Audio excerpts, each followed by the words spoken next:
Alright, we're live. Hey everybody, welcome back. This is Divestream 628 Part 2. You're watching live video footage from ROV Sebastian.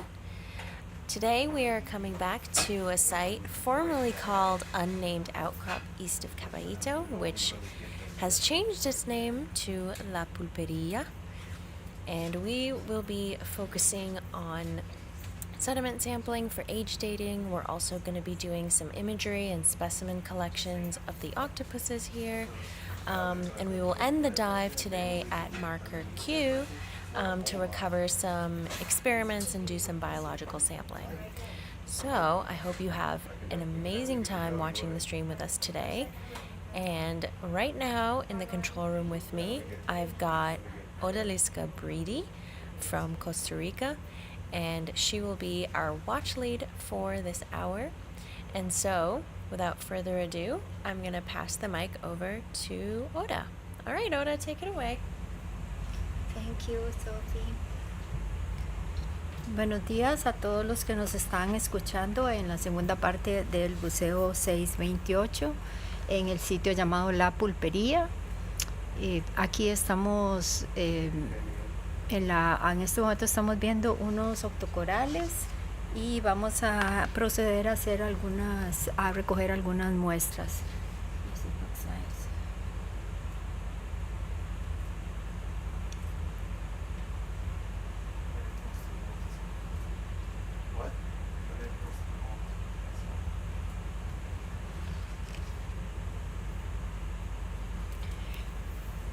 Estamos a unos 200 kilómetros de la costa del Golfo de Nicoya, en el Pacífico de Costa Rica, en un área de montes submarinos alrededor del Monte El Dorado, y en este momento estamos en La Pulpería a 2.827 metros de profundidad.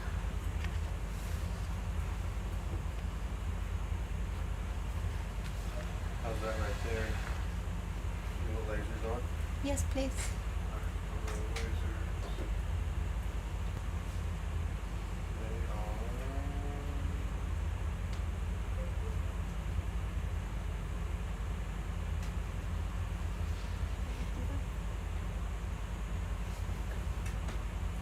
Grab these things. Yeah. You mean take a frame grab, right? Yes, with the lasers. Yeah. And then we will get a close-up after the lasers. Turn your lasers off. I think so. It's Go okay? ahead. Yeah. Okay, yeah. And If this, you need to be closer, let me know. yes, the closest you can go. Give me a second.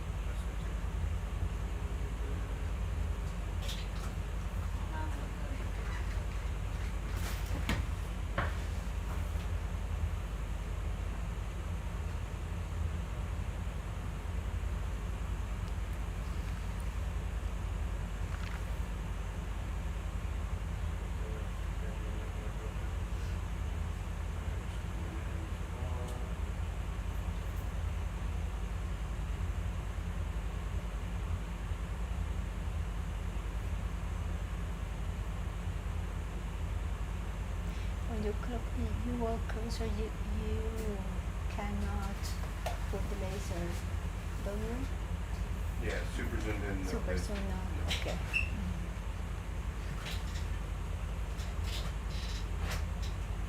Oh, so beautiful. How's that? Very beautiful.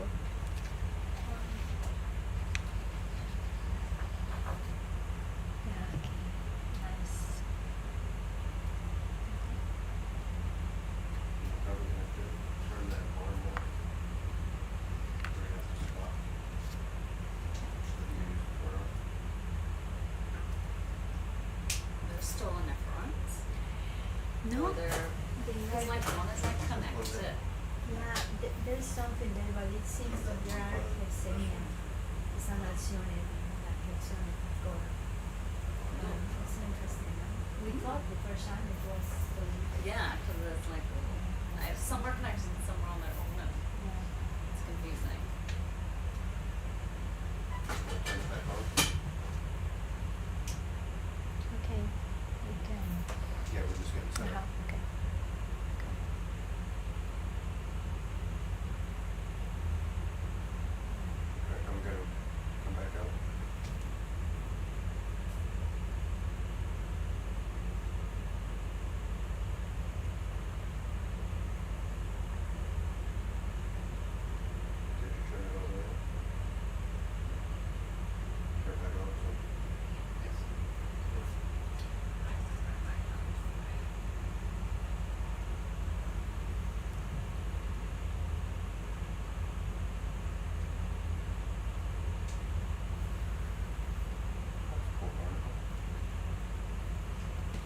so nice. Beautiful.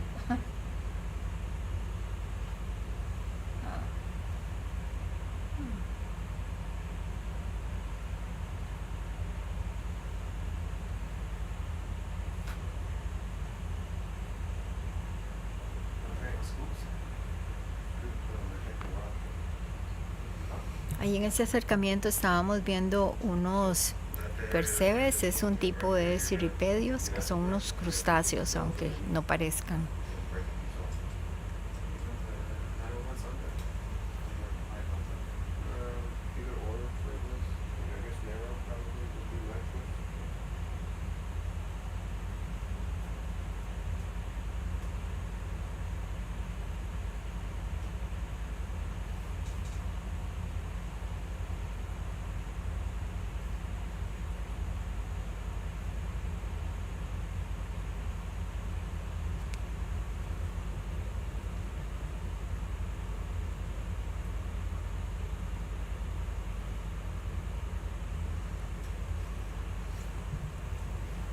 Estamos trabajando desde el barco Falkor 2 de la institución Schmidt Ocean Institute y en este momento estamos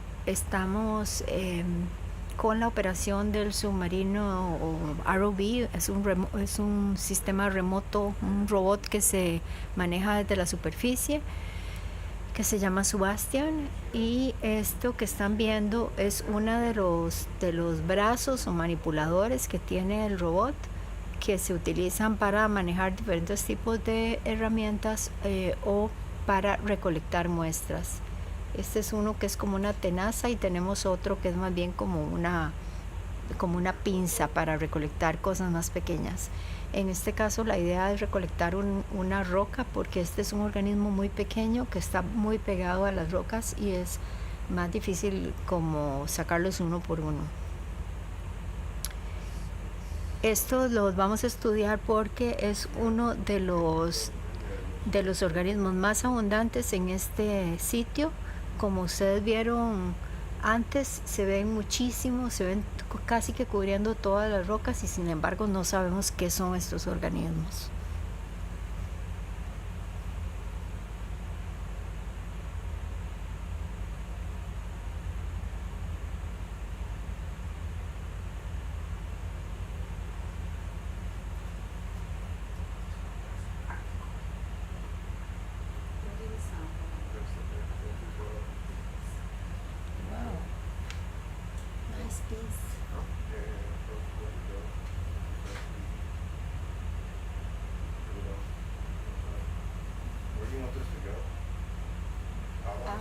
Is it big? I don't know, this one's tiny, but I mean, Maybe. Can we get 2 pieces? Yes, I need more There's, pieces. Yeah, there's a more broken pieces. piece over there, and then this one. Yes, okay, you have 2 pieces. Okay. You can make jerky over here and drop that. Yeah, okay, if you can get 3 pieces. Don't be so I greedy. really need to know where you want me to put this at. Yes, in the bio I don't bags. want him to drop it. Everything is great, I think. I don't know. Wait, hold on. Everything is empty, but we have to see what is it. So I would suggest, why is there no back? I would suggest bio box 1B, 3A, or 3B. I do not 1B. suggest a quip boat. Suggest one of the halves. 3 Yeah. would be the Could best. it be in 1B? 3 would be the best. 3? but- Okay, 3. Yeah, 3A or B, or 3. Bio bags, 3.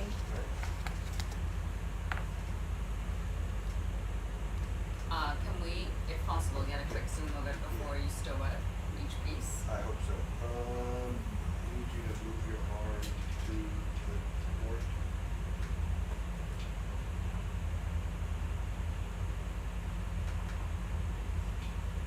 Hold there.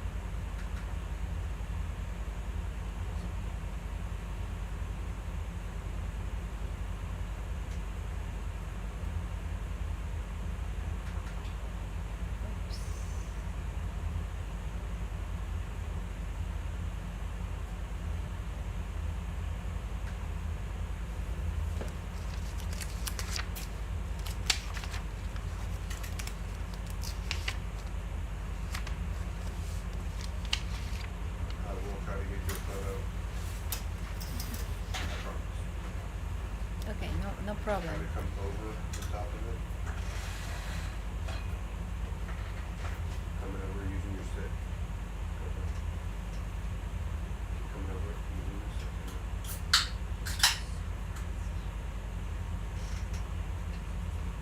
Oh, oh. Almost at the beginning of the funnel. Yeah.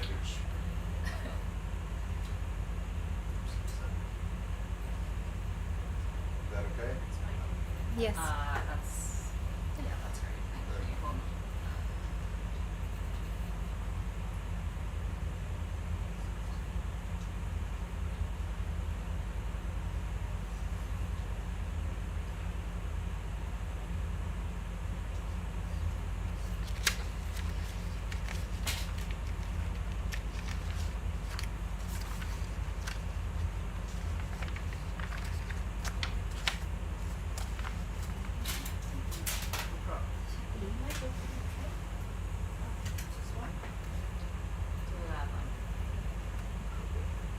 Bring your arm up. Bring your arm up. Okay, bring your foot back.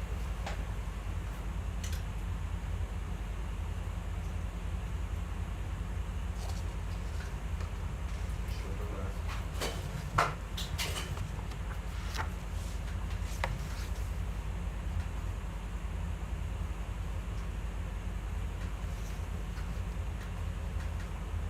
Alright, the hip more up.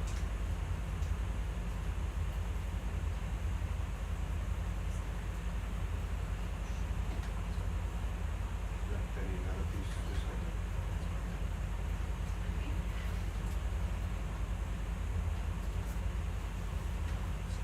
You want to grab that other piece or go for a new one? Another good one, because You I'm pretty sure you can get like, I mean, no one has on it.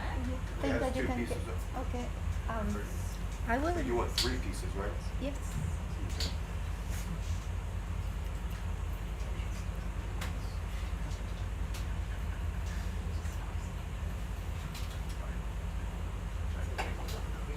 What's that? Yeah. There, how we going there? And then we get the dog underneath, and then you need to be touching it with both sets of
Este sitio que se llama La Pulpería, le estamos proponiendo ese nombre para este lugar, ya que fue un sitio que en la expedición anterior, en la primera parte de estas expediciones de la Odisea del Pulpo, habíamos descubierto que aquí había otra guardería de pulpos que no esperábamos. Entonces nosotros en Costa Rica usamos la pulpería para las pulperías normales que hay en los barrios o en los pueblos, pero no necesariamente hay pulpos, pero tenemos todo tipo de cosas que se venden ahí, y este es un lugar bastante diverso y precisamente hacemos esa comparación con este sitio. Por eso es que hemos propuesto ese nombre.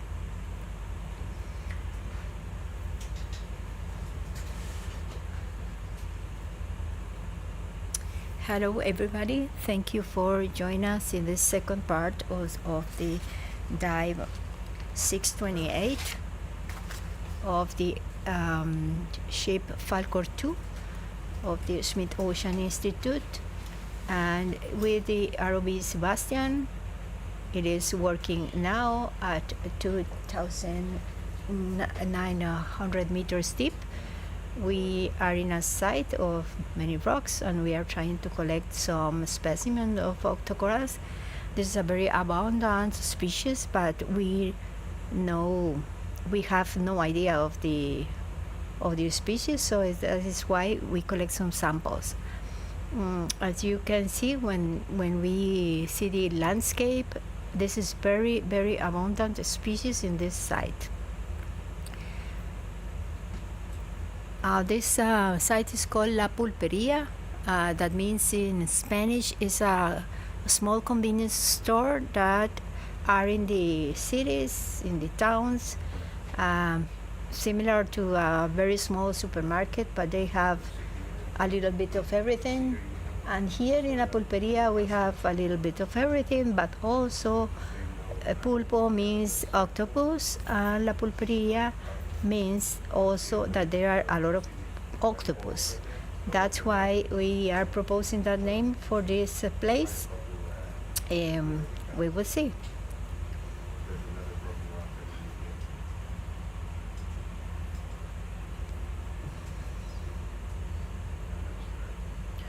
This site is the second spot where we found in the first expedition, the first part of this expedition, we found another octopus nursery.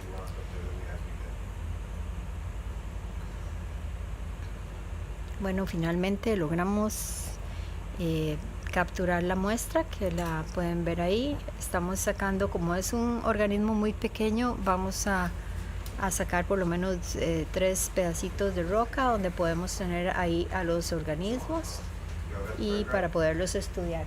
Yes. Gracias. Gracias.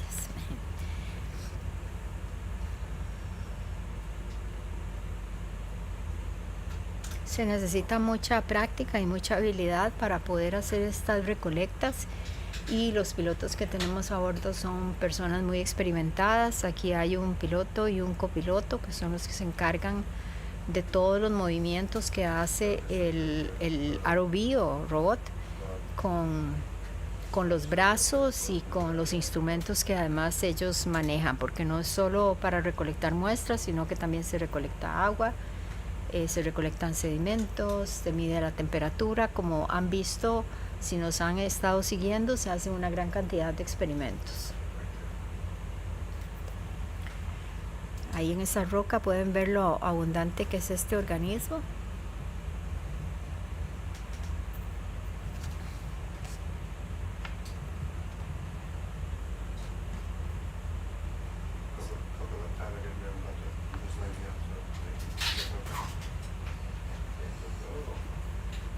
Aquí también vemos estrellas de mar, vemos algunos crustáceos, algunas esponjas. Estos organismos es interesante estudiarlos porque, como ustedes ven, esto es un lugar, es muy profundo. Las condiciones aquí son muy diferentes a las condiciones que se tienen en las aguas someras, y que sea tan abundante pues tiene algún significado. Yo como taxónoma por ahora lo que haré es averiguar de qué especie se trata y luego pues averiguaremos otras cosas de su historia natural, por qué están ahí, pero ya son esas preguntas, son las preguntas que siguen, donde vamos a utilizar los datos de todos los colegas que se están tomando en esta expedición para poder armar lo que nosotros decimos, bueno, el cuento científico.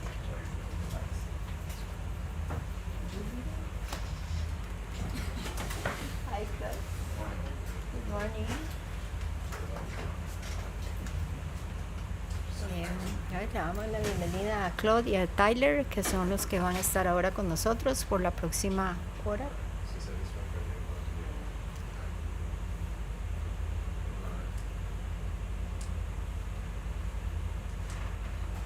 Vamos a recolectar un pedazo más antes de seguir avanzando. We are welcome our experiment pilots, Claude and Tyler, that are going to be with us the next hour. They are trying to recover some of the pieces of the corals that we are working on at this moment. As you can see, this is a mountain species, so it's very interesting to study why this species is there.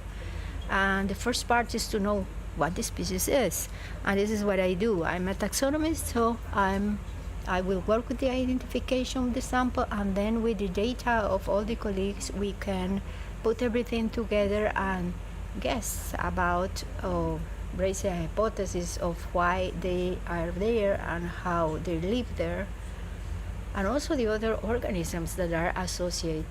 You can see crustaceans, bryozoans, sponges, and a variety of other organisms.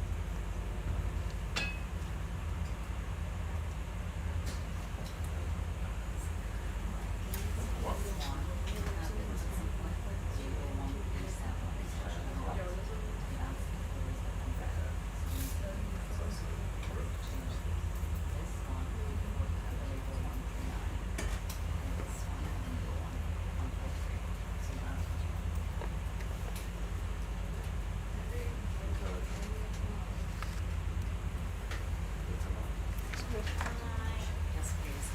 So, we are in the process of collecting this. It's 3 pieces of rock, so we're just collecting the 3rd piece. Then we'll need to take photographs of it. So, it's all right. You can catch another rock with you. Okay. But if not, you can catch another one with more animals.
They are very abundant.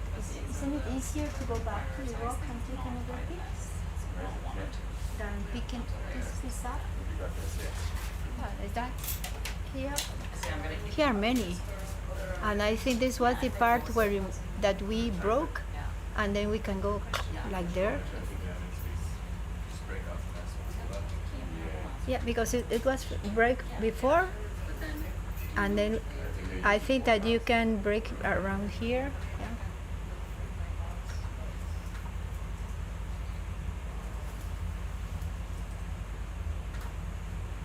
I would just move away from marker too. It's like a basic because we've always been there from marker. You can just try to get free to see what's around.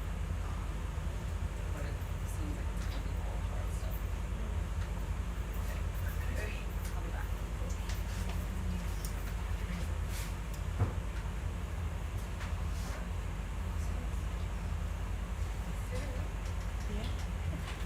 Somewhere around here, when you start seeing the noise.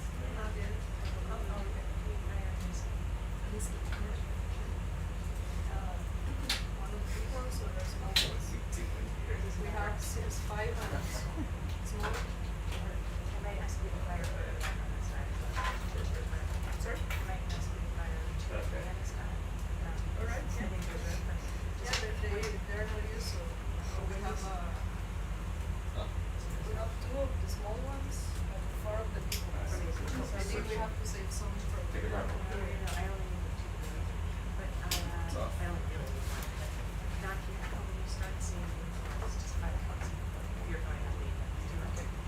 One small one.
That's a nice piece too. It's pretty difficult to get them. Still see that one, but I can try to get another one. Yeah, that's.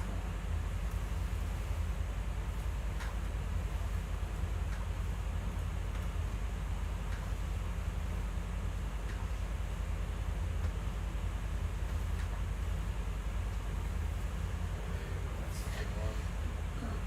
Rocket jump. That's another one.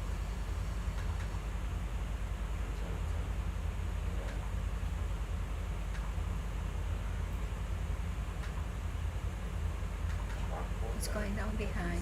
Yeah. That's a nice piece. This is a nice one. Was it? That's it. Sorry, what's that one? This goes over. Gotcha. Yeah. Do you think you have something there? I think the animals are in this one. I don't know.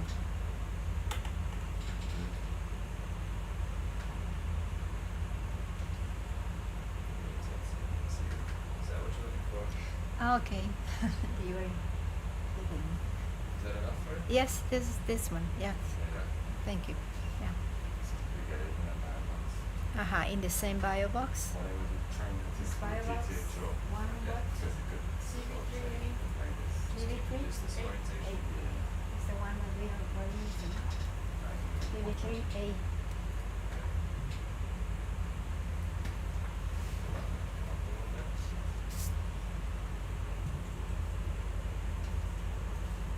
8. Bueno, yo me despido por ahora, los veo después.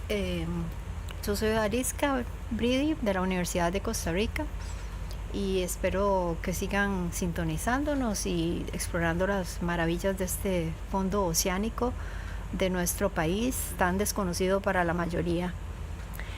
Bye everybody, I'm leaving now. This is the end of my shift. So I hope to see you again and discovering the wonders of the deep waters of Costa Rica that is very unknown. And by the way, I'm Odalisca Bridi from the University of Costa Rica. I leave you with Beatriz Naranjo from the University of Costa Rica also. Los dejo con Beatriz Naranjo de la Universidad de Costa Rica.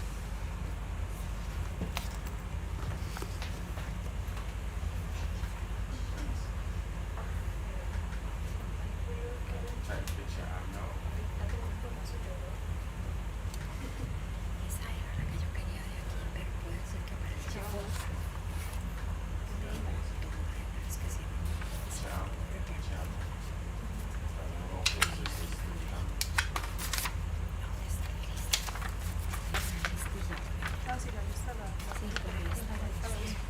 pero que yo voy a moverme como lejos del marcador para ver como una zona a explorar y luego como más adelante lo vamos a si ves un otro rojito, el rojito separadito, el que es como el que parece pseudoantomasto. Sí, chicas, que es algo casi inventario, entonces lo podemos agarrar igual, ¿verdad? Igual con todo. Espero que María. sí, que espero. Y Esa es tu mejor agua.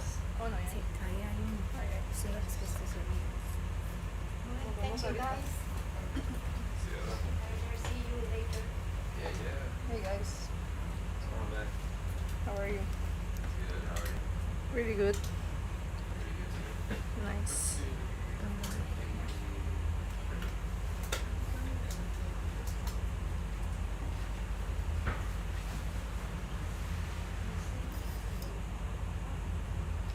For the sample, or Yeah. You have everything? For the sample?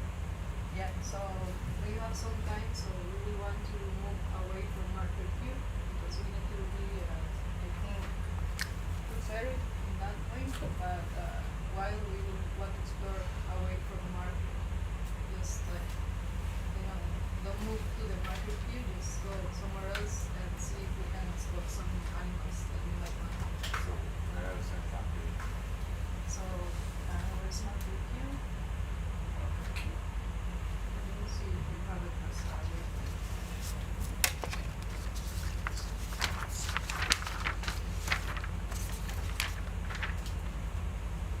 okay, marker Q is waypoint 3. Yeah, so we just want to explore other areas that are not marked. Yes. So you want to go more? Yeah, exactly. And I have to be at marker Q at no, 1:45. So yeah. So move away, but not too much. And if we see something that we might want, I will just collect. Thank you. Good morning, everyone. My name is Beatriz Naranjo. I'm part of the Costa Rican team on board Falkor 2. We are exploring today La Pulpería, one of the octopus nurseries that we have been studying since our last cruise in June. This octopus nursery was discovered during that cruise in June, so it was one of our biggest achievements so far. So it's a pleasure to be here with you. I will be narrating mainly in Spanish, but if you have questions, I have here with me in the room another people with expertise mainly in biology. I have one of my colleagues and friends, Fiorella Vasquez from the University of Costa Rica. She's an octopus and mollusks in general expert that has been helping Dr. Janet Boyd during this cruise. And also in the room is Leonardo Chacon, also from the University of Costa Rica, and a echinoderm expert. And I also have Randy Rojan from Boston University that works with corals. We just had on the dive lead Odalisca Bridi, an octocoral expert, and we just collected a sample for her. As you can spot, these places, the rocks are are breakable because they are sedimentary rocks. We are not seeing lavas this time, so it's a pretty interesting geological history, and thankfully we have some people on board with different with expertise in different areas of geology. So it has been interesting to learn about the geology of these places.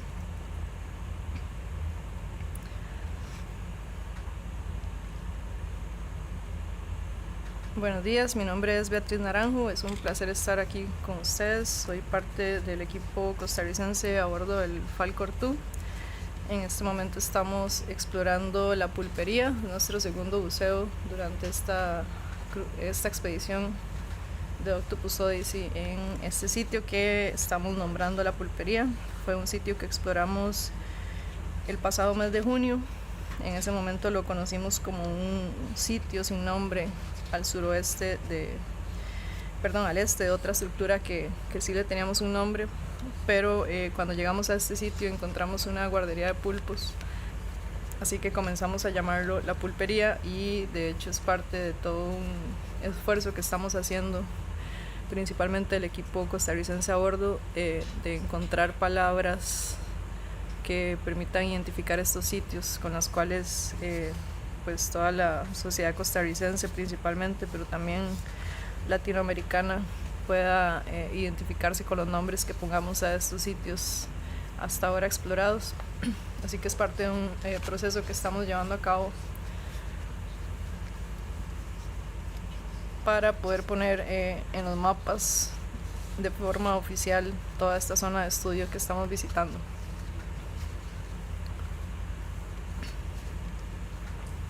En este momento estamos haciendo un muestreo principalmente enfocado en biología. Tenemos una lista de prioridades de especies que queremos traer a bordo y posteriormente al laboratorio y al Museo de Zoología de la Universidad de Costa Rica.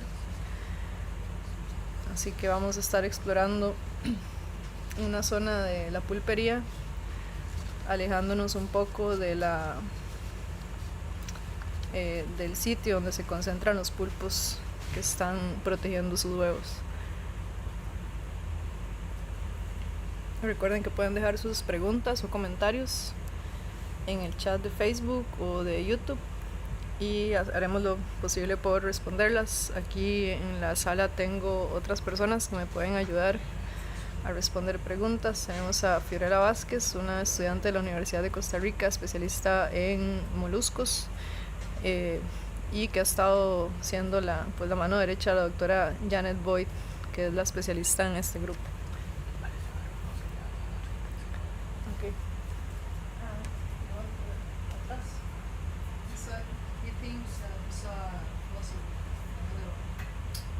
Something, yeah, just behind. I didn't see it.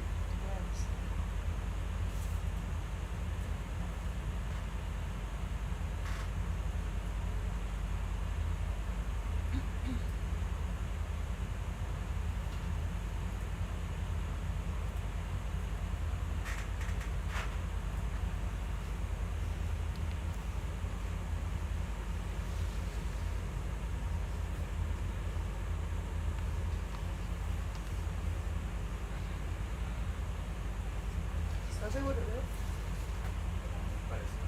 Sí.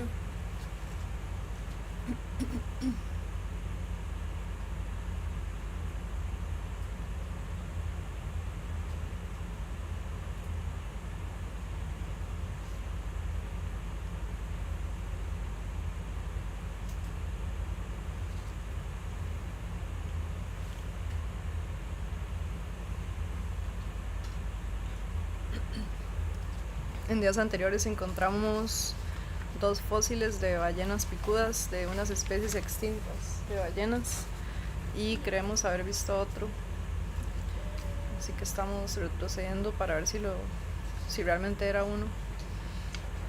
En la expedición de junio encontramos uno también, así que es muy interesante como en esta zona, posiblemente por aspectos de circulación oceánica, se empiezan a acumular acá grandes animales que mueren y realizan pues una caída lentamente hasta fondo,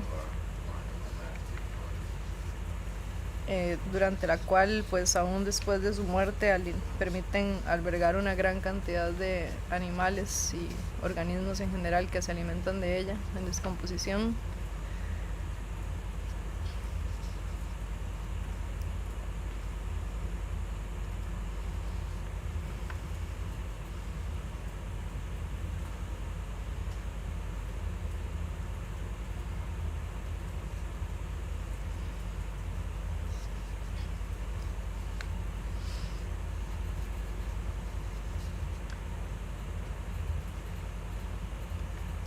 Como pudieron observar en la muestra que recolectamos hace unos minutos, estuvimos recolectando un octocoral, principalmente para ser estudiado por la doctora Valisca Bridi de la Universidad de Costa Rica, que es especialista en ese grupo.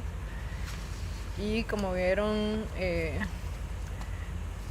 la roca fue capaz de quebrarse cuando el brazo robótico del ROV estuvo recolectando la muestra. Esto es porque estas rocas son sedimentarias, en este caso no estamos observando lavas. Así que es una historia geológica pues bastante interesante, que es también parte de nuestros objetivos. Tenemos 2 personas a bordo, el doctor Marino Proti y la doctora María Isabel Sandoval, que tienen enfoques diferentes en el área de la geología y que con muestras de sedimento y de rocas son capaces de determinar bastante sobre estos lugares. Sí, ya estamos explorando.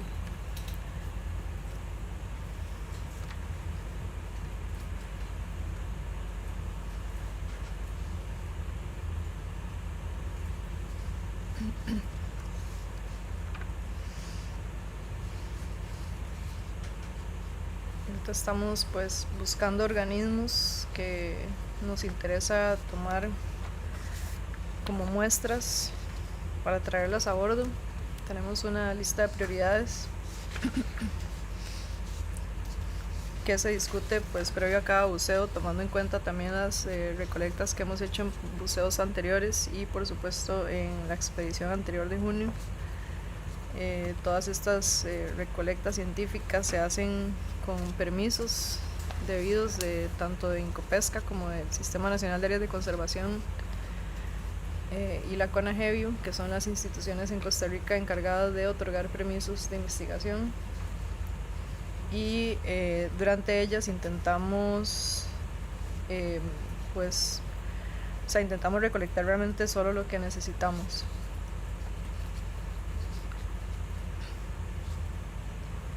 Todas estas muestras son pues necesarias para asegurar una mejor identificación de estas especies. Son pues especies bastante difíciles de identificar porque tenemos información muy escasa sobre estos ambientes. La información disponible está bastante desintegrada, así que todos estos videos, estas imágenes y todas estas muestras nos van permitiendo generar atlas o guías de biodiversidad que nos permiten ir mejorando toda esa biodiversidad que tenemos acá.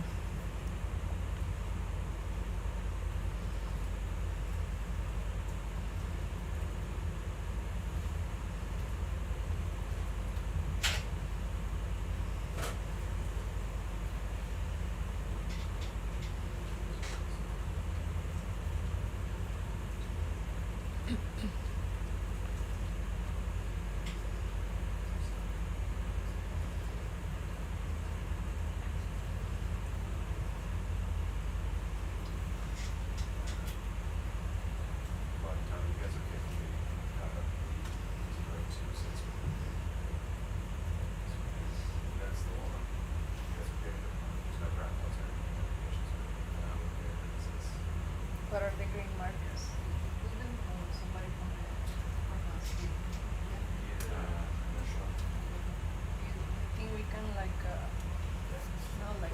like a circle surrounding the... Oh, right, yeah.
looks like part of the rock.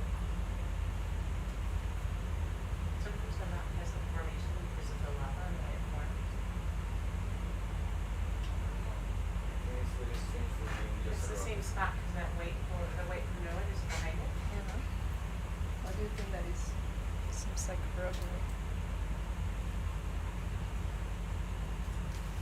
Sí, podría ser también un poco. Pero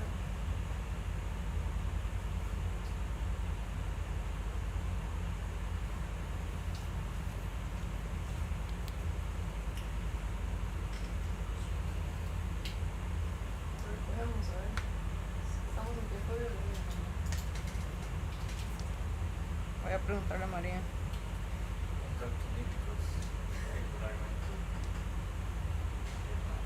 Yeah. Give me just a minute to see if they answer.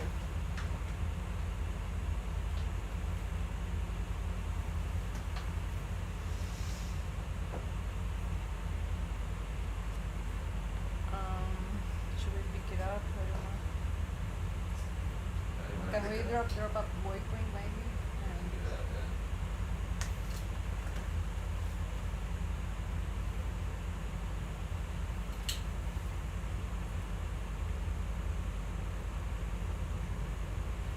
Yes, it might be. Can we pick it up, please? Yep.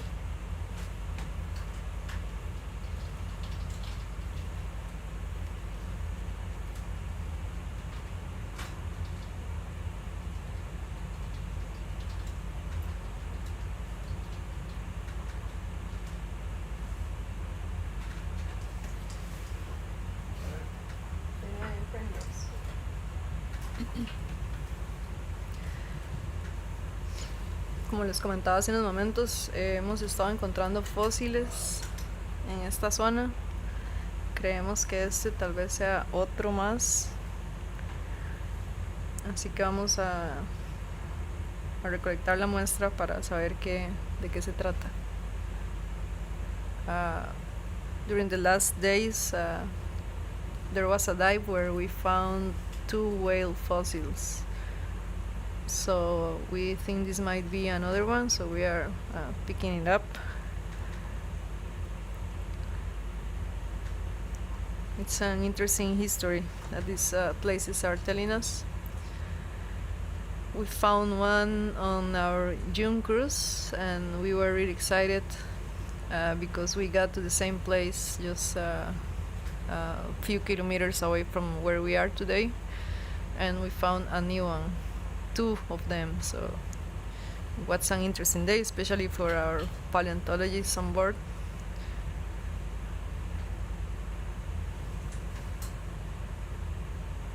And well, this might be one, maybe not, but we will see.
shows a bit of the sediment where it was collected. It's good. It's a bit.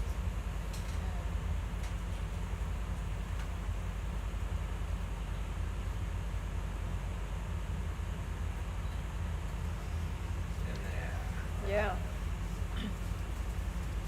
We have here Tyler and Claude, the pilots of this shift. So they are doing an amazing job putting this, what we think is a fossil. Yes.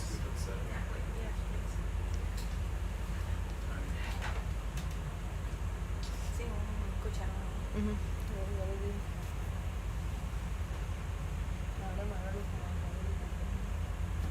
Ese es biology. Sí, por eso.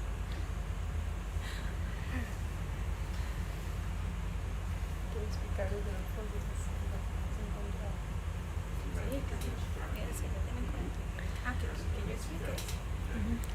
Aquí en la sala de control tenemos a María Sandoval. Ella es una micropaleontóloga de la Escuela Centroamericana de Geología y ha estado en colaboración con especialistas en fósiles de estos cetáceos y nos va a comentar un poco de lo que hemos encontrado hasta ahora. Hola, muy buenos días.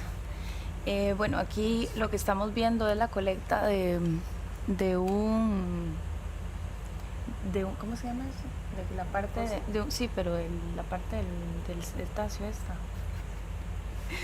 Un mamífero tipo ballena picuda. Esta es una parte del rostrum que le llaman.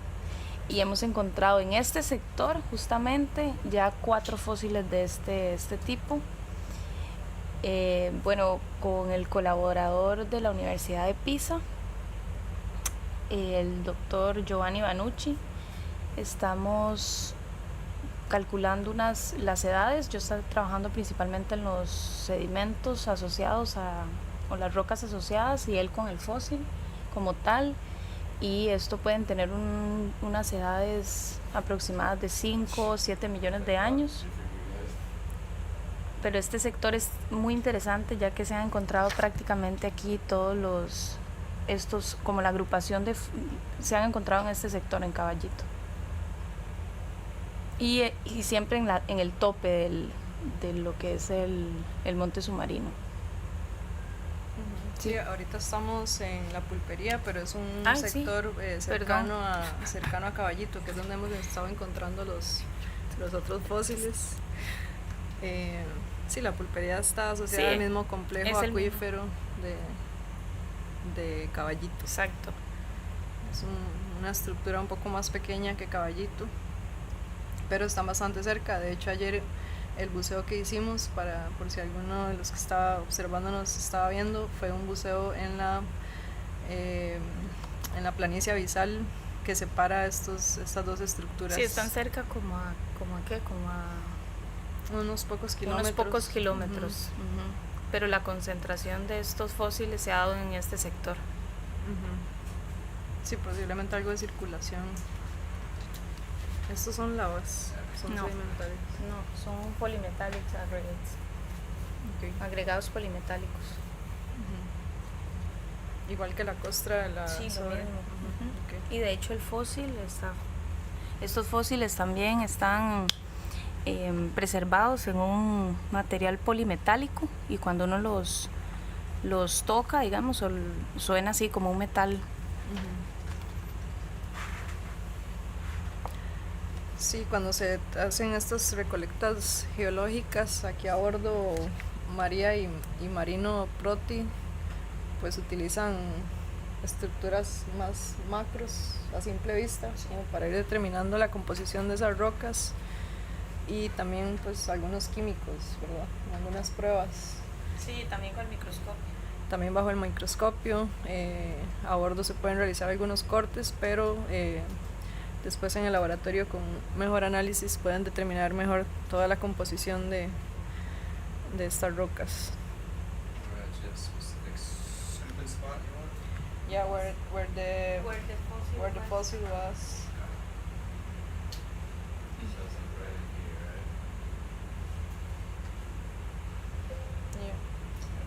Yeah, actually the sediment looks different. Like,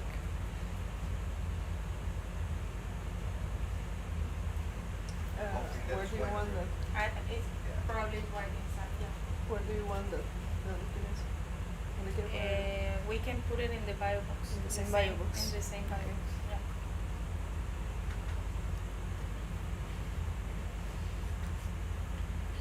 Ajá. Esperamos que salga la...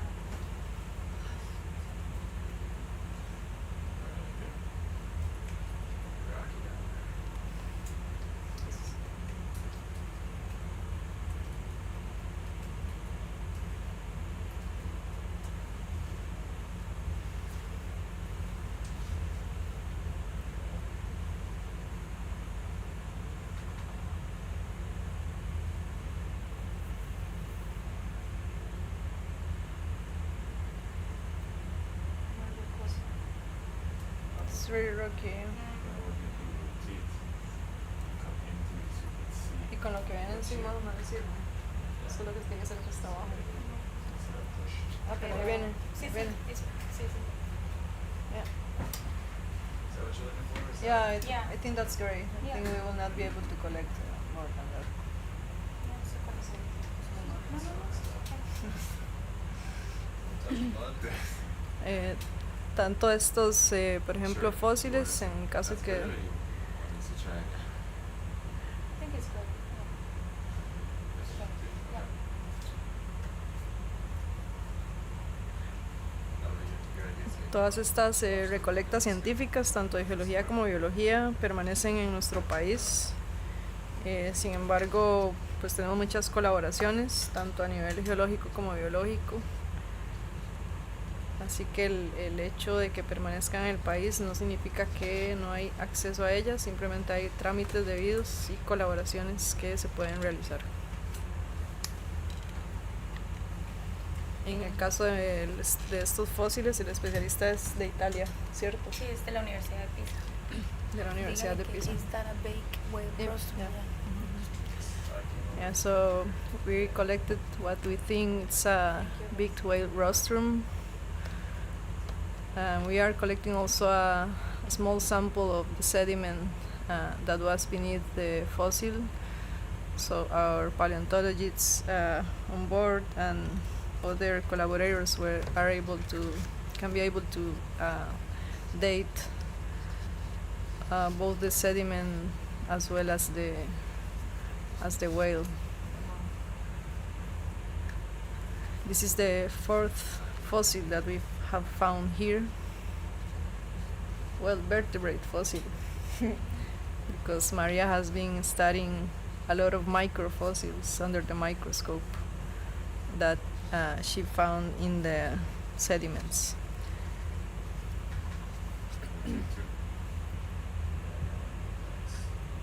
Estamos también haciendo una recolecta del sedimento que estaba justo debajo del que creemos es un rostro de ballena picuda, una especie extinta,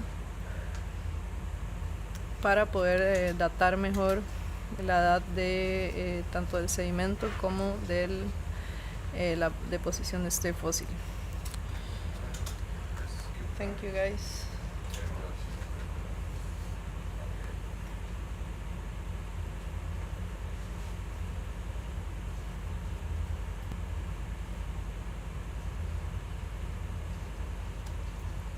Fossil land.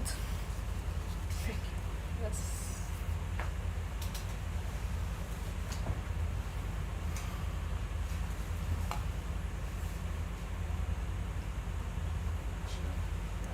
Oh. Moving the arm. How do you call this? A claw?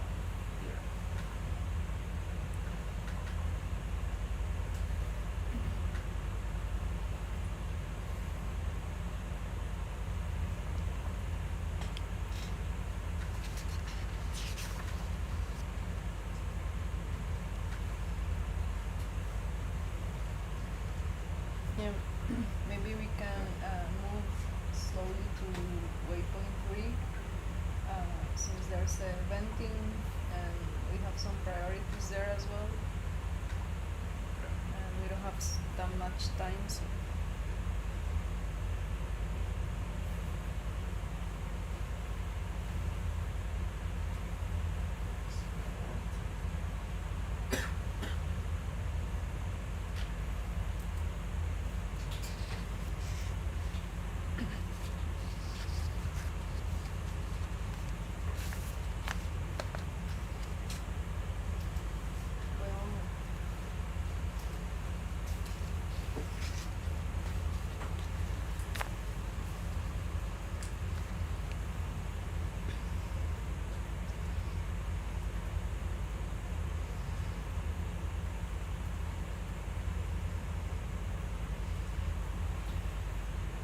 Okay, we'll be looking for one of our markers that's on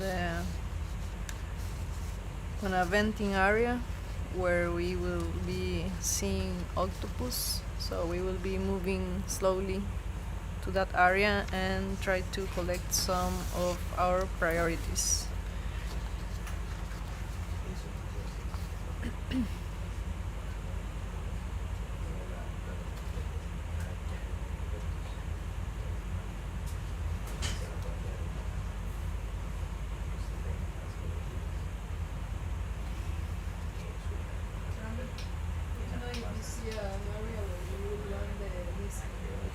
Yeah, I think it's a big coming up there.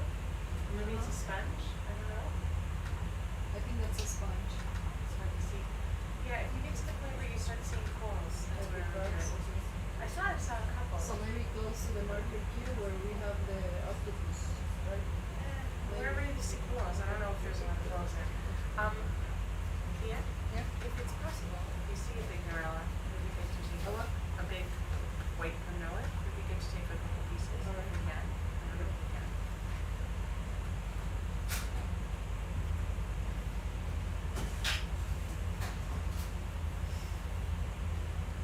And then skip to it. But you should ask. I don't know if we can.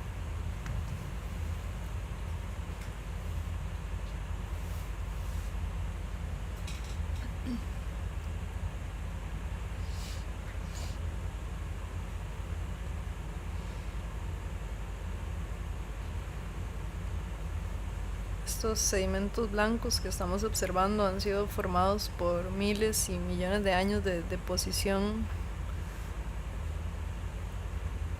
de organismos que viven en la columna de agua y que posteriormente cuando mueren empiezan a descender muy lentamente hasta el fondo oceánico. Ahí empiezan a acumularse y precisamente esos sedimentos son los que se utilizan para poder datar con microfósiles el sedimento y saber una tasa de qué tan despacio se depositan estos. En 1 centímetro podemos tener miles de años. Estos datos aún no los tenemos específicos para estos sitios, pero son parte de las investigaciones que estamos realizando.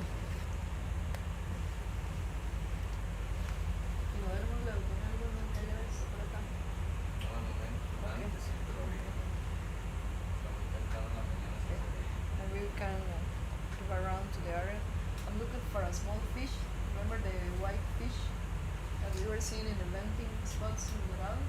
A really small one, a white small fish. So just if you see one of those, we need one. Suction it? Yeah.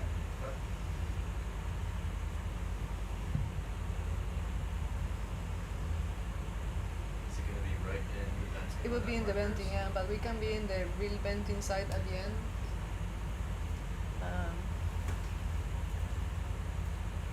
We're also looking for some red soft corals,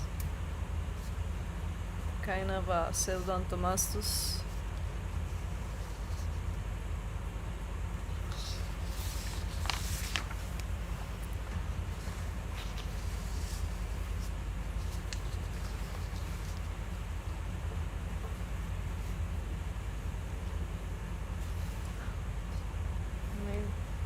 ¿Ya tienen uno?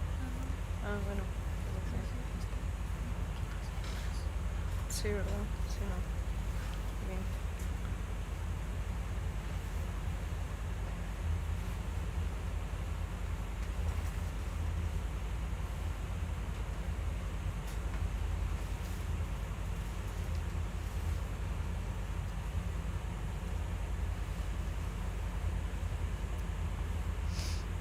En días anteriores recolectamos un pequeño pez blanco que está muy asociado a estas áreas de donde tenemos la salida de fluido hidrotermal, agua un poco más caliente de la que está en general en estas profundidades, y creemos que es una nueva especie, así que vamos a estar pues con nuestros ojos abiertos por si observamos alguno.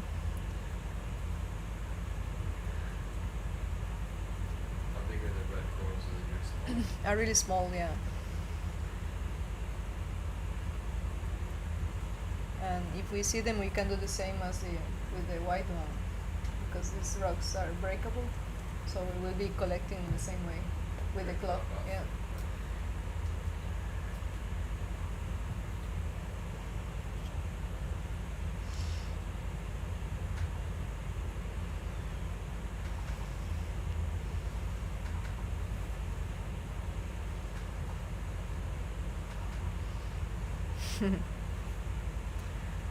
I'm glad to hear that you are learning some Spanish after many of us speaking for hours.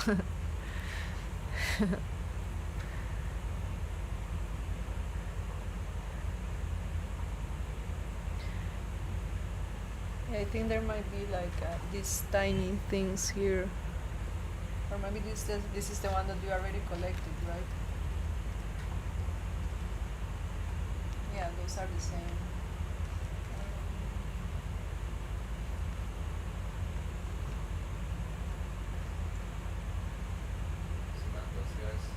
Yeah, no, those are the ones that you already collected with Odalisca. Yeah. They seem to be like more like anatomastos, you know, that it's like a circular, it's also a subcoral, but it's like pink or red. And I can show you an image. Let me look for one.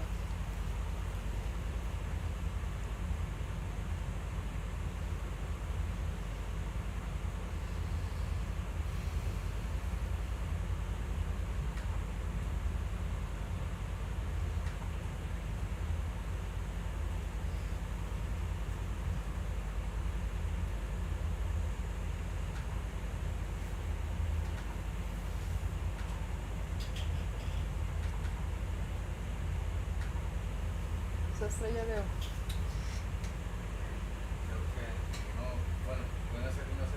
Can we make a zoom on this sea star, please?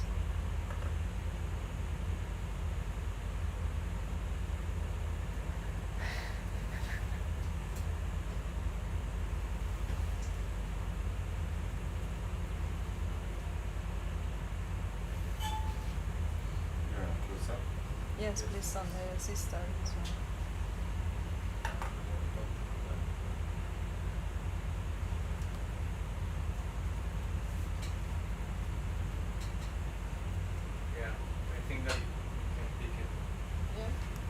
Let's grab this, please. Put it. Yeah, the sister, and put it in a quiver.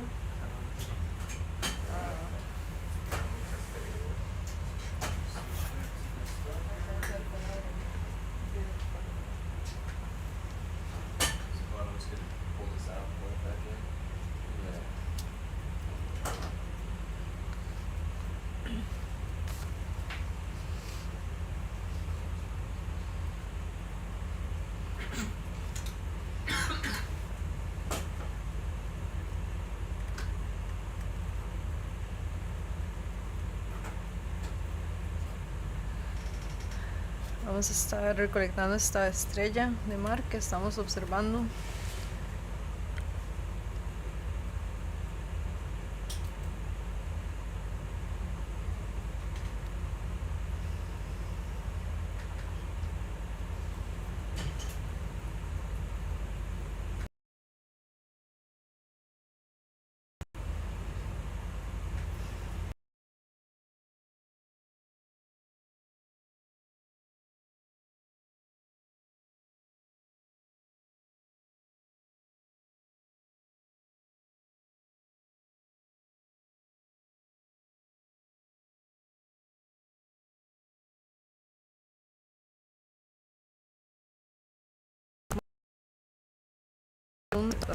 Y la diversidad de organismos que observamos en esas planicies difiere bastante con lo que podemos observar en las rocas, así que al igual que pasa en la tierra, pues cada lugar es único y cada lugar está conectado al mismo tiempo, así que parte de lo que estamos intentando hacer es caracterizar cada uno de estos ambientes, entender qué tanto se comparan entre ellos, no solo con esta área de estudio que estamos estudiando. Yeah, thank you. sino también con comparar estos datos con datos de otras expediciones que hemos realizado en el país, así como de otras zonas. Por ejemplo, en cuanto a planicies abisales, pues una de las zonas mejor estudiadas hasta ahora ha sido la zona de Clarion-Clipperton, donde la doctora Divestream, que se encuentra aquí a bordo, también ha realizado muchos trabajos en esas planicies. Así que parte de lo que queremos hacer es comparar a través de videotransectos que hemos estado recolectando todas estas, los organismos que podemos observar.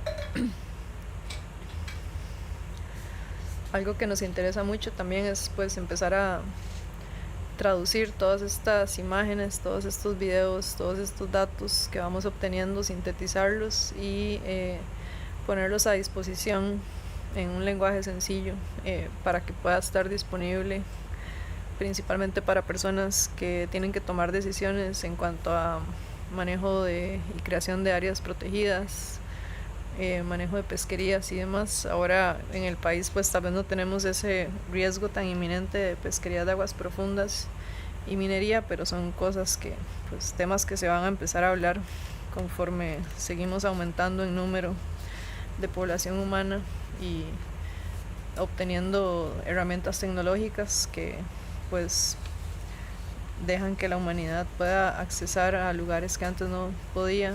Así que toda esta información que vamos generando es línea base para poder informar en un futuro todas esas decisiones que vamos a tener que enfrentar.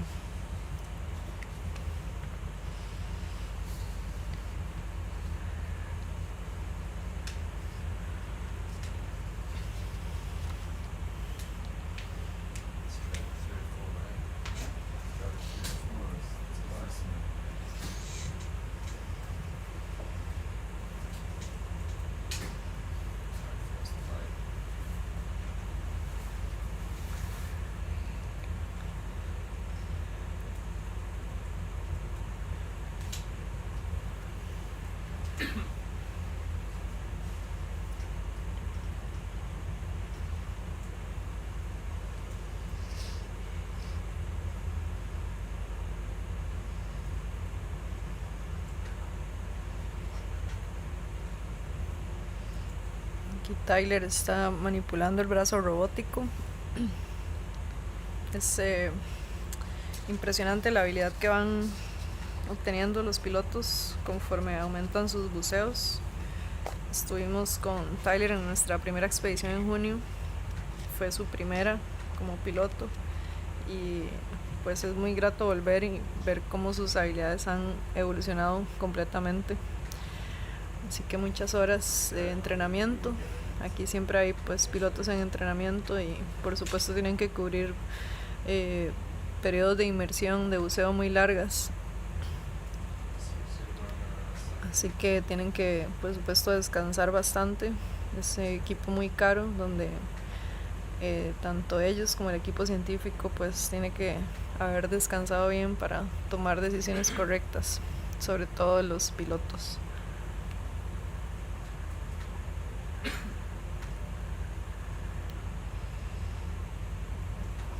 En pantalla, además del brazo, en el fondo pueden observar una roca con una capa de minerales, una costra polimetálica que está sobre un sustrato sedimentario, una roca sedimentaria. Y los organismos blancos que están observando, bastante pequeños, son del grupo de los corales suaves, específicamente octocorales y algunas fibras. Esos corales blandos y blancos que estamos observando fueron recolectados hace aproximadamente 1 hora y los hemos estado observando creciendo sobre toda esta capa sedimentaria.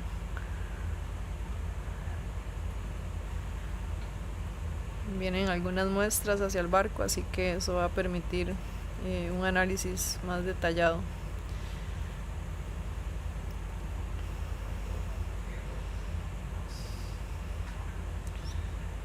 Okay.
So right now we are collecting this sea star. We have some more time for biological surveys and collections, and we are really close to the venting area where the octopus are brooding.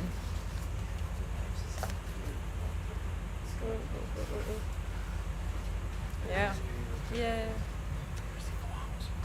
¿Ya sigue usted? ¿Usted es el que sigue, pues? Ah, ok. Encontramos otro fósil. Ajá, SOI. Acabamos de recolectar esa estrellita. Estamos muy cerca del marcador del grupo Interdisciplinary, que es el marcador Q, que es donde están los pulpos. Todavía tenemos un tiempo como para andar alrededor. Antes de Pero, los ajá, pulpos. pero también no queda demasiado tiempo. Que creo que a la 1:45. ¿Dónde está el plan aquí?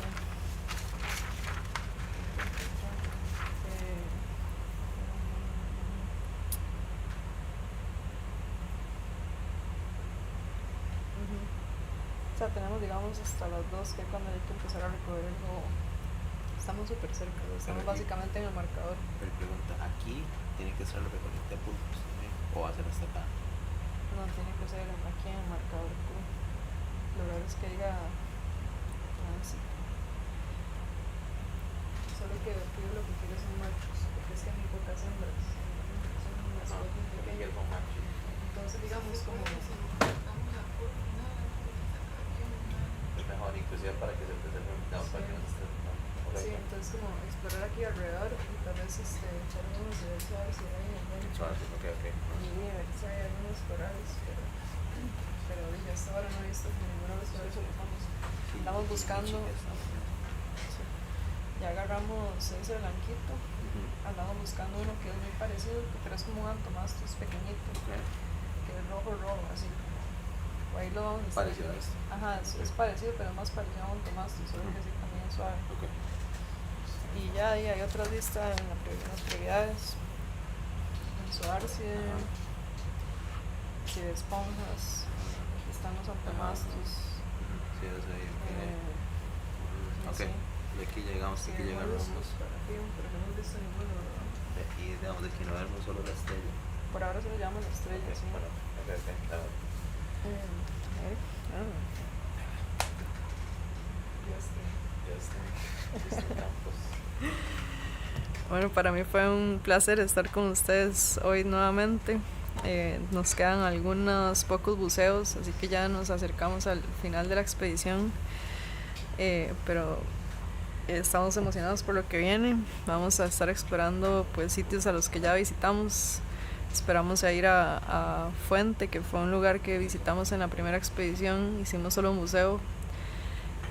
Así que vamos a estar cambiando un poco nuestros horarios para tener jornadas de buceo más largas y poder cumplir con todos los objetivos. Así que nos estaremos viendo en los próximos días.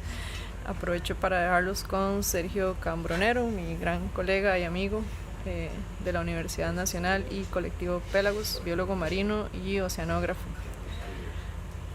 It was a pleasure to be again with you today.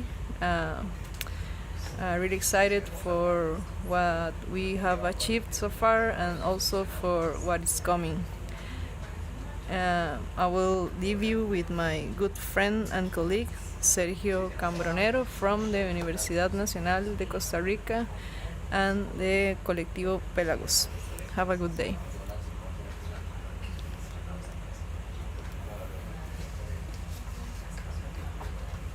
Thank you guys.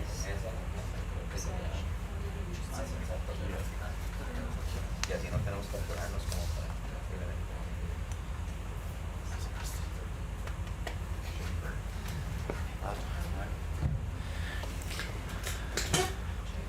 Muchas gracias, Beatriz, y un gran saludo a todos y a todas. Los voy a estar acompañando por la próxima hora.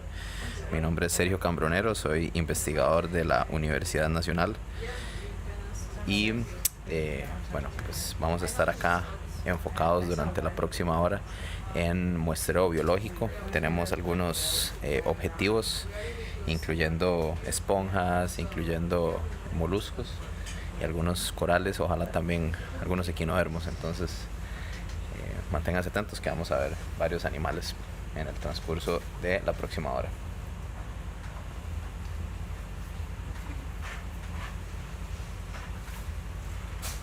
You wanna go? So, Where's the mark for two? It's three. It's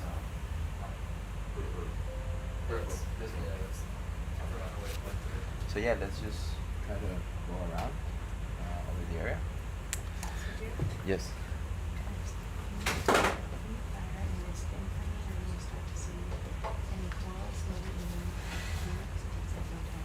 Yeah. Okay. Okay. Okay. Yes.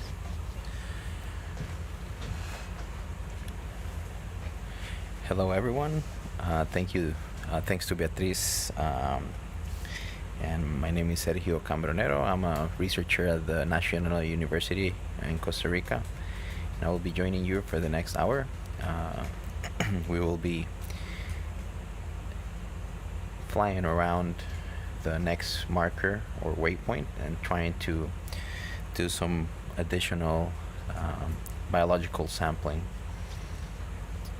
So stay tuned as we explore this area and hopefully find some pretty amazing creatures.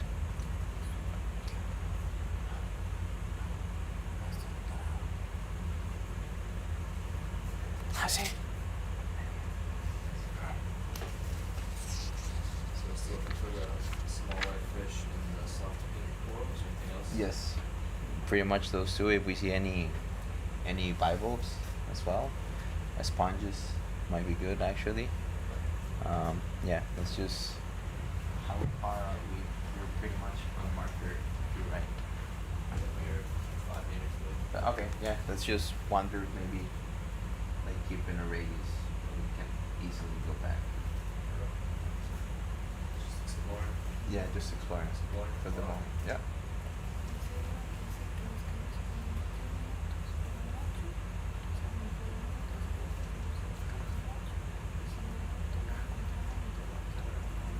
Okay. Perfect.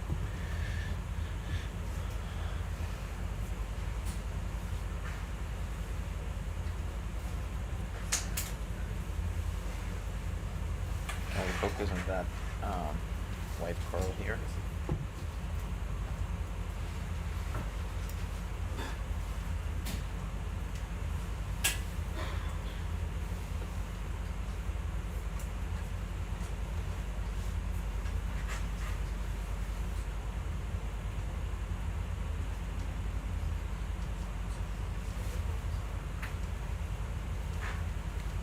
I do a zoom.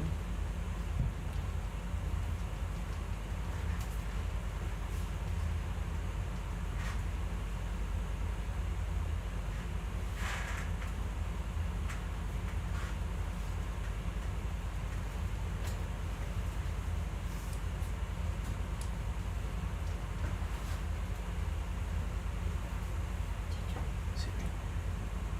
Yes, yes, yes. All right. Okay, can we sample this? Nice. Do you think it's achievable? The one where you let it peel it off with the rock. Yeah, just not the rock, yes, but maybe we can slurp it, or Okay. I mean, as you have, I mean, if you feel that the arm reaches, to grab it, that would be better to grab it from the base. Gotcha. Yeah. That doesn't slip on these things. You prefer to grab it than slip it. Yeah, I prefer to grab it. Yeah. Just depends on what the terrain looks like.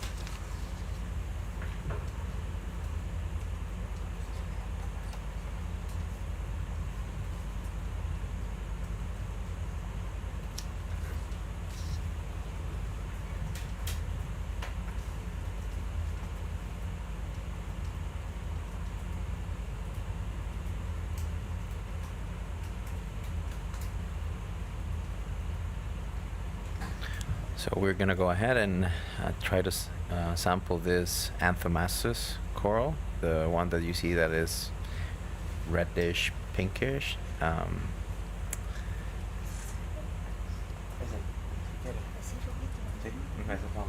a hablar de la base.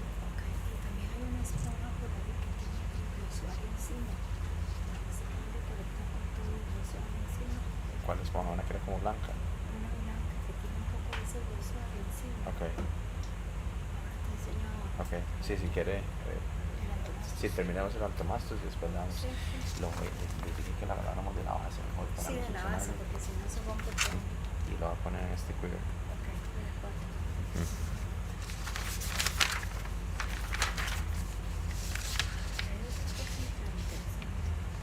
Sí. No, hay varias cosillas por ahí. No, acabo de entrar. No, todavía no. Le colectamos una estrella. Pero es que igual para aquí no hay muchos pepinos. No me dicen muchos pepinos, ¿verdad? Ya ahorita no.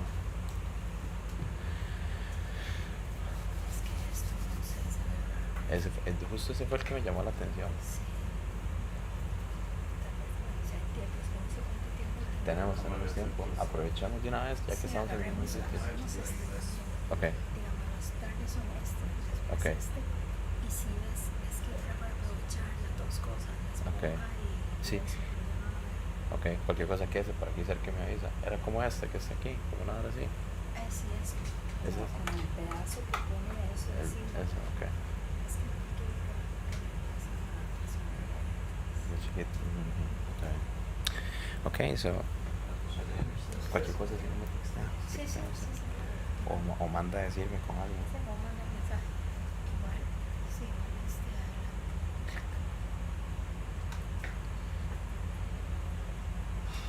ese otro de arriba. Sí. That's okay. Ese que puede ser. No sabe. Es que estoy intrigada. Ok. Pero tal vez cuando me vean de cerca. Sí, ok. Se haga un close-up. Okay. So this is quiver 4, right? Yes. Okay. ¿Cuál muestra sería eso, Leo? ¿Qué número? Before grabbing it, can we do a zoom? Of course. Thanks.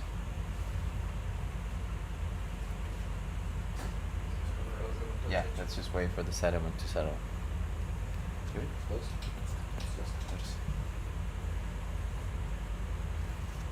So we're just gonna wait for a little bit for the sediment to settle, and we're gonna go ahead and take some close-ups of this Anthomastus coral, and then try to sample from the base so we can avoid any degradation of the specimen.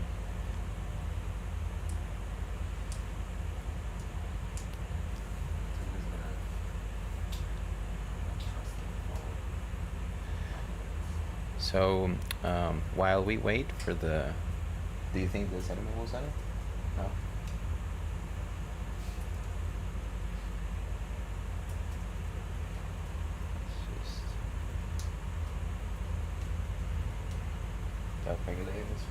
Okay. Perfect. This is okay. Can we? Is it possible to have like the lasers on top of the thing? Possible? Okay. Okay, great. And I think we're ready to go. Thanks, guys.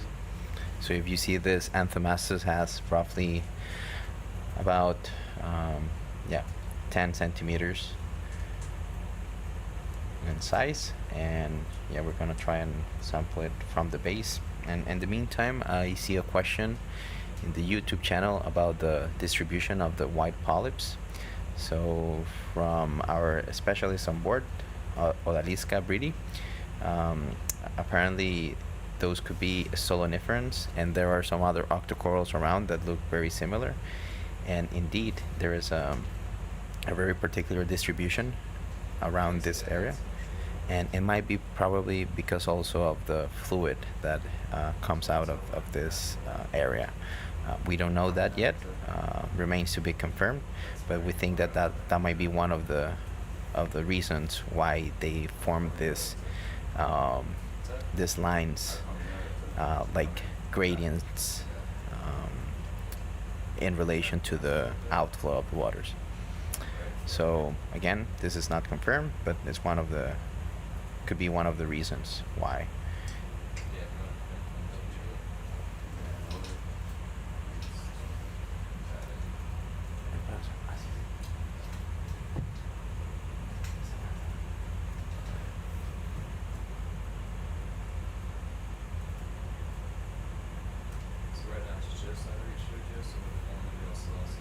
Yeah, take your time.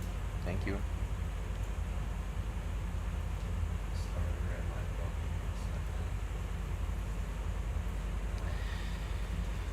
Again, if you have any questions, comments, or you want to clear some doubts, let us know in the YouTube channel or the Facebook channel.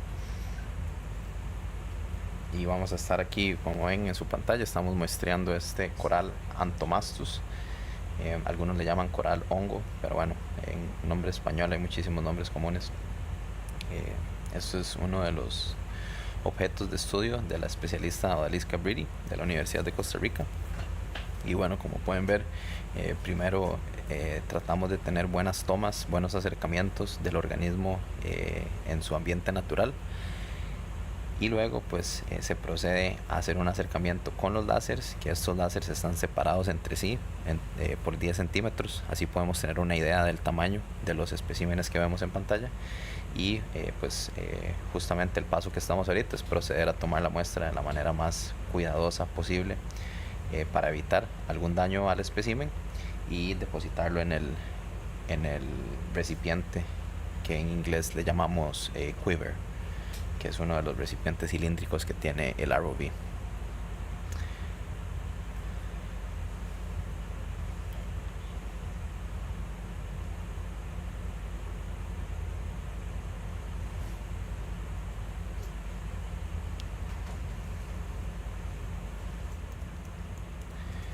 Y alrededor de este coral podemos ver algunos hidroides, algunos octocorales también, como el que ven en el fondo, que es color blanco.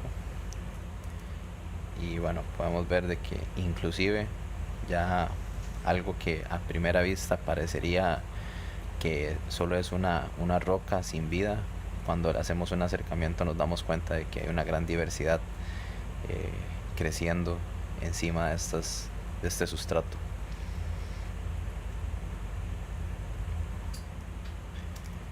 Aprovecho también para comentarles que esta expedición, Octopus Odyssey, tanto la que hicimos en junio como esta que estamos ahorita actualmente, que es la segunda parte, ha sido tramitada con todas las permisos y gestiones correspondientes con las autoridades nacionales.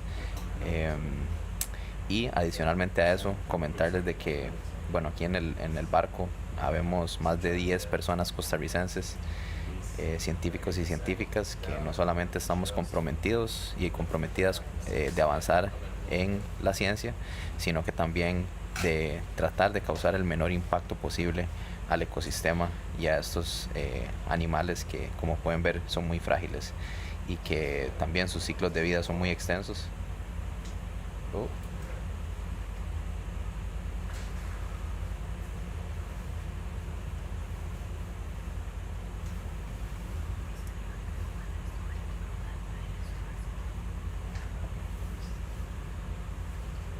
Sí. Ok. Sí, digan. Ahí hay unas. ¿Eso no les sirve? Si les llegan. Ok. Are we going again for it? Do you think it's possible? Yes? Yeah, so Okay. I long mean, story short, yes. yeah, okay. Trying to get the right angle and to come in a little bit. Great. Just Okay. on the wall, but we will Thanks, guys. try Yeah. it back in. Okay. So I'll be comfortable about it. Yeah, actually, the idea will be, now that we are in this place, try to sample this and then this little one here, and then move on to the marker. If you do that here, can you fire an escarpment for me, just so I have a corollary? Like here? Can you just fire, because there's some corals around, so I have one. We haven't fired one yet, right? Okay. So let's fire one now, and then if you collect a coral for me, fire another one. Okay, cool. So look at the small ones. Yes, all right. Thank you very much. All right. Okay. You're welcome.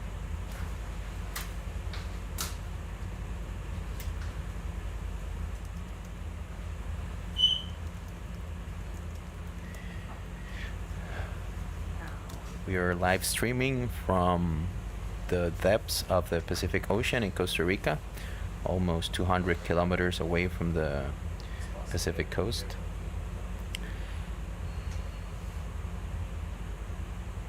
And right now, trying to position ourselves to get the best angle to sample this coral that we see here on screen, the pink one that we believe is an Anthomastus.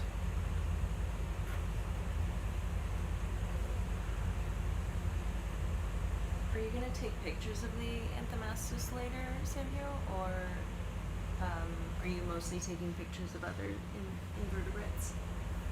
Yeah, we already actually took, like, the close-ups, you mean? Yeah. Yeah. Like in your studio. Tell us about your studio.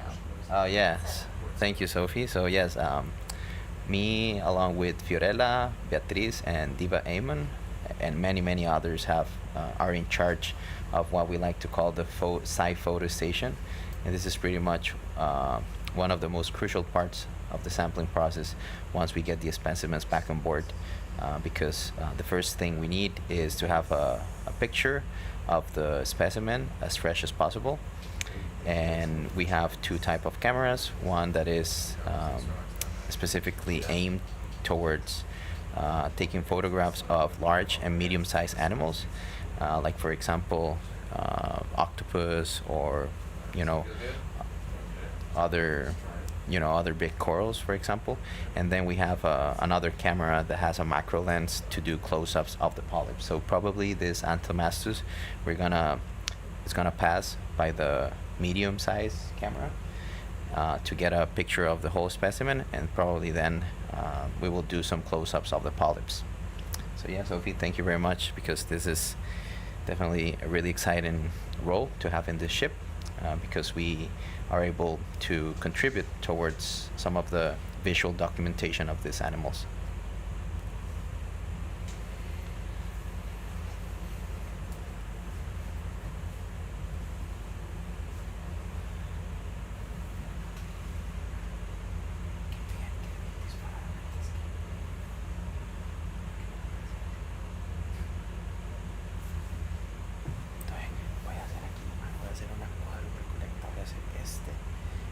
Otro coral que quiere ahora, que está ahí, la nisqui y una esponja, y yo pensaría que no nos toma mucho para aprovechar, y después nos vamos a agarrar las hembras.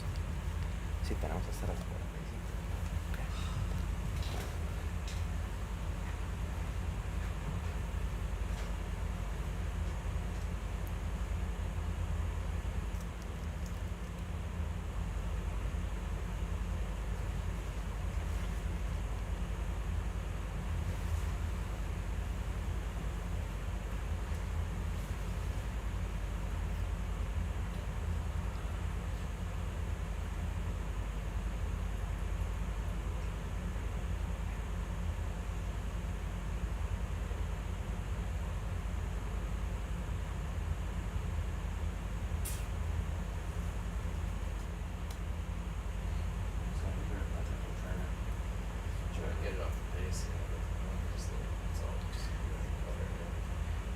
I mean, it doesn't matter if one polyp gets in between.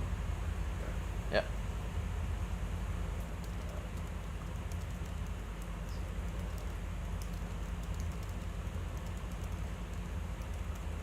If you have any comments, questions, let us know in the YouTube or Facebook channels. Si tienen alguna pregunta, algún comentario, o si nada más pues quisieran saludar y comentarnos de qué parte de Costa Rica o de qué parte del mundo nos están sintonizando, por favor déjenoslo saber en los comentarios de Facebook o YouTube, y por acá los vamos a estar leyendo.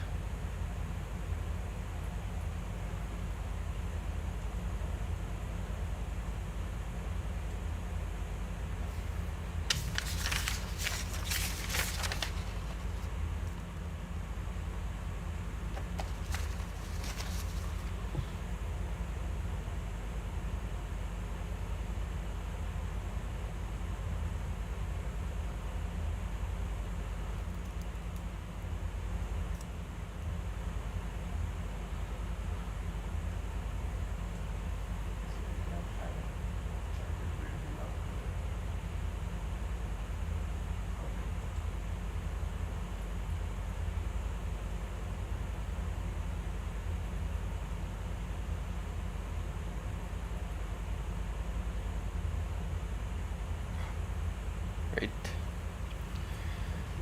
That was neat. Thank you guys. So, can we maintain our position?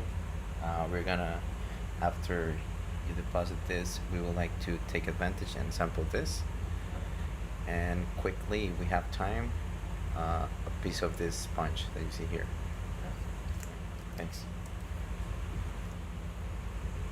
So, yeah. Coral quiver 4. Can we have a close-up just there before it goes into the... Yeah, thank you.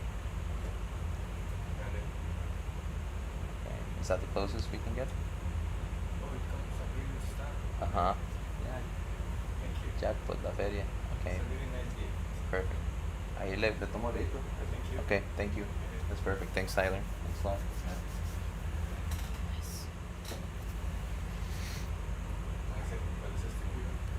El 4. Coral quiver 4, right? Yes, it's the 4. Sí, 4.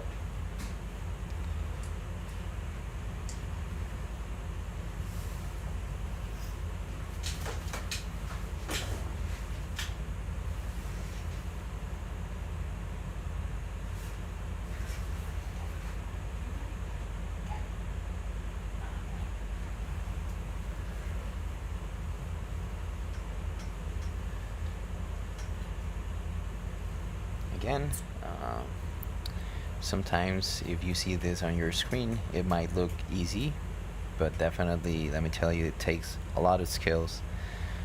So a special thanks to our pilots and co-pilots here in the control room, Tyler and Claude, and also many thanks to Sophie, our multimedia specialist here in the control room. I just had an idea. Would you mind, Sergio, if I showed some of the macro photos you sent me the other day? Oh yeah, for sure. Yeah. I'll get those pulled up and All right. we can talk about them if you want. Perfect. Thanks, guys.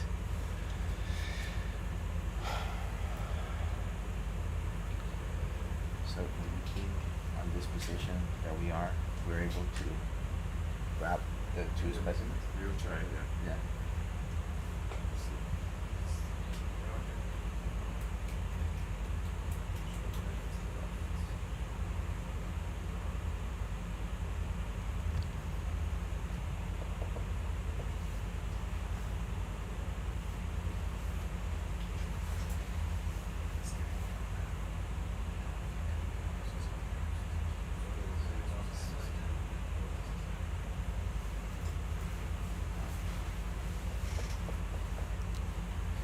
Un saludo a todas las personas que nos envían sus saludos. Veo por ahí un saludo a la chilena que nos comenta que está en Dinamarca. Un gran abrazo a todos nuestros hermanos latinoamericanos.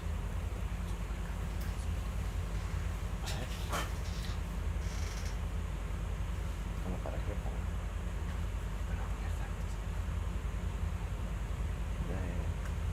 Después de tomar el vamos a tomar otro coral y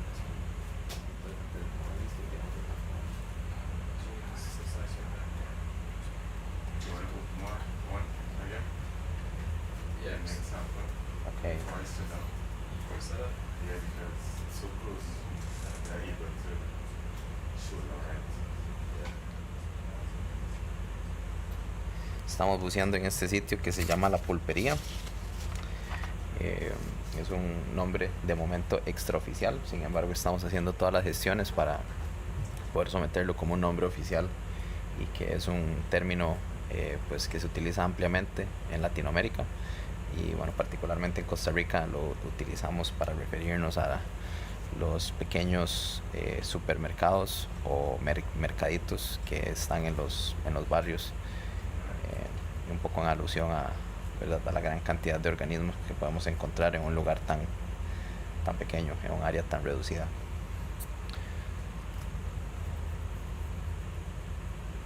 So is the other one the white type? This one, yeah.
Alright, so we're gonna go ahead and try to sample this white octocoral that we see almost at the center of your screens.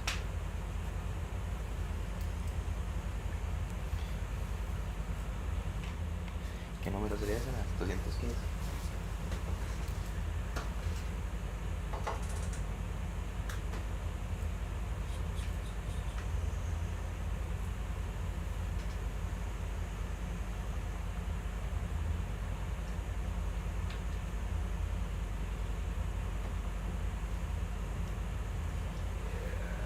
Yeah, buddy.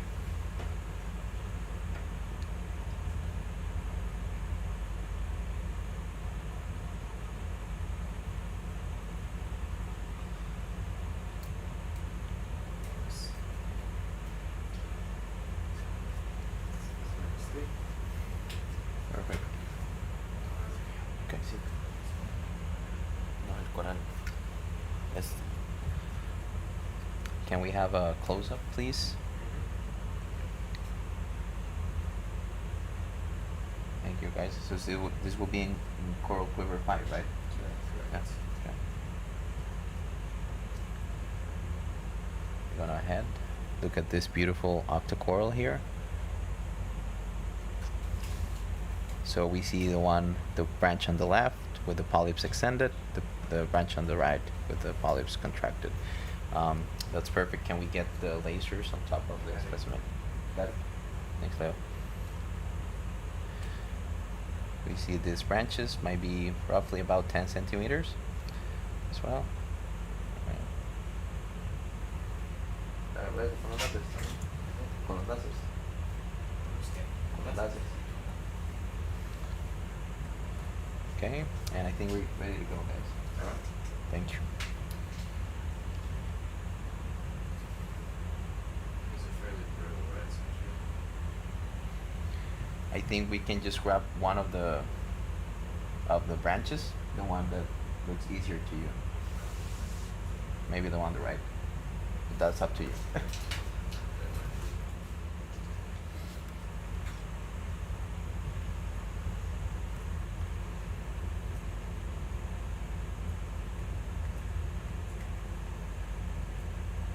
want to see that full reach to that. So coming on to yeah, right a little bit.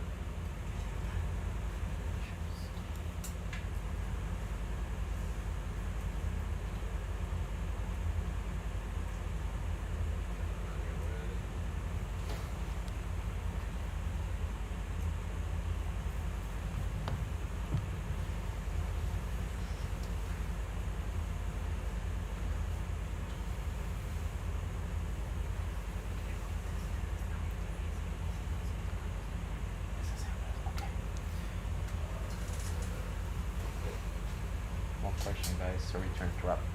Do you think this is manageable to get that hole? Try. Try to get down the hole. Yeah, like get one of those females. Try. Shot. Yeah. Okay. Yeah, that'd be it. Do you think it's tricky from 1 to 10? How tricky? You have to set it up to something like that. Okay. It's pretty narrow now. Okay. No, I think we can just think so. We can. Let's get this. Let's get this. Yeah. No, I think we're gonna skip the other one. So let's get this, and if we can do a Niskin bottle, and then we will go to the marker. Okay. Yeah. Thanks, guys.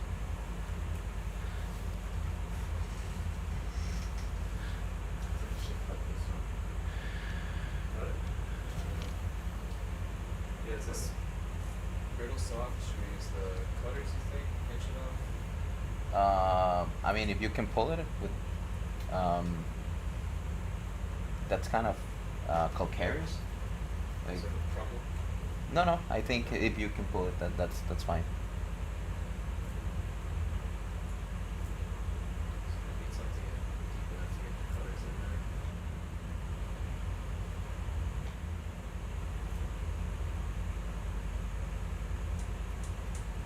Just so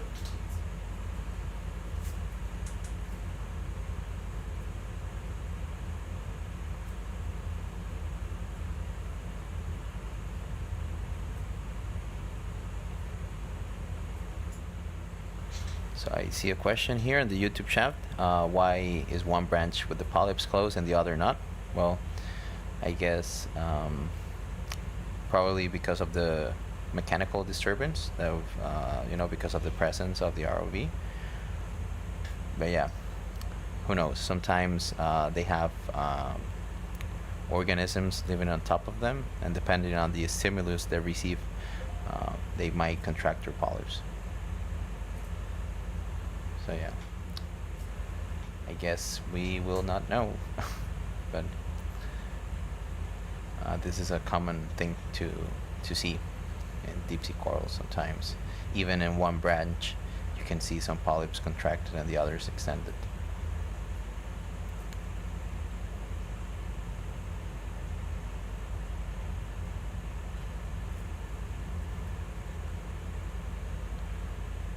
Beautiful.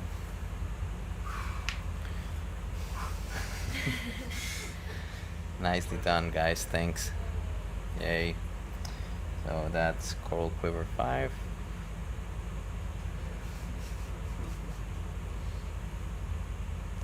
Oh, with the close-ups. Alright, so this is a type of Paragorgia octocoral. Thank you, Leo. And yeah, we're gonna put it in one of our quivers. Gonna take a water sample with the Niskin bottle, and then we will head to the marker where we will see more octopus. I think it's kind of. How much does it take to harden the Niskin bottle? Yeah, I think it's just like full. So I think the one now. Sí, pero también creo que sí.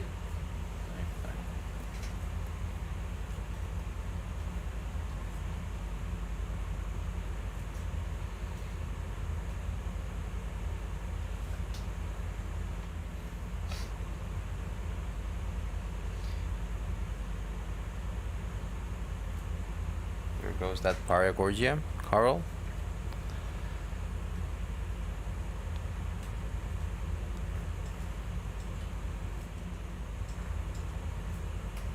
That's also good job guys, thanks. So yeah, if we can fire the Niskin just in the same place and then head off to the marker, please. Which Niskin would you like fire? Number 1, the one that's faster for you to trigger, but yeah. Yeah, they're all pretty close. Okay, Number yeah. 1's one of the big ones. So we can do it. Yeah, alright.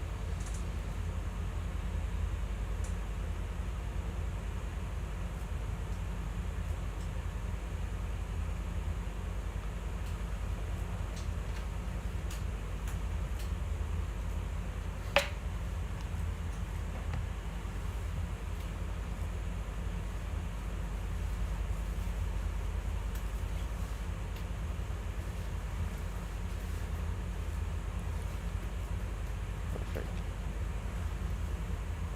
Thanks, guys. Alright, ¿cuál sería ese número de la 216? De la Niskin sería la 1, mae.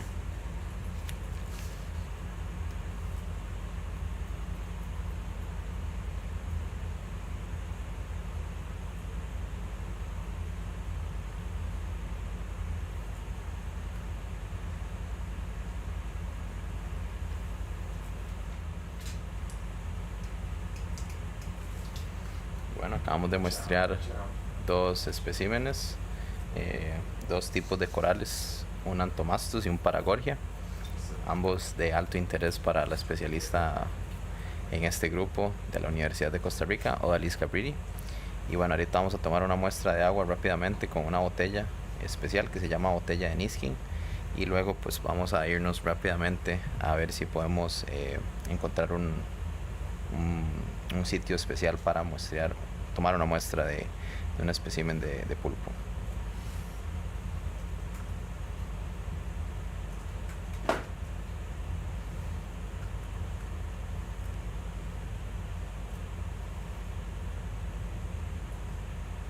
There we go.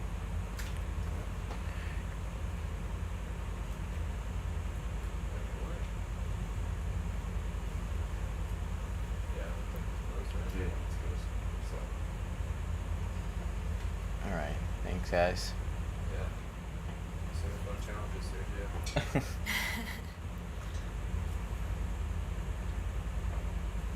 Yeah, those octopus down there would have been fun, but I guess we don't have. There's never enough time to have fun, right? Right. No fun. Work only. All business. All business, Science. all science, baby. Alright, that's not bad. Okay. So yeah, next target will be if we see a male, a female octopus as soon as we see one. And with the eggs. Female? Yep. See, feel what? It's not down in the hole?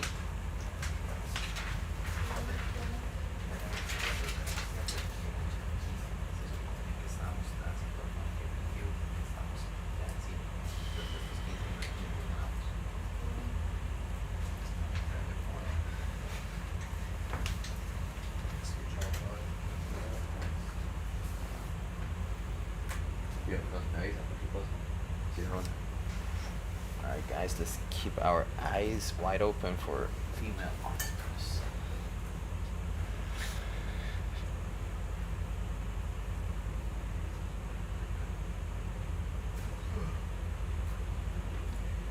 We're pretty much a marker Q, right?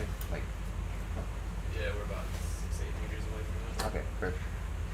I fired them this time. Can you fire, I just started soliciting, can you fire two? No, sorry. Yeah, we need to sample the octopus. Okay, at the next opportunity, will you fire two? Okay, After I the first fire one? one of the large ones. Oh, okay. And this is pretty small. I'll let Celeste know. Okay.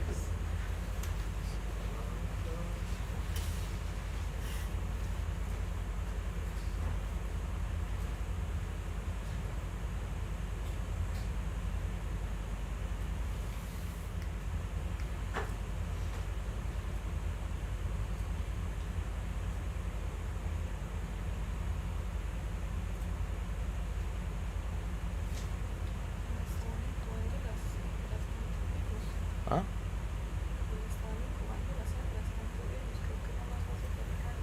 ¿La que está ahí abajo?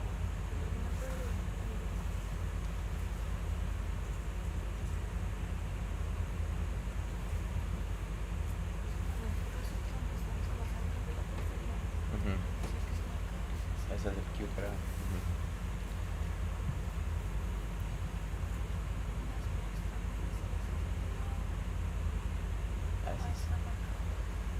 Is that marker Q? That is, yeah. All right. So yeah, can we just try to get probably the easiest one for you guys. You get to choose.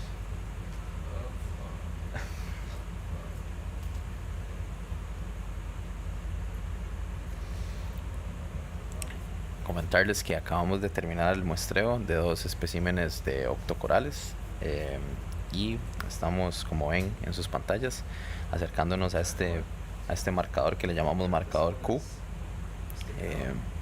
que es uno de los sitios más importantes en esta zona que le llamamos la pulpería. Entonces vamos a proceder a tomar de la manera más cuidadosa posible una hembra de pulpo o de pulpa para análisis posteriores de nuestras expertas Fiorella Vázquez de la Universidad de Costa Rica y Janet Boyd del Field Museum en Chicago.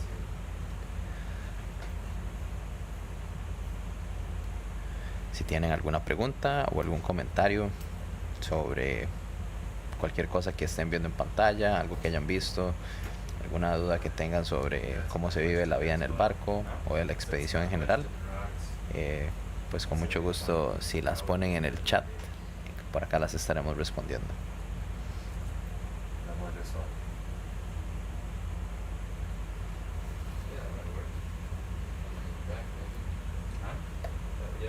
Which one are you aiming? This one? You can, yeah, check. Oop. It's right at the top of the screen there. Alright, let's do it.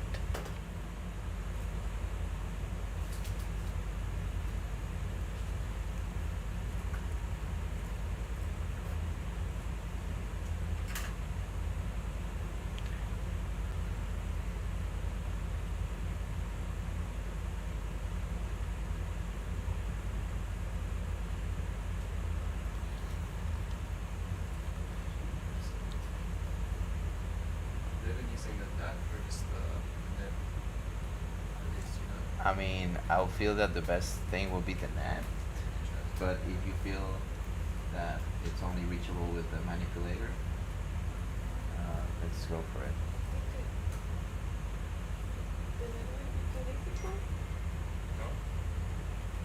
Or you can just like poke it. What is that? Is that like a piece of something from the ROV or? Yeah. Yeah? Hey, that's what I want.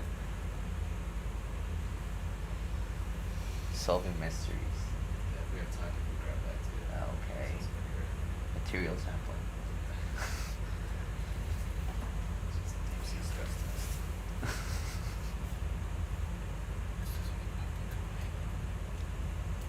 So, what I'll try to do is shift this lower rock out of the way so we have more space to get it.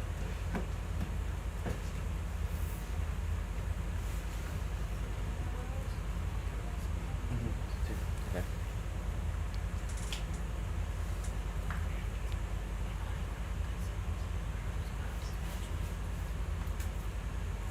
Sketchy, that's cool. Presto. Images ya que es como muy empinado. Entonces para empinado dice está ahí, dice que. Okay, so we're gonna go ahead and try to get this specimen of a female octopus.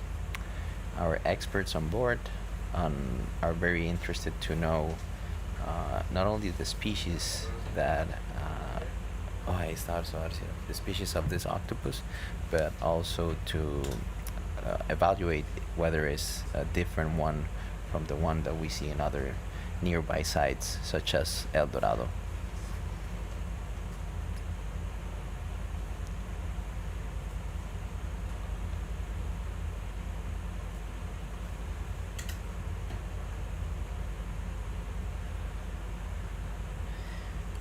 It's a good time to tell you that all the objectives and all the sampling of this expedition.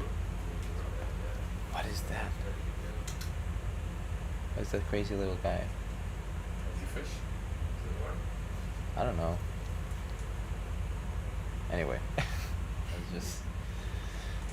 think he didn't like our presence.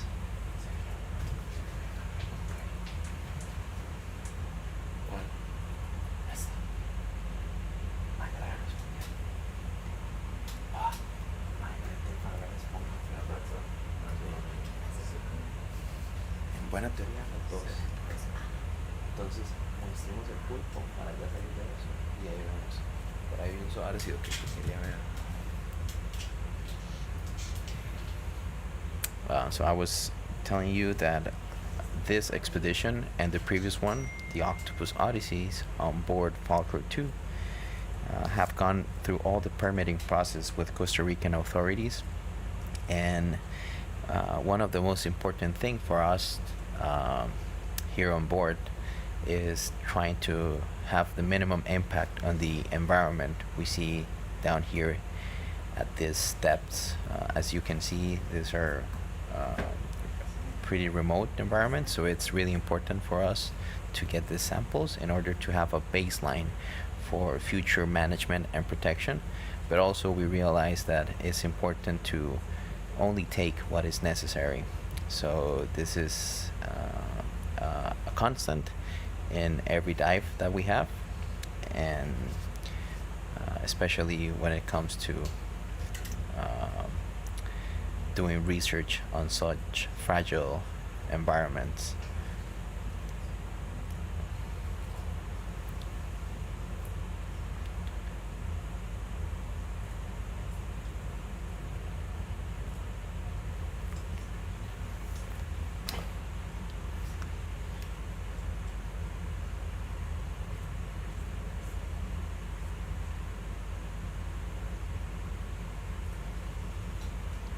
Si tienen alguna pregunta o algún comentario, nos lo pueden dejar saber por los canales de Facebook o de YouTube. También nos gustaría preguntar y que nos comenten de qué parte de Latinoamérica se están conectando a esta transmisión, y con un especial énfasis en si nos escuchan desde Costa Rica. nos gustaría saber de qué parte del país nos están sintonizando, ya que esto es de gran importancia para nosotros.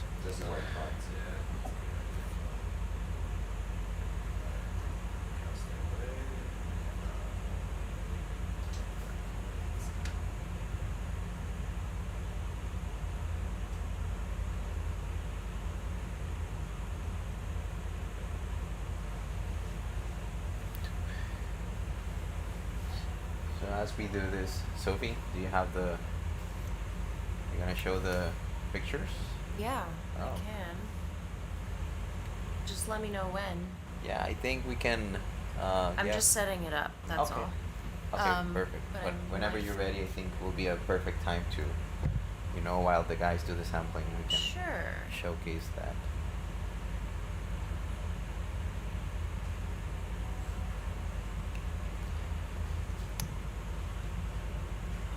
Also here in the control room, of course, we have the very important role of the pilot, co-pilot, and the multimedia specialist.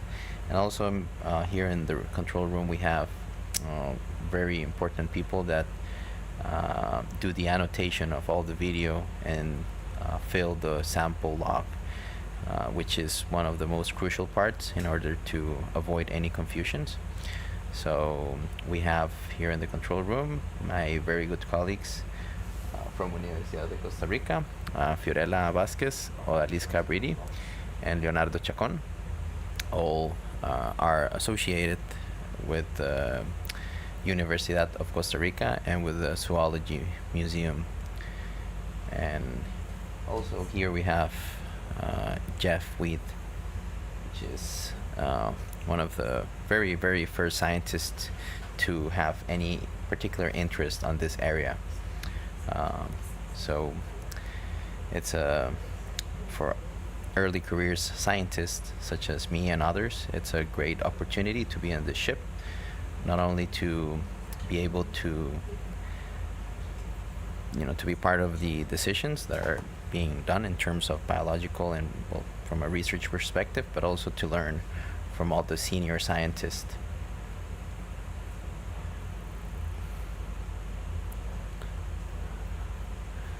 Y bueno, por ahí veo unos saluditos, un abrazo, un saludo caluroso a Dara, pura vida Dara, por aquí le mandan buenos saludos todos los colegas, qué bueno que esté por ahí conectada.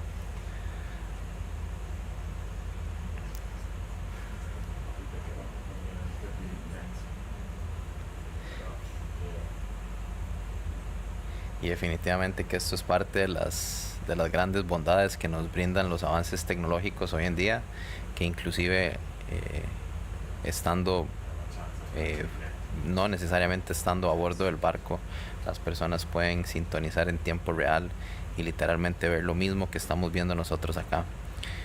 Así que pues hacia esto va a ir avanzando la ciencia, hacia tener una participación más remota y que se pueda hacer un abordaje más inclusivo e integral que permita a los y las científicas de los países pues también ser partícipes en la toma de decisiones, especialmente cuando se trata de este tipo de recursos que se ubican en las aguas profundas.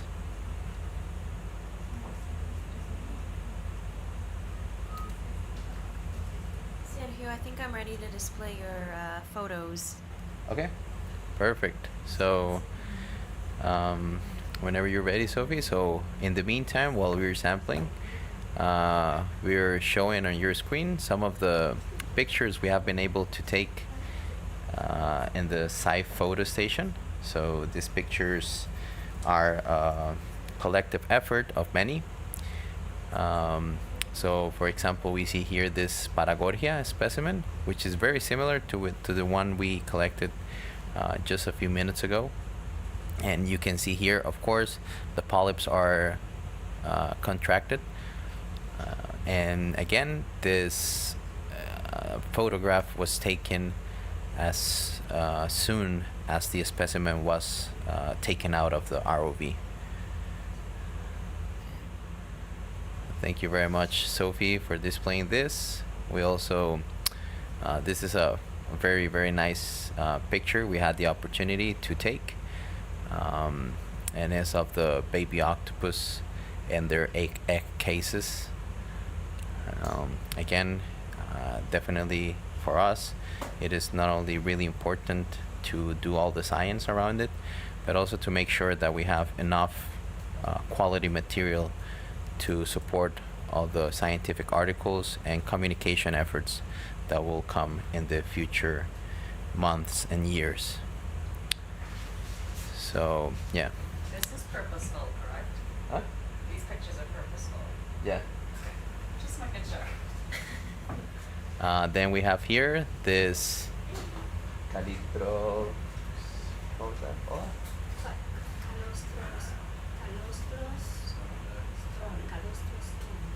This octocoral that's called Calostrostron. I think Persephone. And as you see, it's a very beautiful octocoral.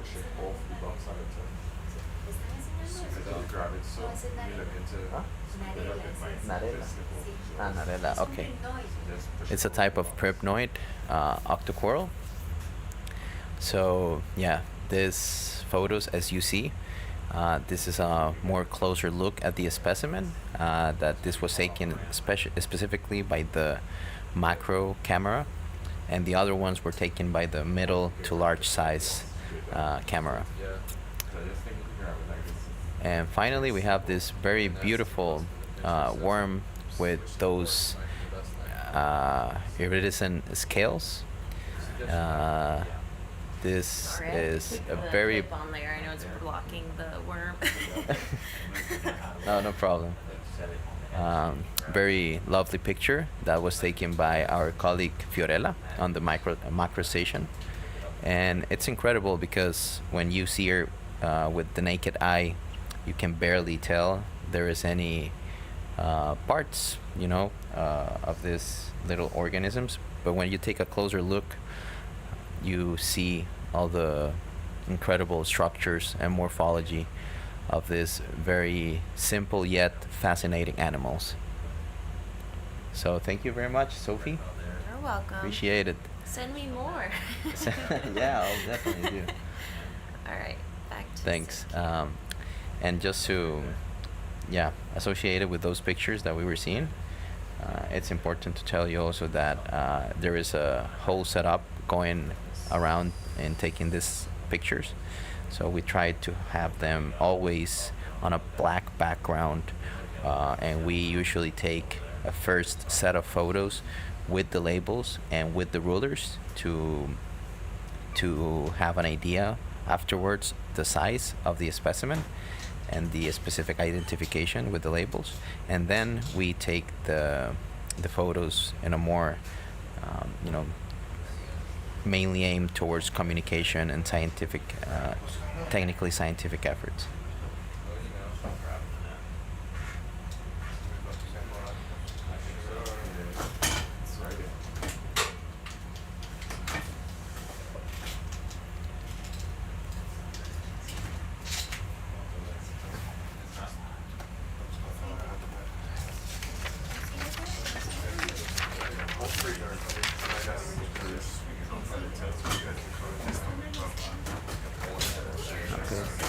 No, es que esta es la vieja.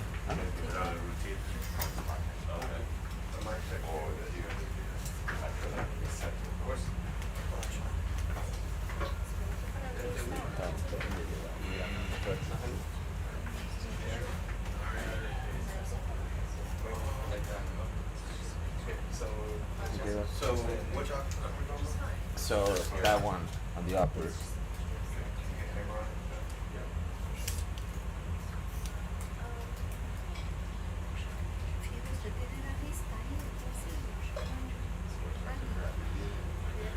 So while we try to sample this female octopus, I will address some of the comments in the YouTube channel. I see people is asking if the picture that we showed earlier, if that was some kind of proboscis. So I do think, right? that was a type of proboscis on that worm. It was a polychaete worm, and as you saw, it had really interesting and fascinating iridescent scales. So yes, sometimes we think worms are not that interesting, but definitely when you take a closer look at them, they're stunning animals. So thanks for the question. Y veo también. So you absolutely want to go with the net for sure? I mean, if you believe there's another more effective way to do it, let's go ahead with that. Whatever you guys feel is the best. And if we see any eggs below, we will aim to slurp them as well. Okay. And does that need to be a quick process between getting the octopus, stone octopus, and getting the eggs? Well, not necessarily like immediate, but yes. Look.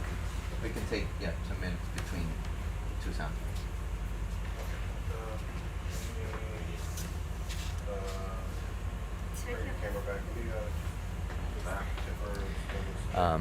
Y bueno, pues para terminar de responder al comentario que estábamos viendo en el canal de YouTube, vemos que nos saludan desde Argentina y nos preguntan si el movimiento del barco afecta cuando se hace una disección o cualquier pues procedimiento que se tenga que hacer aquí en los laboratorios. Y diría que definitivamente es algo que afecta. Sin embargo, tenemos la dicha de que en esta zona donde estamos ahorita y en la época pues no hay mucho movimiento. Realmente son condiciones muy apropiadas y óptimas. Sin embargo, cuando hay mucho viento y el oleaje es alto, pues sí se dificulta un poco. Y definitivamente no solamente pues afecta a los procedimientos que tenemos que hacer pues nosotros con nuestras manos, sino que muchas veces también afecta la corriente y el movimiento del barco a lo que, digamos, pues a la maniobra que se haga con el ROV. Y bueno, muchísimas gracias por las preguntas. Con esto me voy despidiendo. Mi nombre es Sergio Cambronero. Para mí fue un placer estarlos acompañando durante esta última hora y los voy a dejar con mi colega experto Andy Fisher, uno de los primeros científicos en tener interés sobre esta área. Andy tiene una formación en hidrogeología, podría decirse así, y geofísica. Entonces, pues si tienen alguna consulta, por aquí se la pueden responder. So thanks everyone. I'm gonna be handing it over to our expert and one of the very first scientists to have any particular interest on this area, Dr. Andy Fisher, from University of California at Santa Cruz. So thanks again, and I hope you keep enjoying this live stream. Thank you.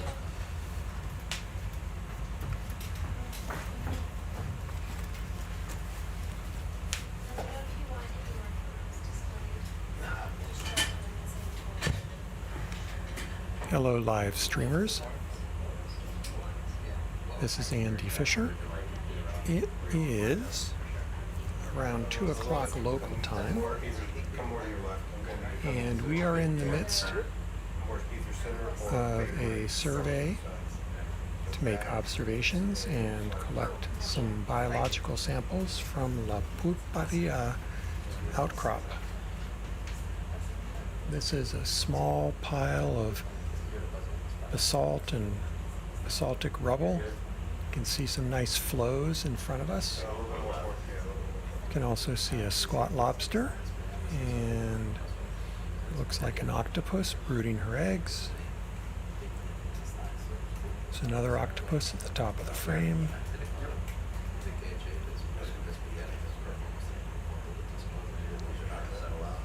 We've been out here a little over a week now. We've seen some interesting creatures, a few different species of octopus. The ones we're looking at now are some of the first that we saw when we found these cool springs. They're kind of inverted with their legs wrapped around their bodies as they brood their eggs. It's a little bit hard to get a sense of the size of the octopus, but they're anywhere from 15, 25, 30 centimeters across.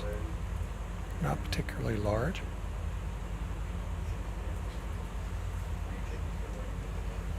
And from what we understand, they spend much of their lives roaming the seafloor as solitary animals.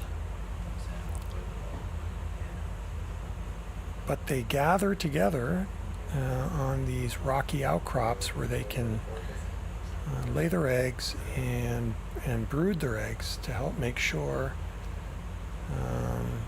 that the eggs are not predated.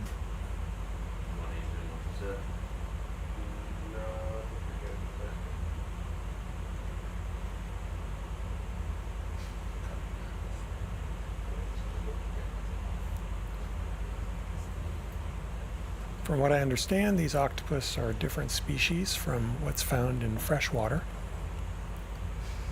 Not a lot is known about their life cycle. People haven't had much opportunity to observe them. And some of the work that's going to go on after this expedition involves figuring out how some of these organisms may or may not be related to others, other species. We don't know much about the relations between the octopus that are located on different outcrops, for example. This outcrop is tens of kilometers away from Dorado outcrop, where we were working earlier in the expedition. We don't know how these organisms are genetically related or not to those on the other outcrops. So we're going to get the specialists, the biologists, and genetic experts are going to get a lot of useful information to help better understand the life cycles of these really remarkable organisms.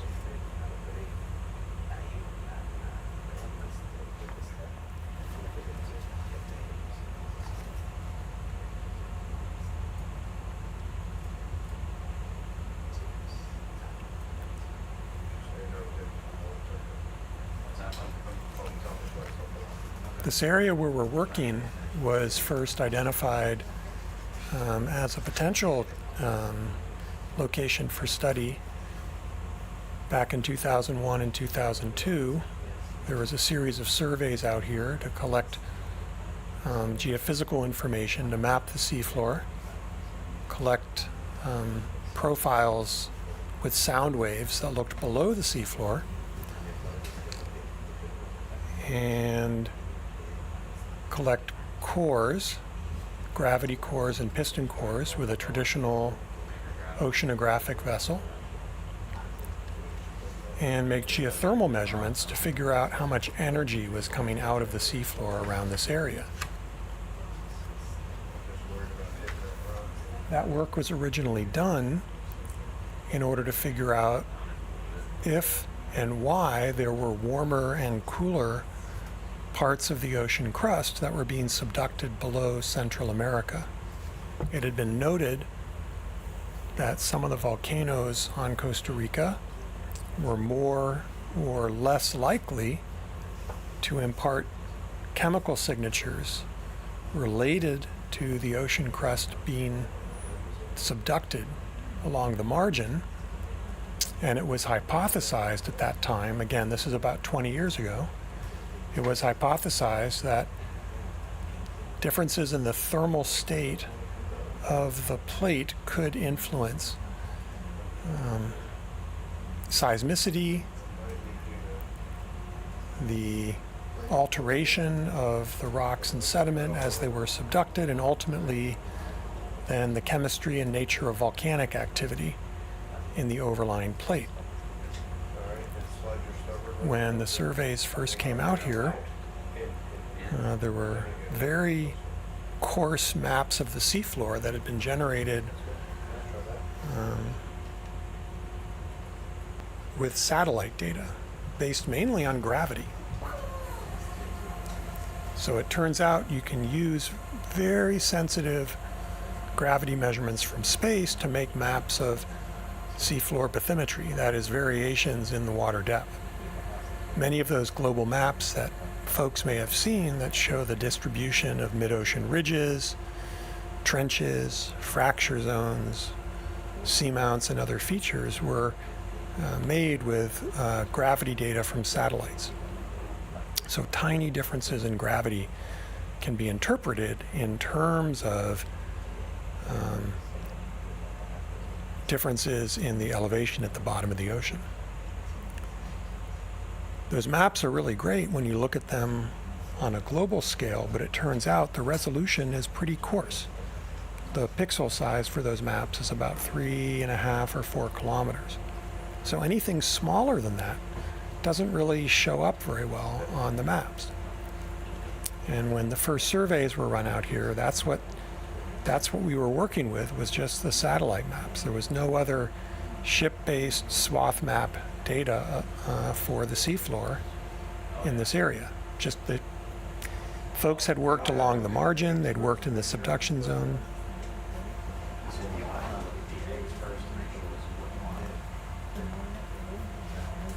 That I'm not sure. Do we need to look at the eggs first? No, I mean, we can sample the octopus and then. I was just wondering if you wanted a certain age on the eggs. Like if you, just from the view I have, they look very young. Does it matter if they're very young? Yes, it matters. See, very young. Not pretty good for what I was getting. I think we still want them, Okay. regardless of the age. Yeah. Sounds good. This one, okay. I'll check with you. There were just some questions here about the sampling.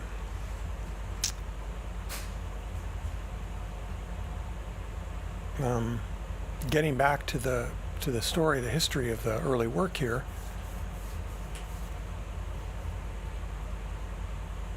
One of the first jobs when we came out was to collect some higher resolution bathymetric data. At the time, the standard shipboard swath map systems could generate, well, sort of 100-meter resolution maps. And typically you'd get a swath a little bit smaller than twice the water depth. So around here we have 3 kilometers water. We'd get a swath about 5 kilometers wide. That was pretty good, with a resolution of about 100 meters per pixel. So quite an improvement over the satellite data, but only available for a relatively narrow swath. So we'd go back and forth, back and forth. We called it mowing the lawn. And we didn't have a lot of time for that initial survey, so we probably covered about 20% of this region. This work area is about 50 or 60,000 square kilometers. We probably generated about 15,000 square kilometers of map at the time.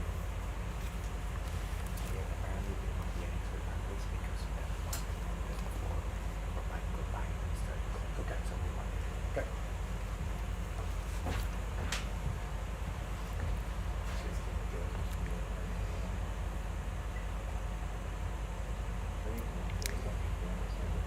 It turned out when we ran those initial surveys, some of the large outcrops of seamounts that we could see from gravity data were present, but they were offset. They were not in the same location where we thought they would be.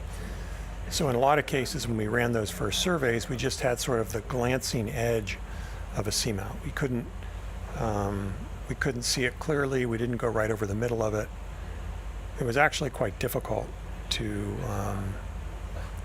get complete coverage. So another expedition a year later, we used the opportunity in many cases to kind of fill in the blanks a little bit. This area was one of the first areas we covered. We saw 2 features, one that was larger, one that was smaller, but we couldn't really resolve them particularly well. And in fact, I was looking at data earlier today as I was writing up a report, and the very first line of heat flow measurements that we made during the first expedition was done at this site. I'd forgotten that.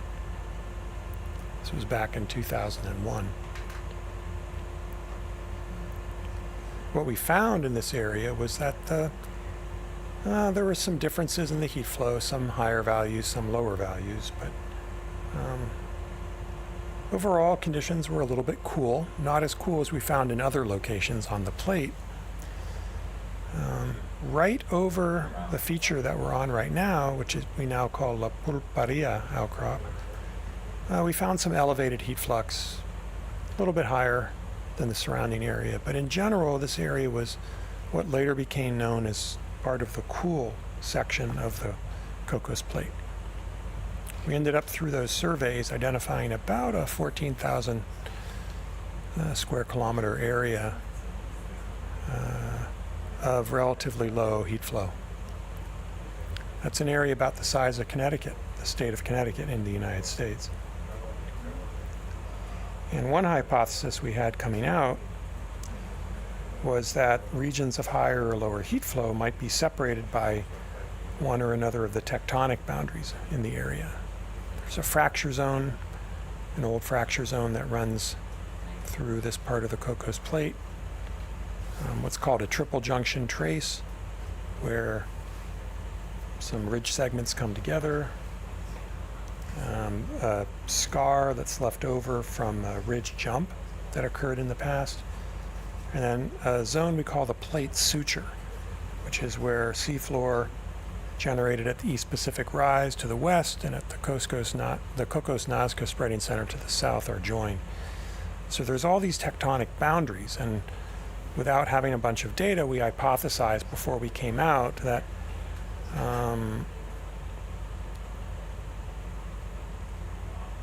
those boundaries might form sort of a division on the plate between warmer and colder parts of the seafloor. Instead, what we found during the first expedition and then really nailed down during the second was that the colder and warmer areas of the seafloor were mainly delineated by their proximity to seamounts. Places that were close to seamounts tended to have cool seafloor.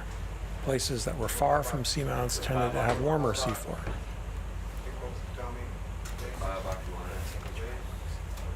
Oh, 5 months too.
It ended up later on that we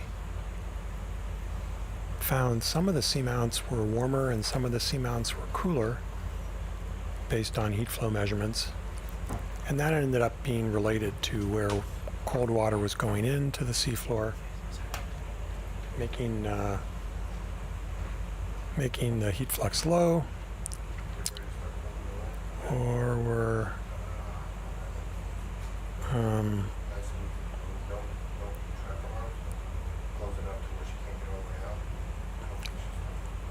and warmer areas where there was relatively cool water coming out of the seafloor. It seems ironic that where cool water comes out, we'd get a high heat flux, but that's because it's still warmer than bottom water. And as it rises to exit through the seafloor, it warms up shallow sediments, and we measured that with our heat flow probe. So we were able to map out the pattern of fluid flow by making those heat flow measurements.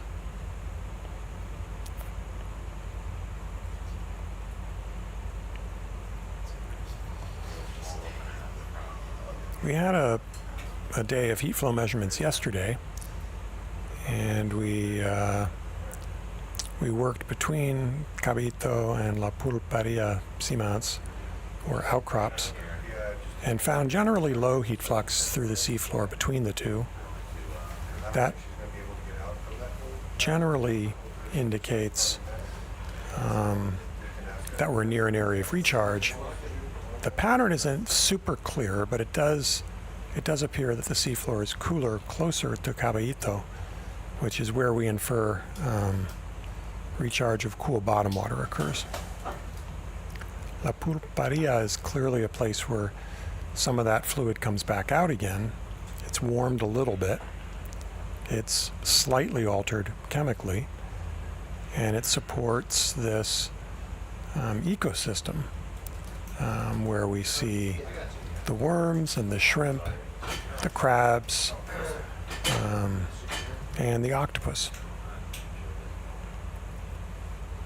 They appear to prefer to be bathed in the water that's been warmed before it comes out of the seafloor. Energetically, it's a slightly favorable place for them to live.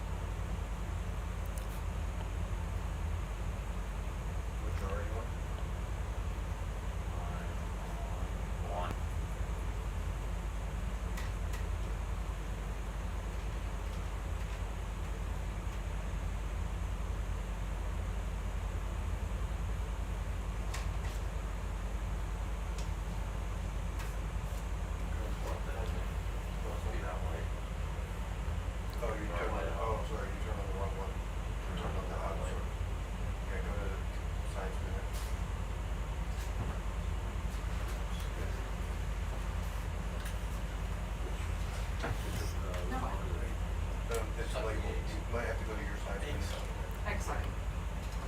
I didn't think we were allowed to take it.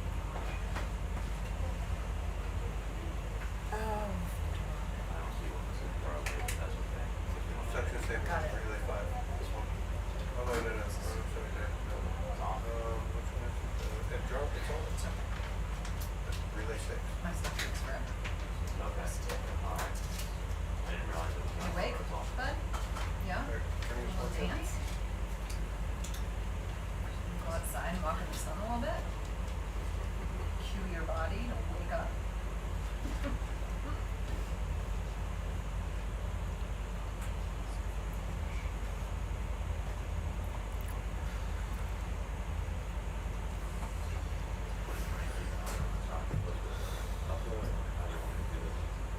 You can look up what this is. I got eyes on her.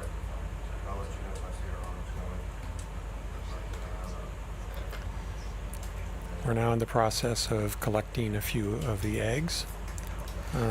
Those are going to be helpful for genetic studies, particularly for sorting out the relations between the octopus in the different locations, and potentially more about their diet and their natural history.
eggs? Hmm? 5? 5 if possible, please. I think I got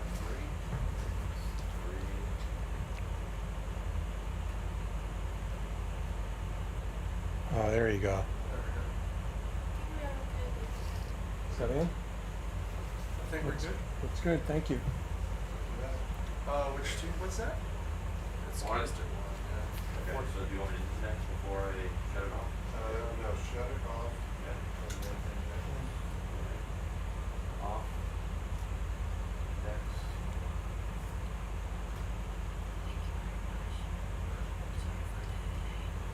And what number is that? 2. it's number 218. 218? Yeah.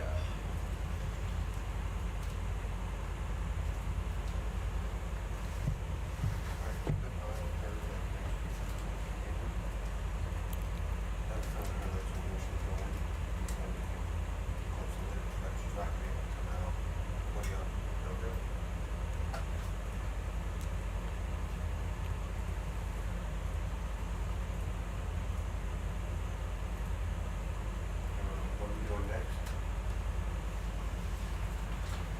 That's a good question.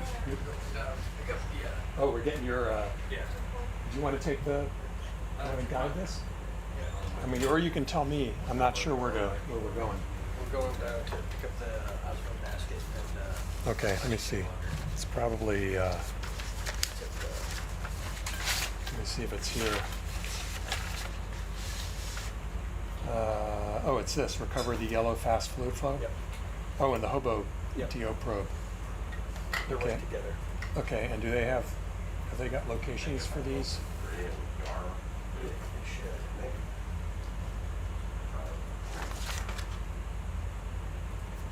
should. Are these at marker Q? Oh, they're at marker Q. Yeah. Yeah?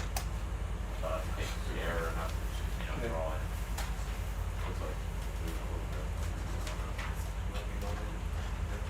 So it looks like we're headed to what's listed as waypoint 3 on this. I'm ready. Oh, Andy. Oh, we are at marker Q. Okay.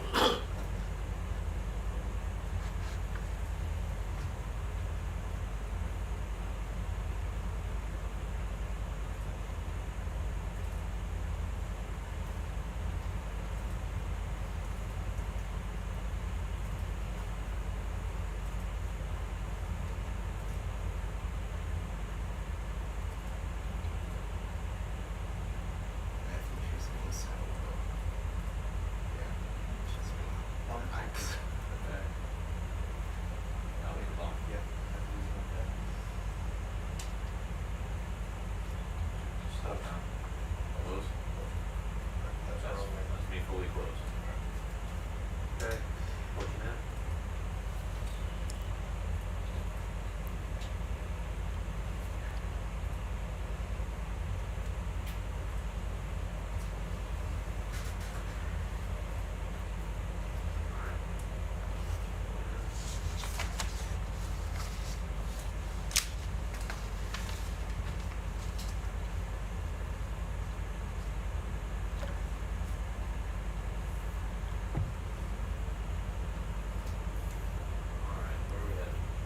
Well, I guess we're at marker Q, huh? So we're looking for a DO probe and a milk crate. Let's see. The next operation we have is recovery of some instruments that have been left out for a while. So we're looking around for a milk crate and a probe.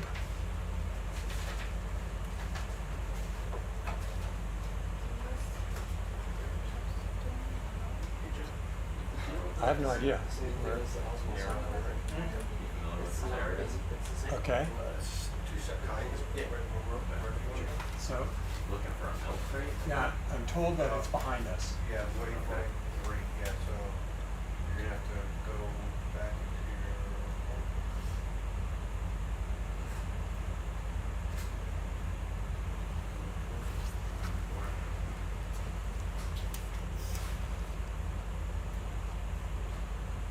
What's going on?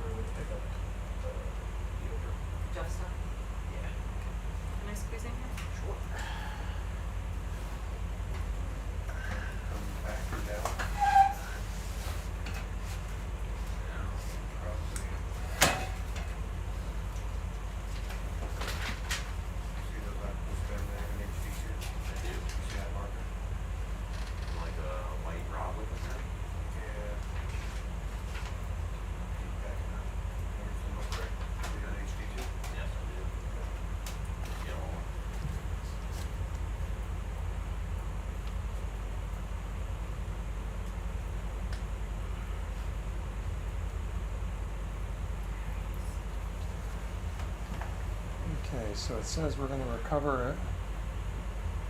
Jeff, is that the DO probe with the little, with the rovent float on it? Yeah. So, I guess. so that goes into the basket first?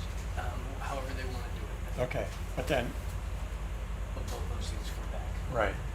So it says recover DO probe, stow in milk crate. Recover the Osmo sampler, that's the same milk crate. It's in the same- Okay, yep. But won't the milk crate be in the way of getting the super intake out?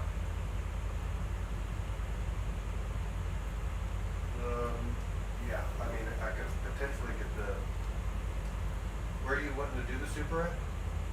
Well, what we want, Jeff and I wanted to poke around a little bit and then decide where, but around here, not like, Within this crack system. yeah, Right. in these octopus. Yeah, I mean, probably would be easier to do that now and then pick up the crate. Should we poke around first? Yeah, we wanna poke around Okay. first. Okay. Where would you like me? Why don't you direct, Okay. because I'm not sure Okay. where to point him. You can use this. Whoop. Just ruin the instrument. Okay, there you go. Well, we've been sampling down here last time, so if maybe like up through these cracks here. You're just looking for some shimmer, right? Some good shimmer? We're looking for some good shimmer. We saw and- some earlier today, and some for sure. You're gonna have to get that a lot of those. And Bring a rosin can. also black is usually a good key. The blacker the rocks. The hotter it is. Yeah. Oh, your daughter's such a. Yeah, it looks like maybe this little hole right there. Huh? Yeah. When's this gonna happen? When's this gonna happen? Okay. You want to kind of aim for that black spot? Come down a little bit lower than Yeah, that'd be great. We're going to be picking up some instruments that have been left out for a while, but before we do that, we want to try to make some measurements of what kind of water is coming out through the seafloor here. When we recover that crate with instruments, it's going to get in the way of our sampling. So we're going to make some measurements, maybe collect some fluid before we recover the milk crate.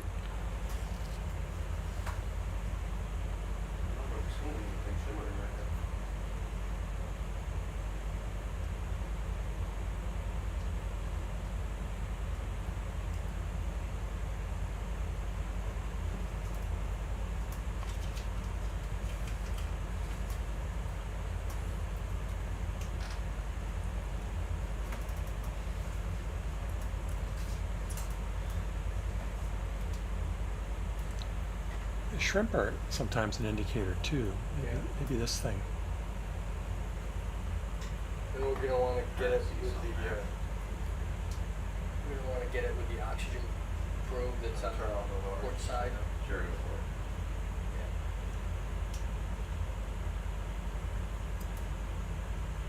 Kind of rest here, see what we got some work to do. That's okay. Yeah.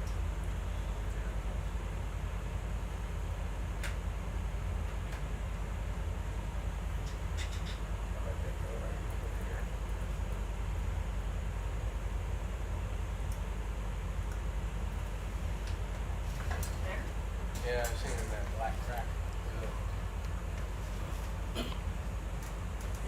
this looks like a promising hole. Yeah.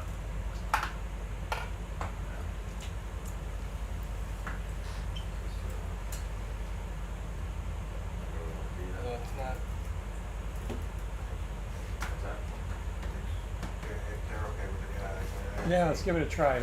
It can be hard to tell till we get a probe in to see where the water's coming out. The water coming out of this feature isn't as warm as at Dorado, so it's going to be pretty subtle. Look at the bottom currents. You think it's currents? This is all over. Yeah, I know.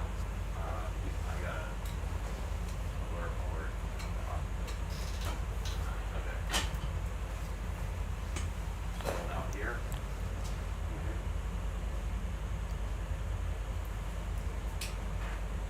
I'm gonna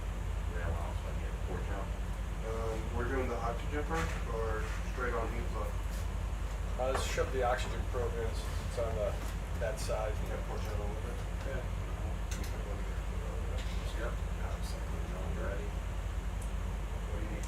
Andy, you wanna zoom in that hole, see if we can see any shimmer? Sure.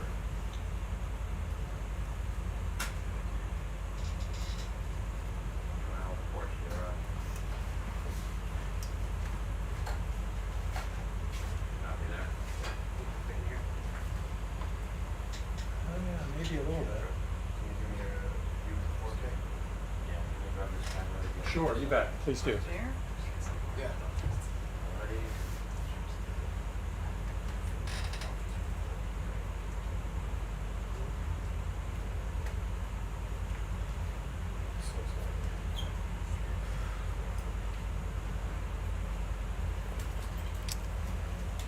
This instrument is a dissolved oxygen probe. What we found at other sites is that there's less dissolved oxygen in the water when it's reacted during flow through the seafloor. So we're looking for relatively low dissolved oxygen concentrations.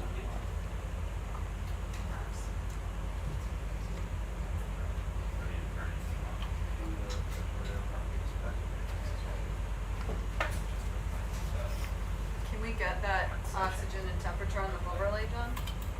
Yeah, it's up there now. Look up. It's up, where? Just in the bottom corner there. Oh. They don't have overlay there.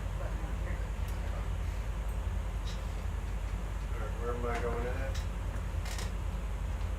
at? Any of those little cracks, sure, try that one right in front of you there. Let's see what that one looks like. The shrimp are hanging out in there, and that's often a good sign.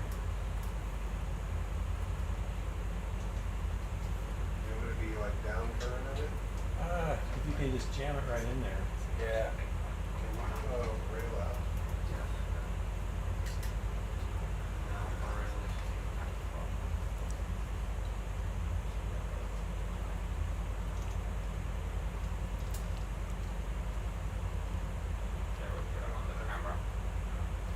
Yeah.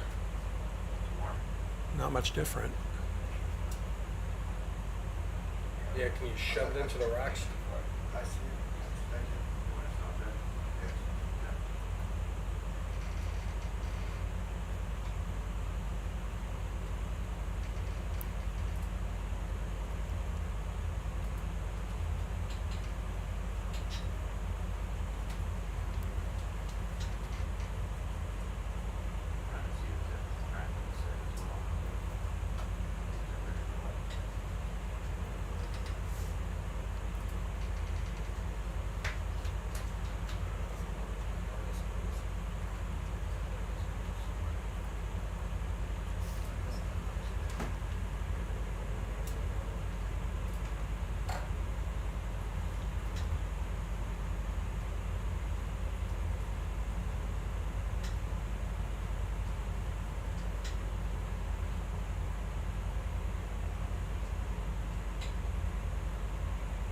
This isn't very warm. Hmm? This isn't warm.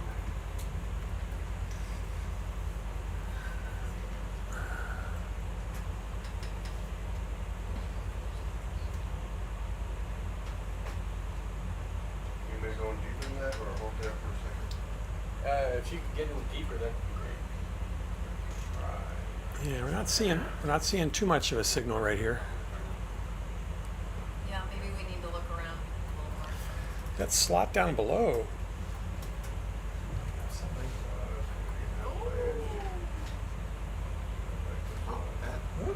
That mother is very protective. Perhaps this was. Oh, thank you. Wasn't me. It went down from 111 to 110.6.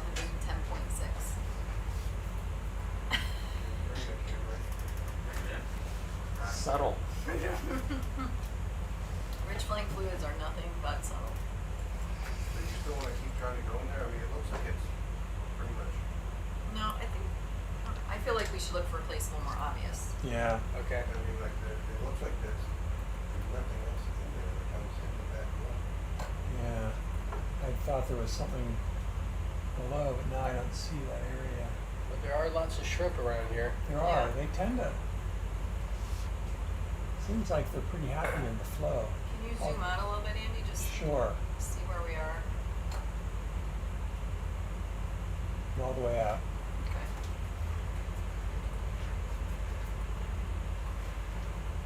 See if anything else looks promising here. The coloration on the rocks, the worms, this all looks like an area where there ought to be some water. Let me see if that's over here.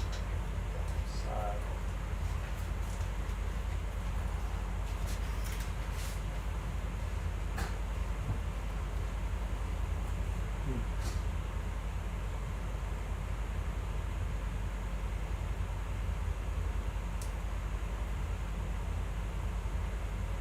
Let's see. What's in there?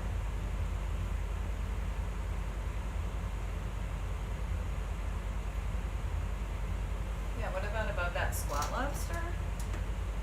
Is that some? To the Yeah. left? Where the shrimp are? Yeah. Yeah, there's quite a lot of critters around here. There ought to be some fluid. You wanna go right there above that squat lobster? Yeah, let's see what that looks like. It's so hard to distinguish the current from. Right. Oh, there's definitely to the left of it. Oh yeah, to the left. There's a little shimmering right in Yeah. there, right there. Got it right in the middle now. So right behind the squat lobster? Up to the left of the squat lobster and a little bit up, right in here. Okay. Looks like there's maybe a little bit of shimmering there.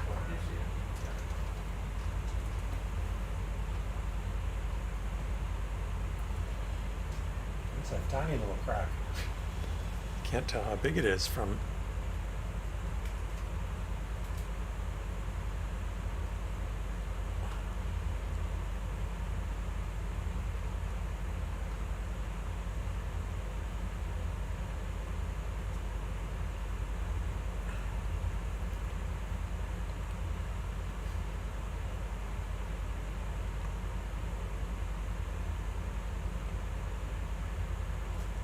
Oh, its temperature has spiked to 1.97. Going deeper? Sure, if you can, go ahead and mess it up. You're saying that it caused an avalanche. Yeah, we don't want a full avalanche, but 199, it's raging. It's like a furnace too.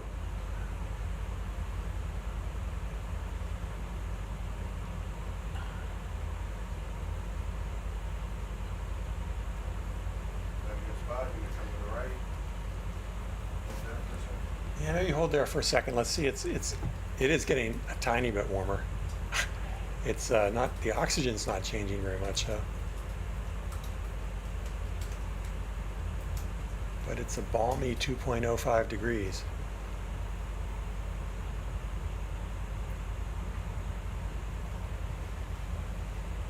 We found it. It's nice and toasty. Yeah. 2.1. Look at that. Oh, perfect destination. Don't for- say we never gave you nothing. Take a vacation there during your winter. Right? That's warm.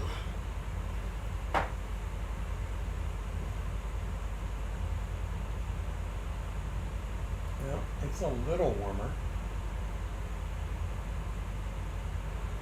It actually looks like there might be some, you can kind of see shimmering up here, maybe? I don't know.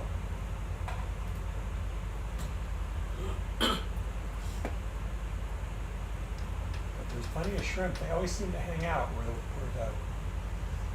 the excitement is.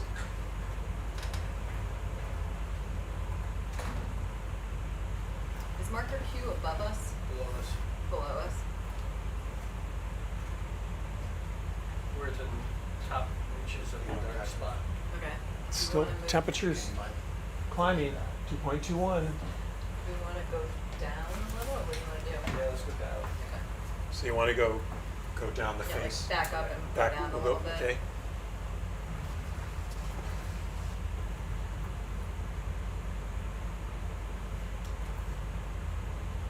Great, thank you. So the peak temperature there was 2.24. You can take a note about that.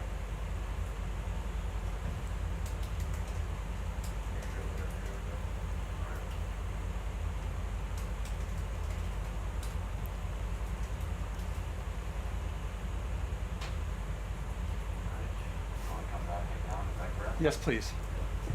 I'll bring this back out. Actually, I'll leave it alone while you're moving.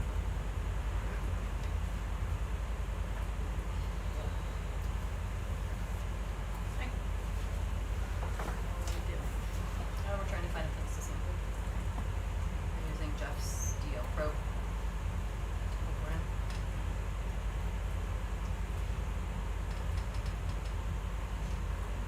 Yeah, there's someone named Jules on the.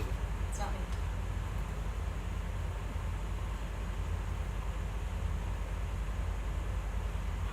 Do you go by the nickname Jules, or did you? A lot of people call me Jules. Somebody call you like Fern?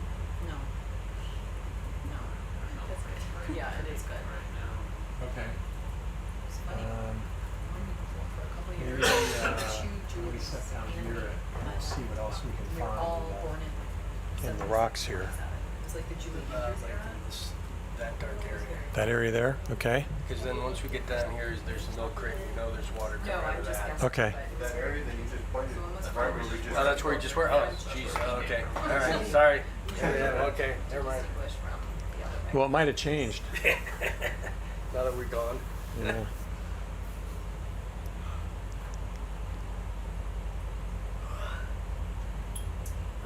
I tagged you with a cruise. When you all found this and you put that in, you put this out here, was there more shimmering? There's more shimmering Yeah. where the sensors are. It does, the amount of water coming out does change with the tides.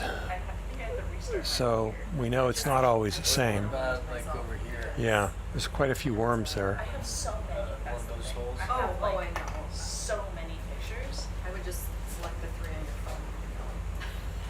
I'm just getting so annoying. I never, my iPhone never plugs into. Mine You got the central port No, I mean, I don't. connected to this. Oh, I see. Yeah, all my photos go to the cloud or to Not Dropbox. having to, it all just leaves out. Me too. So it's not normally the thing that I think about when I do plug it in generally it plugs in fine and it's a non-issue. Right. But yeah, no, not last night. So give that another go. And then I need more acid, but I don't have a bin to put in, so it's just sitting in the hood where if it dripped, it would go into the bin below. Right, okay, I'll go check on the bin situation. Nice setup. Yeah, it's a little sparse here. So, Yeah, not seeing a whole lot. Alright, Let's take a look down a little bit. what about Like this part is black. Yeah, that's what I was going to look at a little bit. so Jeff, where your Osmo is where I sampled? Yes. Okay, so what about up where those two octopus were? Did you see anything there? We didn't see anything weird. This is black. So I'm thinking maybe there's something there. This current is so confusing.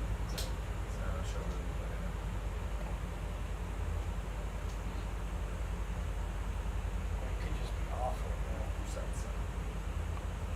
The black is good. Yep. Like here's some green snot from eggs. Yeah. There's an octopus. Yeah. I didn't see her. Yeah, just not seeing a whole lot of the shimmering from the formation here. Let's see. How much do we time do we have? Well, they were running about a half hour late. We're supposed to get off bottom at 5:30.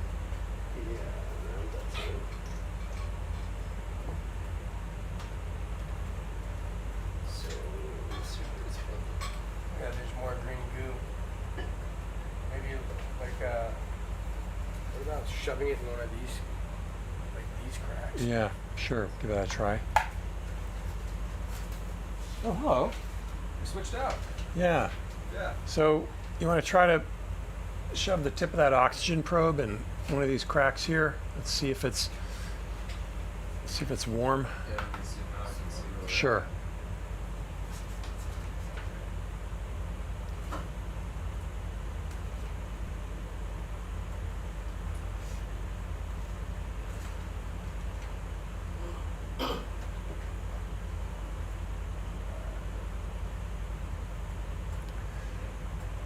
Yes, right dead center of the screen.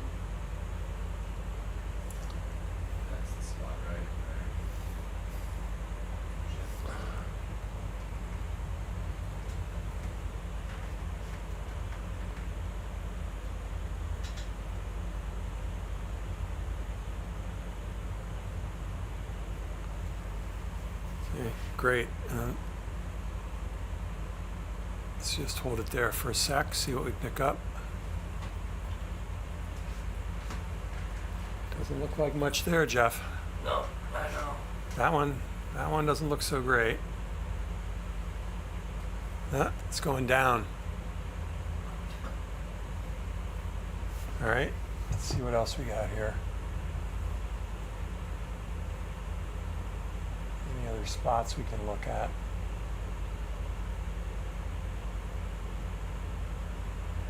Not much else. Generally look for those sooty black areas where there's lots of worms, but we're just not seeing a lot of shimmer right now. What if we store your intake and make sure we can at least see it there? Right? You can toss everything in the box. Yeah. Jeff, is your intake is right here? The intake is attached to the donut, and then the T handle, the little orange part. There. That does the oxygen flow. Right, but They're but both in the same place. that's right here, right? Yeah, Yeah, okay. So do you want us to recover those and then sniff it? Sure. Okay. So we'd like to recover these bits. It might be that they can all go into the crate, and then we could just leave the crate there then, and then we'd have access to this. Yep. Is that okay? Yeah. How's that sound? Yeah, so we'll stow the sample. So there's a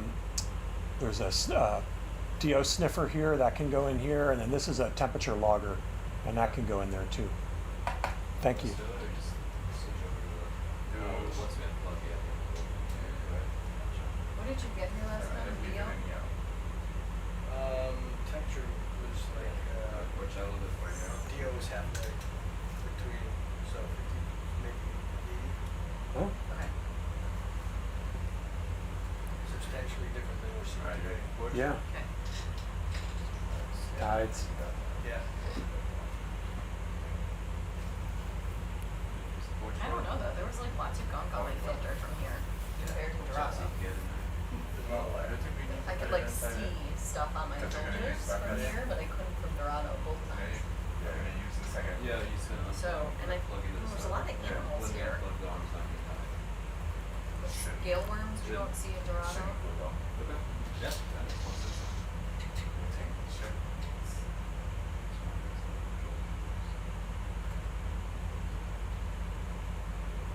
You sampled that one, right? I don't know. We're likely seeing less flow here today than when these instruments were deployed. How long have they been out? What's that? The gear, how long has it been out? A week. A week?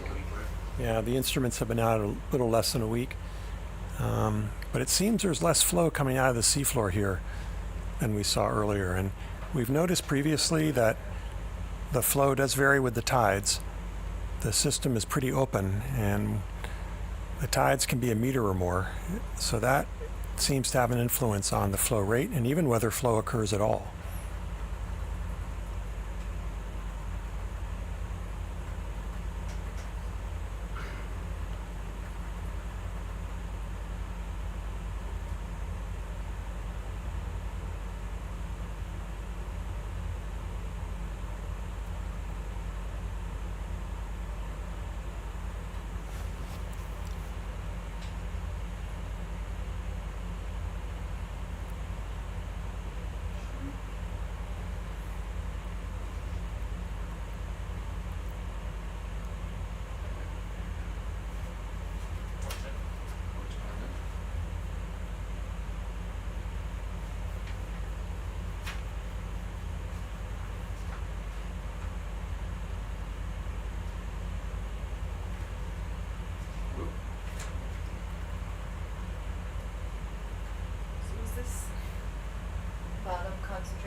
So it's reflecting all those into one milk crate. Do I just treat all those as one cell?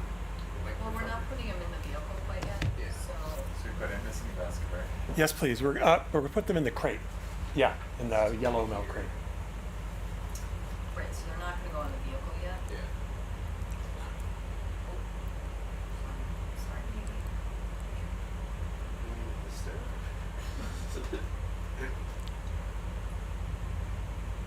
Oh, and that's got your osmo intake next to the temperature? Yeah. Yeah. All in one.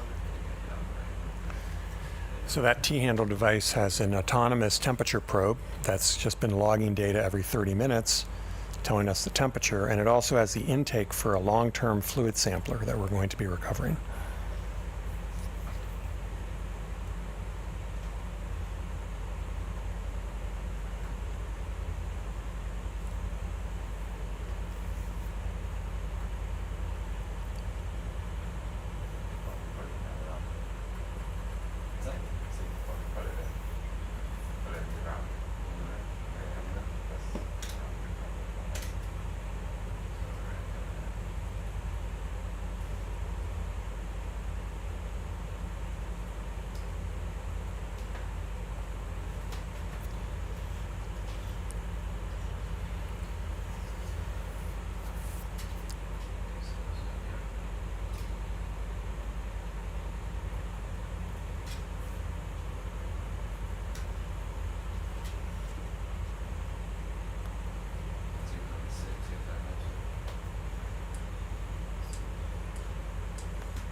Hi, ladies.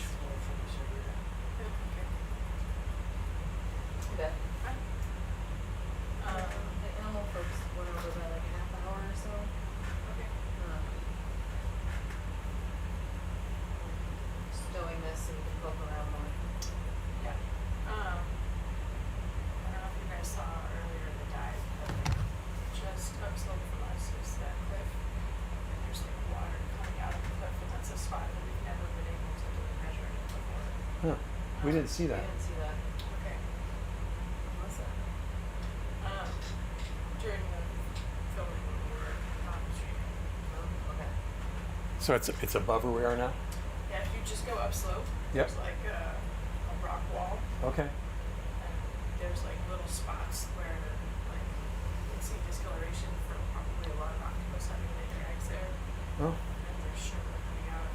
Shall we just head straight up there? We can leave the crate here for now. Yeah, well, I'd like to zoom in just to see if we can even see shimmer here, Yeah. Okay. because so far we haven't found any. Is it other all right if I move this? Okay. It is, yeah. Okay. So let me, Have you eaten? Not yet. I put aside like a lot of cheesy things. The sandwich was so good. Yeah, Okay. it was like. so butter, where, cheese. Jeff, where was that? Oh, it was down here? Oh my God, it was Jeff, was it down here where your instrument was? No, Like behind these rocks. Here? to the right. Yeah. Where Oh, the octopus right here. Yeah. Okay. So do you want me to zoom in there? Yeah. I was reading.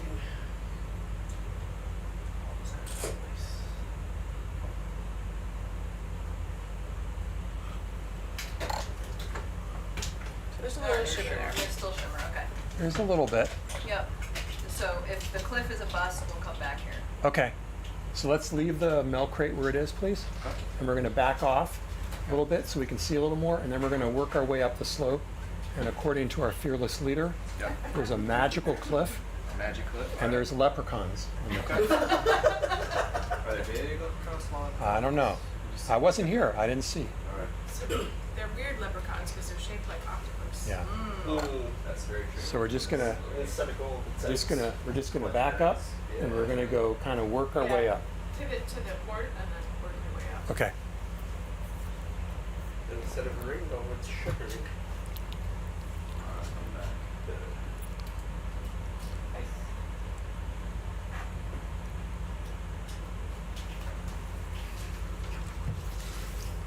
So let's see what we got. There's marker Q.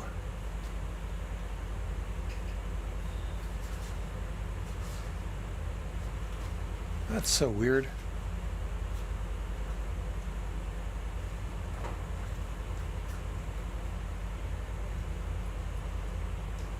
And we're looking for kind of a wall here. And Pivot to counterclockwise. You're gonna see it coming into your. Yeah.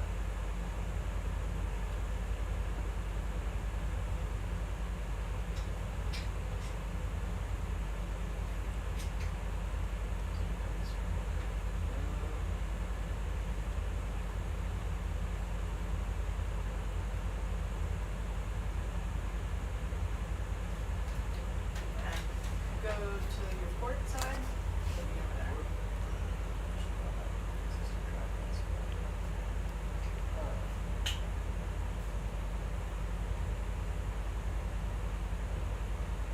It's just about to come into view on the port side.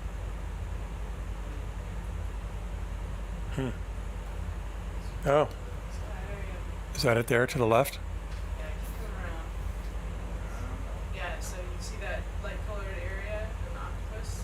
Oh yeah, under here. You zoom in on that. Okay. You see most likely there's Is that all right if I zoom there? Let me get. Yep. So you want to go down a little bit? Yes, please. Kind of. There's kind of a hole down there, right around here.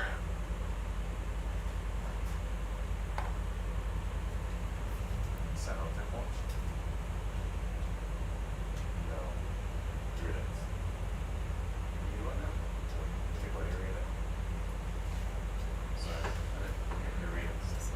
Yeah, starboard now. It doesn't look easy to get to. No.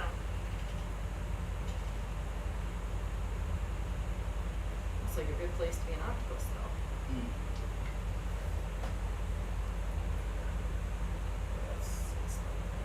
So you want to set up in here and try to probe in here? Yeah. Let's. As soon as you set up, we'll zoom a little bit and just check. But it does appear like it's shimmering even from here. Alright, are we cheesy things? So much cheese. So good. Why is there a lot of cheese on it? The sandwiches at lunch, it's like a French Greek sandwich. salad, a caught monsieur, queso covered corn. Yep, and a cheese leg. That's- I had all of it, for the record. I had all the cheese. Queso. Give me a little bit of. Oh yeah, you can definitely see the shimmer in there. Just don't know if we're gonna be able to reach.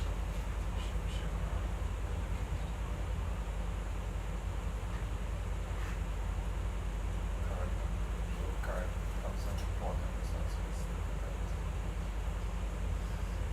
So how's that called? This is your card on your point. Yeah, it's. I heard that. You got it. Just down.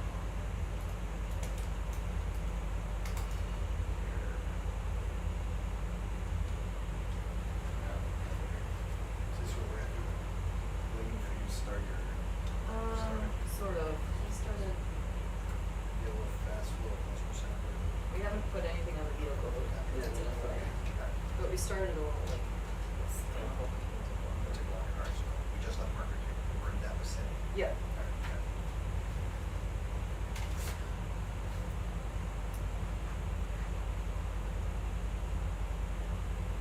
Try to spin very slowly around. A little bit closer.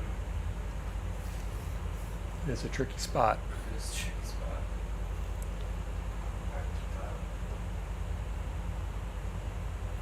Just keep that way over here. Got it.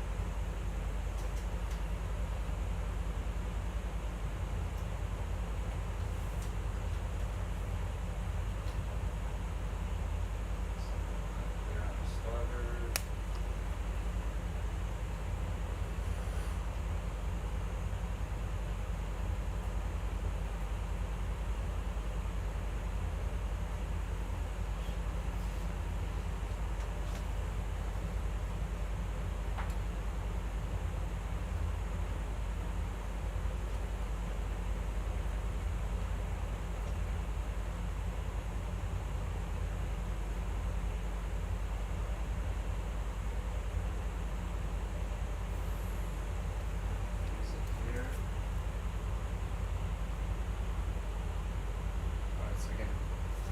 Okay. probing camera work if you want. Yeah, let me just, because I think I can already see a shimmer right there. I'm just going to zoom in for a second. Yeah. Just see what that is all about.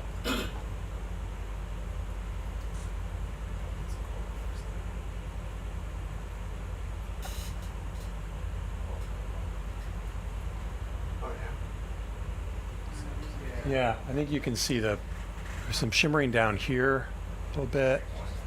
So is it possible to get the sniffer into there, or is it too far? Is it too far away?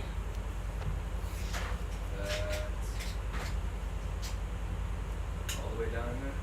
Well, or just push it into like here. Push it into there, or push it into there. That's Can't. the four arms here. That's kind of Tricky, yeah? a reach, yeah. Yeah. Well, I can't really see what's in this one. It's possible there's something there. Yeah.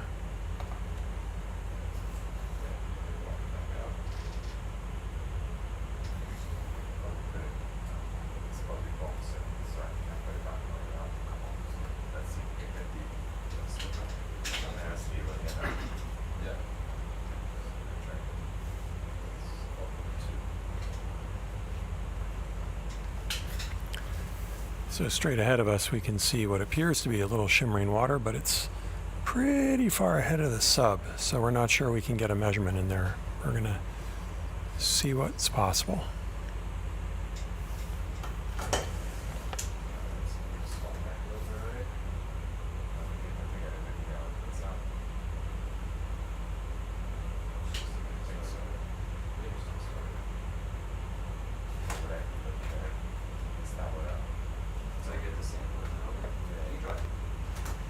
Oh, you try to get it with the starboard arm? Yeah, it's the starboard arm. Yeah, it's supposed to get to that. Supposed to take over narration Yeah. for three? Are you ready? Yep. So we're just trying to get some shimmer there, so we're gonna do the sniffer. Okay. Have fun. All right. It's gonna be a hard act to swallow. Yeah, I can just push that for you. It was quick. I was excited. We got to 2.20. So we're gonna find somewhere to cool off. I appreciate you. Blistering hot. Blistering. Brutal collection. So we have to reach that because Yeah, so we're still on marker cube. Yeah. Recover. Yeah, it's still their deal, right? It's all, we pulled the instruments and put them in the crate, Yeah. and it's just sitting there, but we didn't want to put it on the porch because it would get in the way. Not yet. Okay. But it should be a quick pickup already. It's kind of below us and to the right. If we can't sample here, we'll go back and sample there.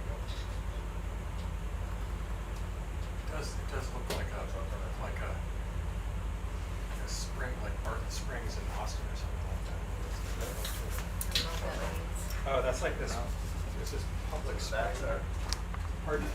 That was that, so. Yeah. There's this spring where the water just comes out of this karst formation. That's kind of what that looks like there. The side. I'm kind of curious. I don't know if I can go back to red microphone. It's to know. Never been red.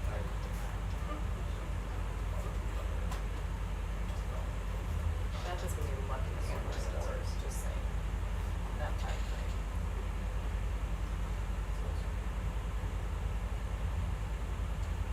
Of course, I haven't read my cruise report from my July cruise, so not a good role model.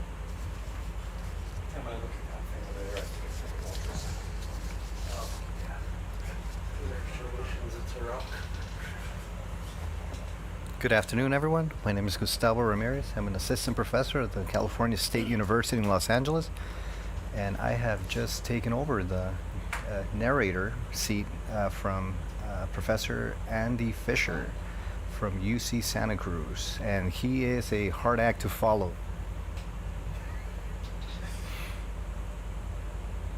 We are exploring a seafloor feature primarily comprised of basalt in Costa Rican waters on board the research vessel Falkor 2. This is an incredible 110-meter vessel that allows us to deploy a remotely operated vehicle called Sebastian. Sebastian's about the size of a small SUV, and it's tethered to the ship. A very fancy cable that I guess allows us to provide Sebastian energy, and allows Sebastians to feed us back on the ship here, a couple hundred meters or a couple thousand meters above the seafloor, live high-resolution images. And that is what you're seeing there.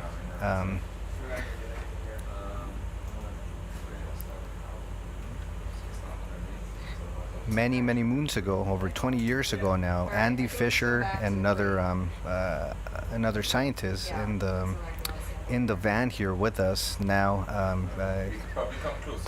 Professor Jeff Wheat from University of Alaska Fairbanks. They were out here measuring temperature anomalies in the sediment. We can pull the ram in so we can scoot closer. We're not going to get a ton closer, but we can try to get a little bit closer. It's up to you guys. Sure. Let's give it a try.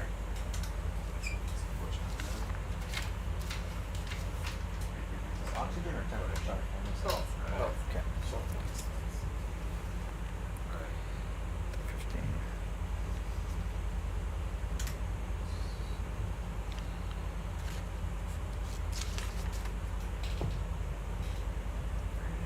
So again, Professor Andy Fisher and Professor Jeff Wheat, who joined us on this expedition, were out here many years ago, perhaps over 20 years ago now, measuring temperature anomalies in the sediment in this area, and that is through sophisticated mathematical modelings that take the temperature of the sediment and how the temperature changes as a function of depth, that they were able to conclude that there must be water flowing underneath the sediments in the first layer of rock.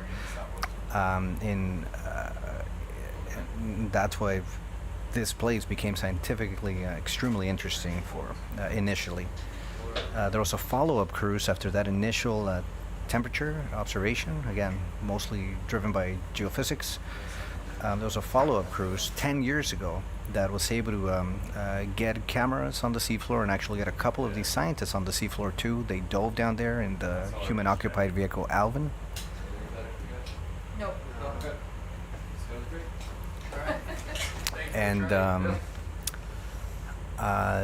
they were able to confirm some of these. They were able to confirm that amongst some of these seafloor features, there was fissures in the rocks where shimmering fluids were evident. So the shimmering fluids are, of course, rising, relatively warm fluids coming out of the seamounts into the cold waters of the deep bottom of the ocean here.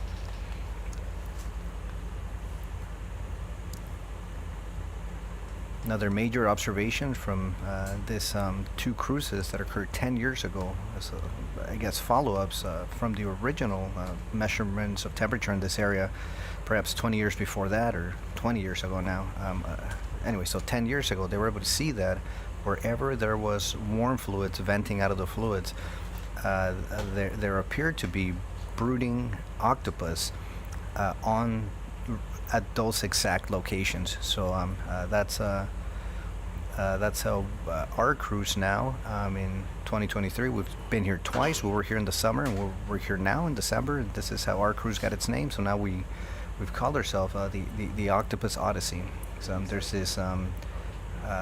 this pretty solid overlap between what originally drove scientists out here, which was trying to figure out a better understanding of how water moves from one seamount to another, and where these fluids vent. Now we've got this co-observation of the venting basically being specifically chosen by at least two different species of deep-sea octopuses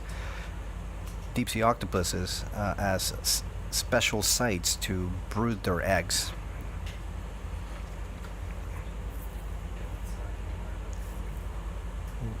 Again, we are exploring a feature where we believe, or where we have seen water exit the rocks. This feature is, or will soon be officially named La Pulpería, and it is just west or southwest of a larger seafloor feature that's that's known as caballito. Wake up, Jeff. Good morning.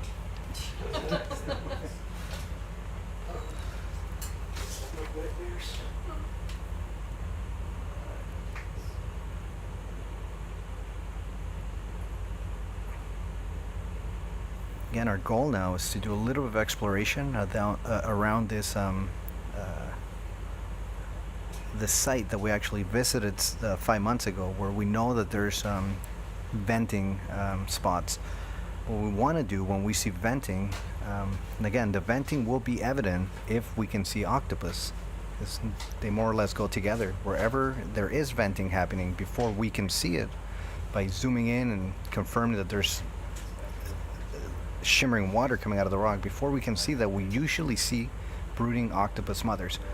So we're taking a little stroll here around this seafloor feature to see if we see any more octopus. And where we do see octopus, we're gonna try to take temperature measurements and oxygen measurements. Again, an increase in temperature and a drop in oxygen will confirm that there are indeed crustal fluids emanating at these sites. Once we're happy with finding a spot of crustal fluid venting, we will then commit to filtering a lot of water from that area. And that filtering will happen with a very sophisticated piece of equipment called a SERP that ultimately handles an incredibly large of volume being filtered in place. So it's a very nice piece of equipment that's attached to our ROV that again allows the filtering of tens, perhaps hundreds of liters directly into filters that can then undergo something called fixation, so that molecular biologists back in the lab can simply take those filters and then perform experiments and study the genetic sequences of relatively pristine So, crustal Jeff, microbiomes. Have we sampled up near the actual marker?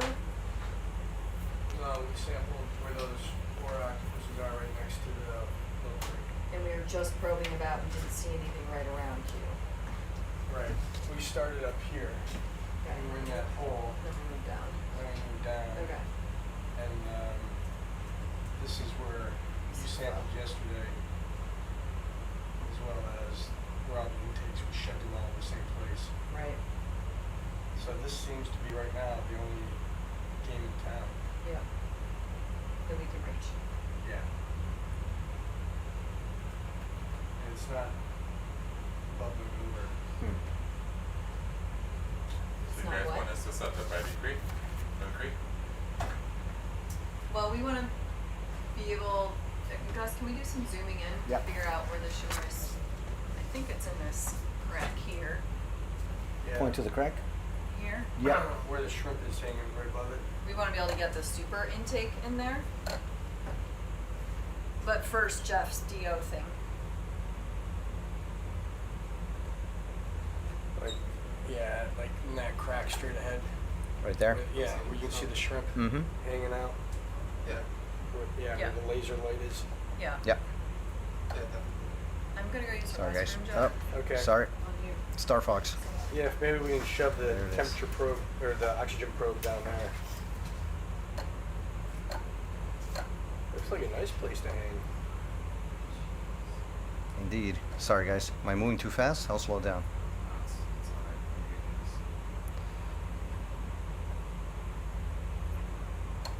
alright. I've got to be more gentle with this.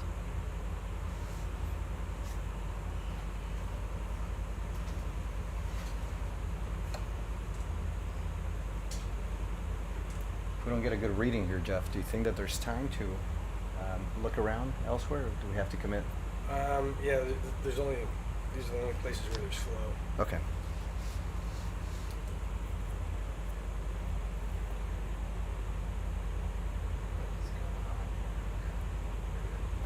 Just light it up.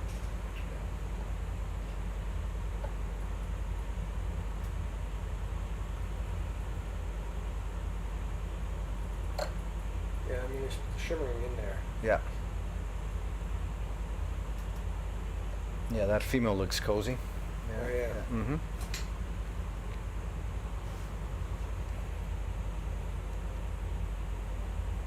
shrimp being active is always a good sign. Yeah. Oh.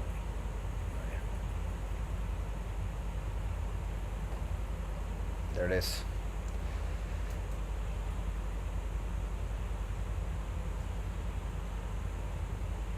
And the shrimp eating the octopus? Well, They're trying to. she's gonna come down and whack them. Yeah.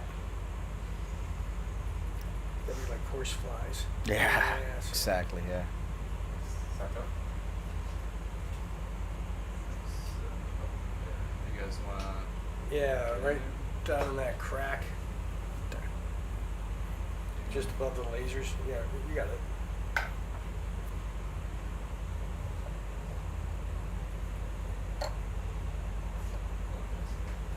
Oh, sorry. Leave it alone. Yeah.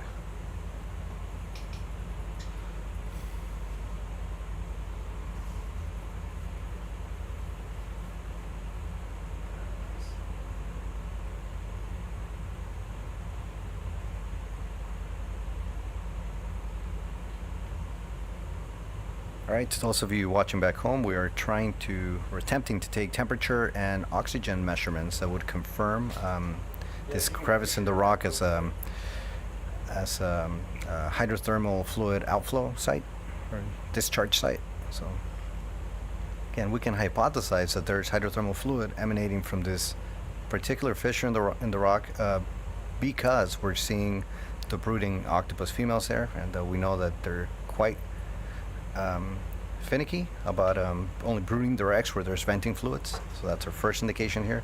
We can also see some shimmering, and that shimmering is of course a physical property of the change of diffractive index of water when there's water masses at two different temperatures running right next to each other.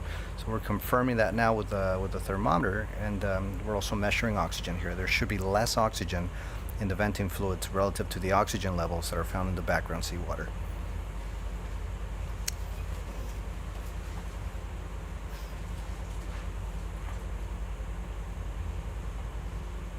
It's working? What's that? It's working. Yeah. It is. It's, That's your data. Real time. yeah.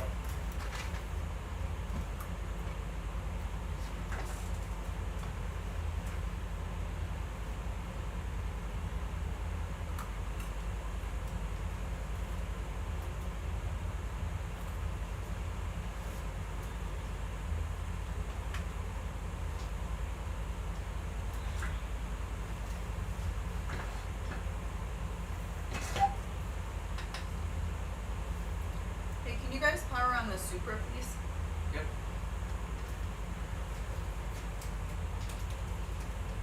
And it's super powered on. Thank you.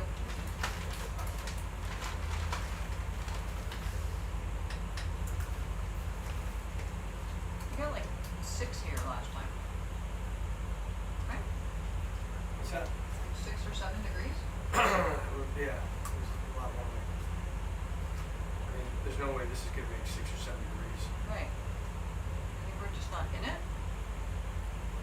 Well, we saw it shimmering, and it's, that's general holes where the intakes were. It just could be the tidal cycle. Doesn't take a lot to make a shimmer though, right? Just for like a degree and a half. Yeah.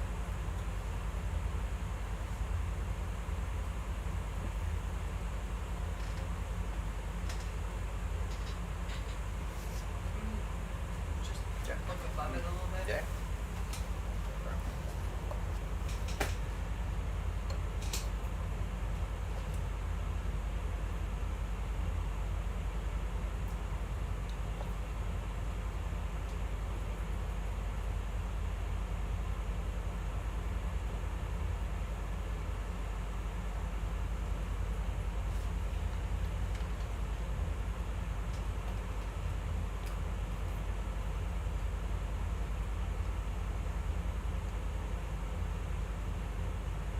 There's an octopus over there.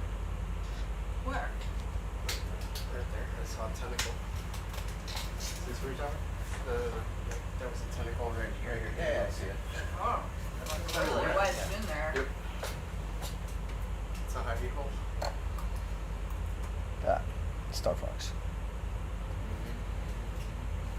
that what we're talking about, Oscar? Yeah. Yeah. yeah. There's like a tentacle in there. Yeah, what if, can you move the sensor Further in? that way? Back towards the temple. Yeah, back toward the tentacle. Yeah.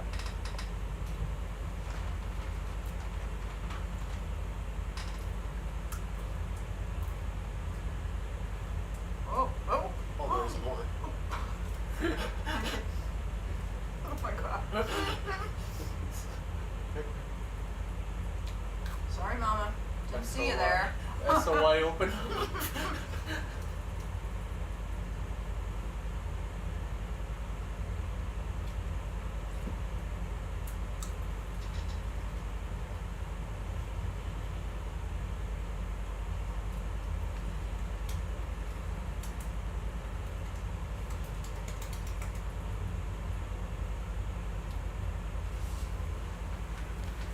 I don't think we're not gonna get 5 or 6 degrees here today. Okay. Well, I'm still gonna sample. Yep. This is where you are, that's one. Let that settle out. Let's. That y-axis is so tricky. Huh.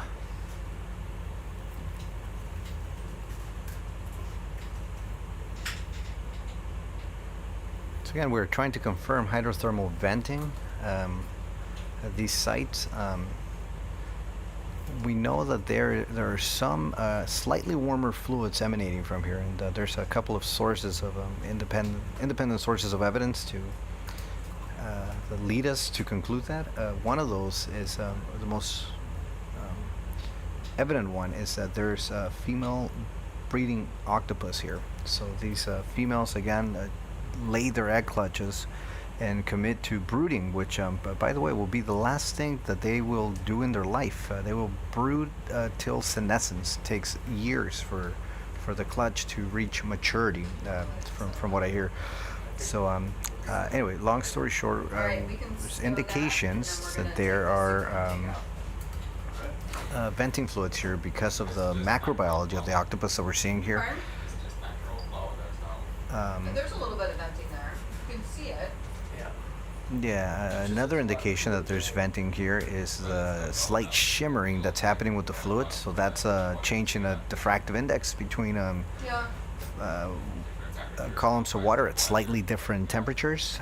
More direct lines of evidence include our measurement that we just got now of temperature. So we are slightly, perhaps a degree or a degree and a half above the background temperature of the ocean. Background temperatures at around 1.5 degrees Celsius here, and when we put the temperature probe in there just now, that's what you were seeing on your screen, we got close to 3 degrees. We've confirmed venting that can be as warm as 12 or 13 degrees in other places, but it's just simply not as intense, perhaps right now in this crevice that we're looking at. I guess a quaternary source of evidence to suggest that there's venting here is oxygen profiles. So once we put this probe in, the head of thermometer, there was also an oxygen measuring device that showed that oxygen was slightly lower in that little nook that we just sampled relative to the background fully oxygenated deep sea water.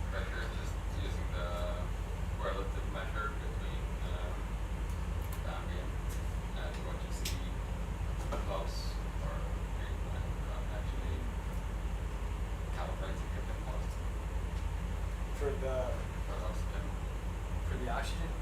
Yeah.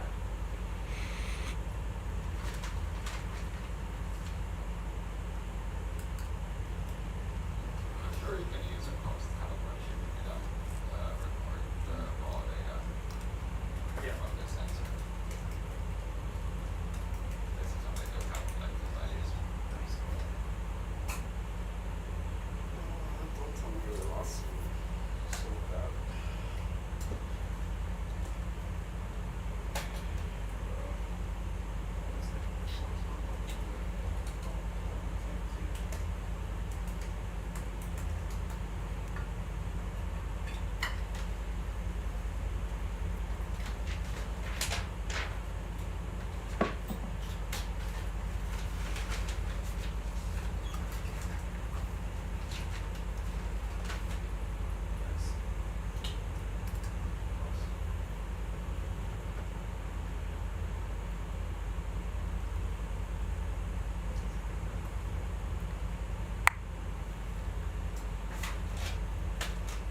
data from our previous cruises has indicated that the temporal patterns of venting, even day to day, at some of these sites are affected by the movement of the tides.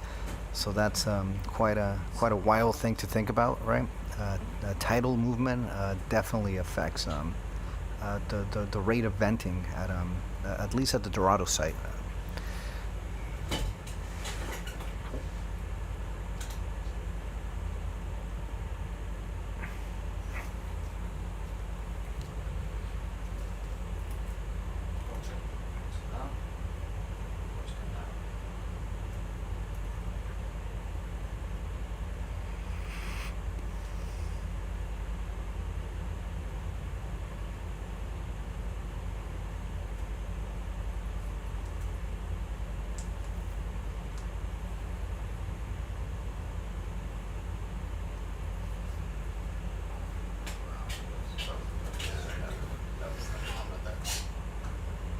That put up quite a fight.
Yeah, it's a little overkill for casinos, but there's like a little groove in the side of it for the temperature probes, so I figured what the heck.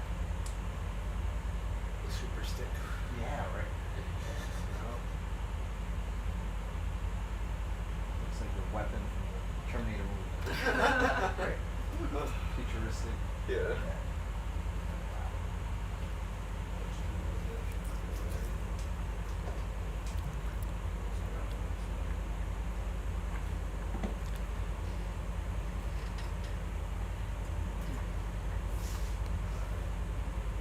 So after empirically confirming some venting crustal fluids here that are only, I guess, slightly above background temperature of the ocean, we have committed to doing a very sophisticated filtration approach here.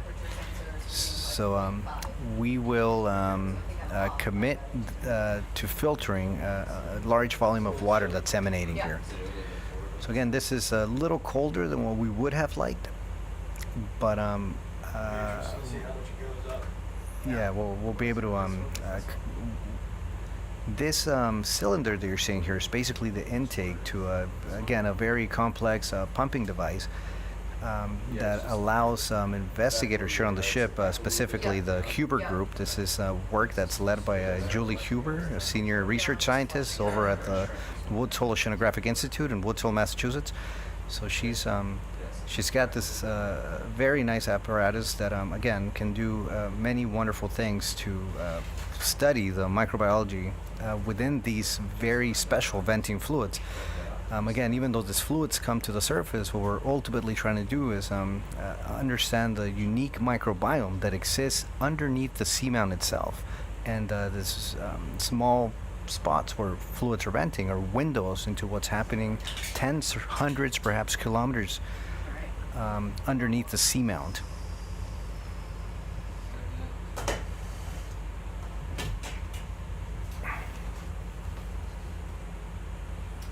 So now I see about 1 or 1.5, which is probably 2.5 or 3. Okay. But I'm gonna give it some time to settle it out. And we'll just kind of slow down right now and see what happens. Let's lock it out here. Can you make it go down any further?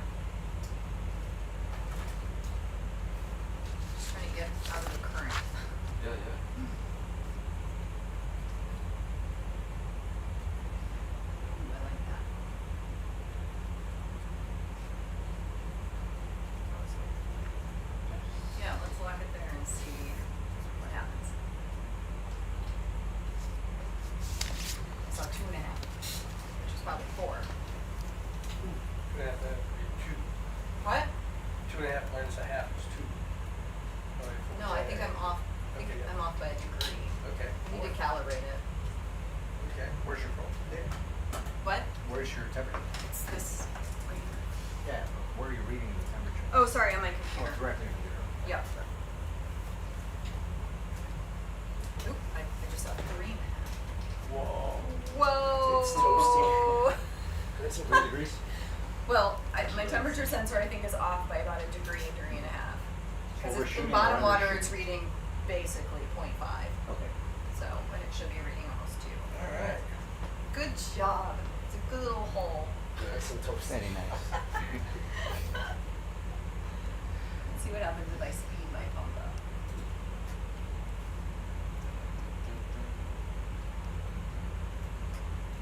So the pump has two speeds. And sometimes when you pump too fast, I worry about like entering bottom water, but other times it actually helps bring the water to you. So before I've been taking a sample, I've been trying both speeds to see if there's a difference.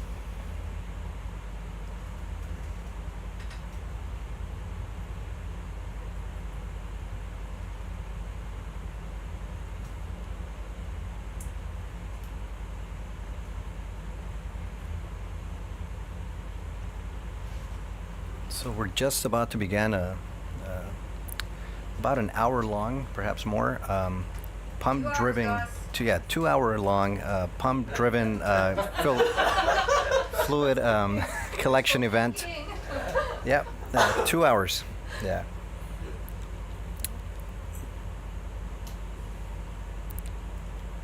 So and we'll be here 2 hours for 2 hours, pumping seawater that's emanating from the crust here.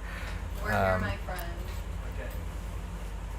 Again, this seawater provides the venting seawater provides a window into the physics, the geochemistry, and the microbiology of the sub-seafloor crust. So these communities are emanating here more or less represent what's happening hundreds of meters, perhaps kilometers, into the mountain and beneath the sediments all around this complex of mountains, and give us an idea of the ecology of this extremely inaccessible environment. I'm talking about the sediment-buried crust.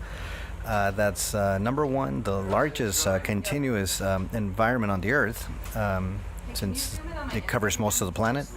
And number two, it's one of the most underexplored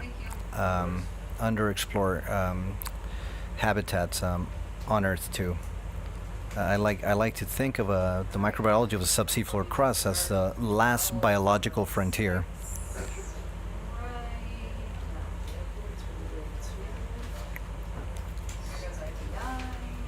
Yeah, 2 hours indeed. These are two very exciting hours for senior research scientist Julie Huber, who has, along with Amanda Sutherland, has put together a really sophisticated filtering device. So we will get tens, perhaps hundreds of liters after being here for 2 hours of pristine hydrothermal fluids, again containing a unique microbiome that's drastically different, as far as we're concerned, drastically different than the microbiome of the rest of the surrounding bottom ocean water. So what Dr. Huber's going to be able to do here is basically fix a ton of these cells on something called an RNA later filter. So that means that whatever the cells were up to metabolically, exactly when they were suctioned into this filter device at the seafloor, wherever they were up to, their metabolic signature will be preserved for Dr. Huber and other researchers over at the Woods Hole Oceanographic Institute to then explore through a method called meta-transcriptomics. So that is quite exciting. That's not something that we can do with DNA extractions alone. So when we extract DNA, we know what the genetic content of these microbial communities from the crust is. So we can more or less ascribe a number of different species that we're collecting per given parcel of water.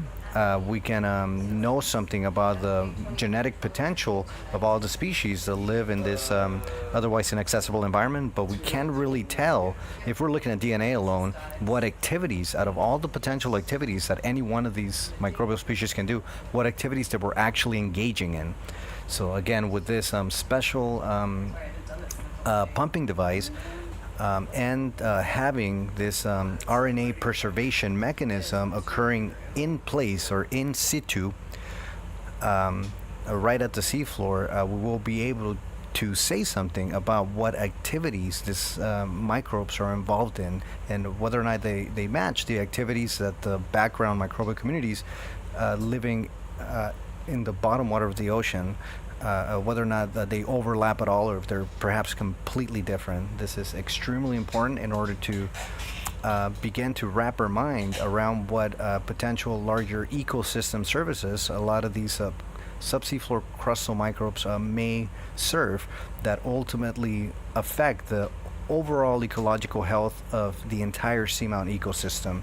And of course, that scales up all the way up to the incredibly enigmatic and charismatic deep sea octopus that choose these seamounts as the special place where they commit to brooding their eggs.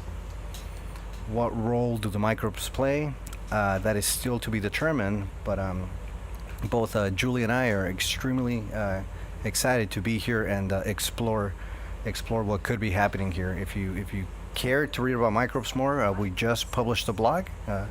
The blog is co-authored by, again, Julie Huber and myself, and you're welcome to read that in the Schmidt Ocean Institute webpage. You should be able to find that in the front page. We just published that blog 2 days ago, entitled Microbial Magic in the Deep.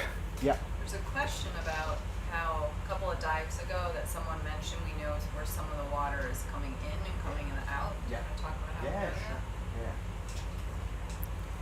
So, a very special thing that's happening in these seamount complexes is that slight differences in the crust and basically lead to physics siphoning in water through the crust. And this movement is driven by physics. So it's just slight temperatures and the slight differences in the temperature of the water that lead to some parts of the water being, or some sections of water above the mountain being heavier than others. That heavy, cold, dense water penetrates the seamounts usually, and it basically percolates itself all the way down into the rocks. It goes deeper than the sediment layer and creates under seafloor rivers that are otherwise known as sub-seafloor crustal aquifers. This also happens on land, obviously, with rainwater filling terrestrial aquifers. But again, this is a very common thing that we knew very little about. That's also happening to the entire volume of the ocean over periods of approximately 300,000 years. This phenomena, again driven by physics, just the density of water and differences in temperature, drives the entire water column of the Earth's oceans to get filtered through the crust. So this is extremely important in terms of ocean chemistry. The water alone does in fact interact with the rock. So as the water goes through this path within the rock, it changes physically, geochemically, and microbiologically. Physical changes are pretty obvious. It warms up if it's moving along, right? So the water warms up. The chemical changes can be pretty obvious too to someone with the right equipment. Different metals are enriched as the water flows through this very long path. And also things that come in with the water, the deep bottom water, are depleted, and the notorious one is oxygen. So again, another thing that's really cool is that as the water moves through its flow path underneath the crust, the microbiome also changes, and that's basically what Julie and I are here to study, the changes of the microbiome.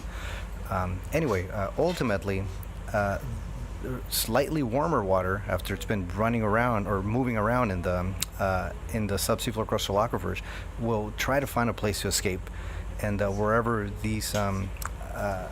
escape happens is where we can visualize a differentiated fluid, right? Thermally, geochemically, and biologically, basically shimmering water coming out of the rocks. And that's the basic phenomenon that we're observing here in the Costa Rican seafloor. We on this expedition and the expedition in the summertime, we basically studied 6 major features at the seafloor. These 6 major features represent basically 3 pairs of what we're pretty sure are basically uptake and outflow sites where this local circulation that I just explained occurs. So right now we find ourselves at a place called La Pulpería. It's just a relatively small outcrop of rock that's not so far away from a much larger feature called Caballito. And what's suspected here, based on temperature readings across the sediment and based on the different patterns of octopus brooding, what's suspected here is that there's indeed water coming in to the crust at the larger site of the 2 that I just described at Caballito, that flows underneath the sediment layer and exits at this smaller outcrop west of Caballito, a place called La Pulpería, and that's what we're observing here. So again, this phenomenon, the take-home is that this affects the chemistry of the ocean, and again, over geological timescales, right? Tens of millions of years, perhaps hundreds of millions of years, this water and life flowing through the rocks underneath the bottom of the ocean affects the chemistry of the ocean, which in take affects the chemistry of the atmosphere. And again, over large geological timescales, this can definitely affect basically the signature of the planet itself, the oxidation reduction state of the Earth.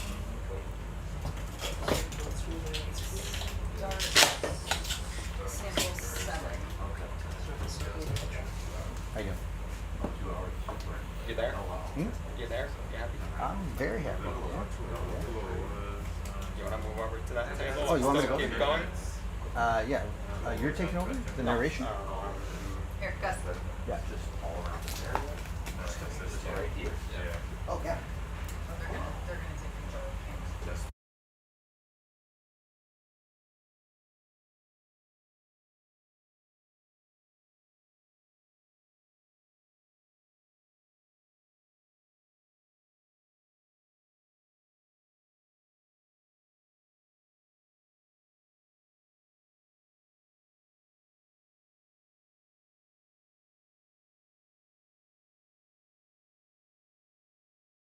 My bad. I didn't understand what was happening. Now I know. Sorry.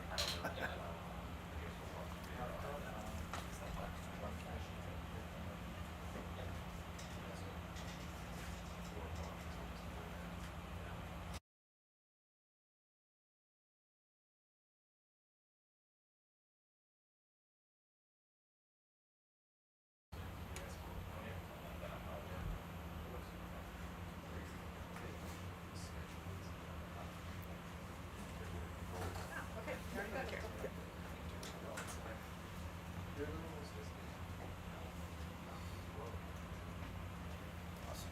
Good job. Thank you. My kids. Yeah.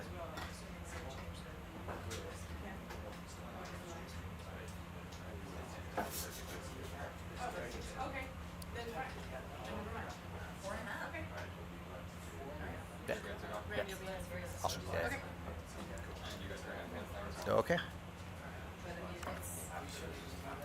So we just had a bit of a rearrangement here, physical rearrangement, in order to do some specialized work at the seafloor.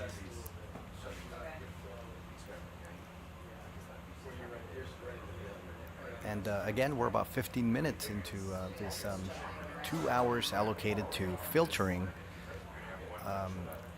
emanating crustal fluids at this site called La Pulpería.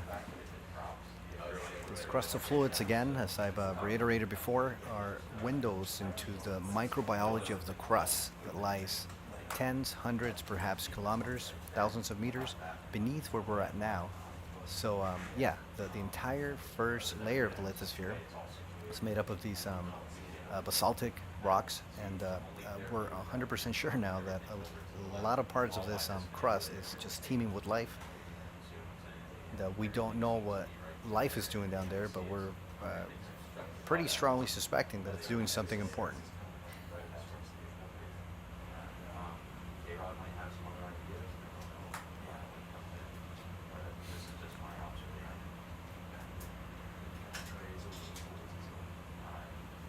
Again, my name is Gustavo Ramirez. I'm an assistant professor at the California State University in Los Angeles. I'm joined in the control room by my graduate student, Mr. Oscar Almacen, who is our official note taker. There's an octopus over here. That one hasn't been spawned off.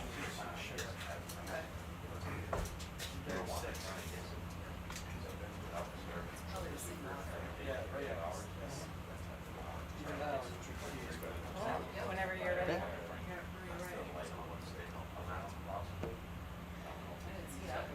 So I assume the apps are all filming. It's all filming now. Okay. What you just discussed. I know. Yeah, so I was just talking about filtering. You know. Of course you were. Geology and the microbiome, special microbiome. Amazing. Sounds good. Okay. Actually, wait. Sorry. Do you want to take one more second? I'm going to go grab my water bottle. Okay.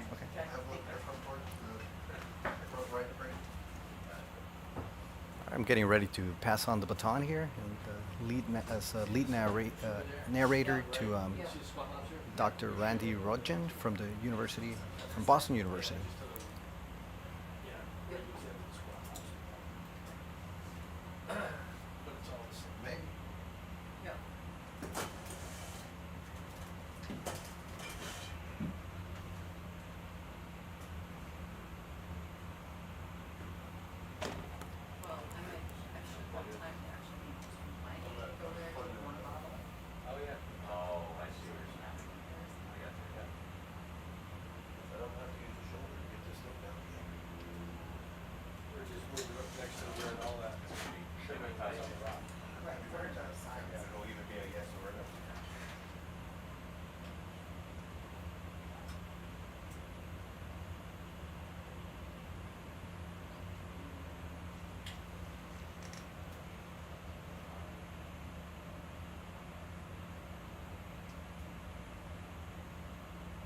Got another hour?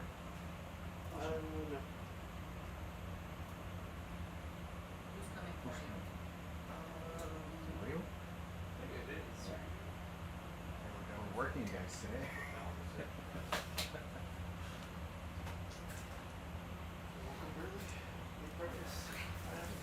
Sorry. Oh, thanks. Okay. Hold on. Yeah.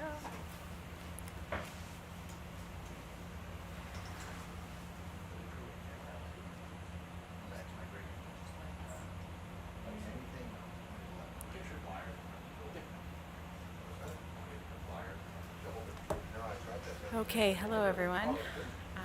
My name is Randy Rodgen. I'm a professor at Boston University, and I'm sure a lot of you have been watching the dive stream, but if you're just tuning in, we are currently in Catalito Seamount. We are in an octopus garden, and we are, 2,850 meters below the surface.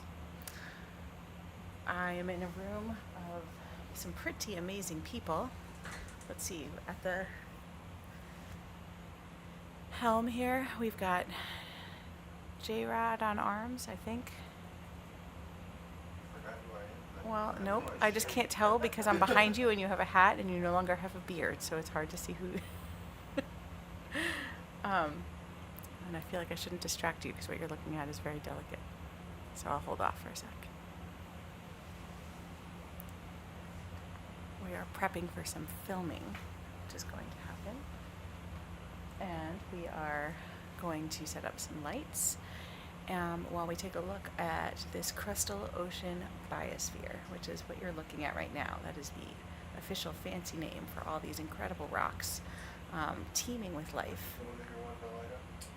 So one of the supporters of this expedition is COBRA, which is the Crustal Ocean Biosphere Research Accelerator, Deep Sea COBRA, and Beth Orcutt, who's the co-chief scientist of this expedition, along with Julie Huber, Jeff Wheat, Andy Fisher, and myself are the co-investigators on this, and we are all very interested in the life, the chemistry, the biology, the geology, and the microbial ecology that surrounds this crustal ocean biosphere. So the crust part is what you're looking at right now, and you see this sort of black ferromanganese crust that is growing over the rocks.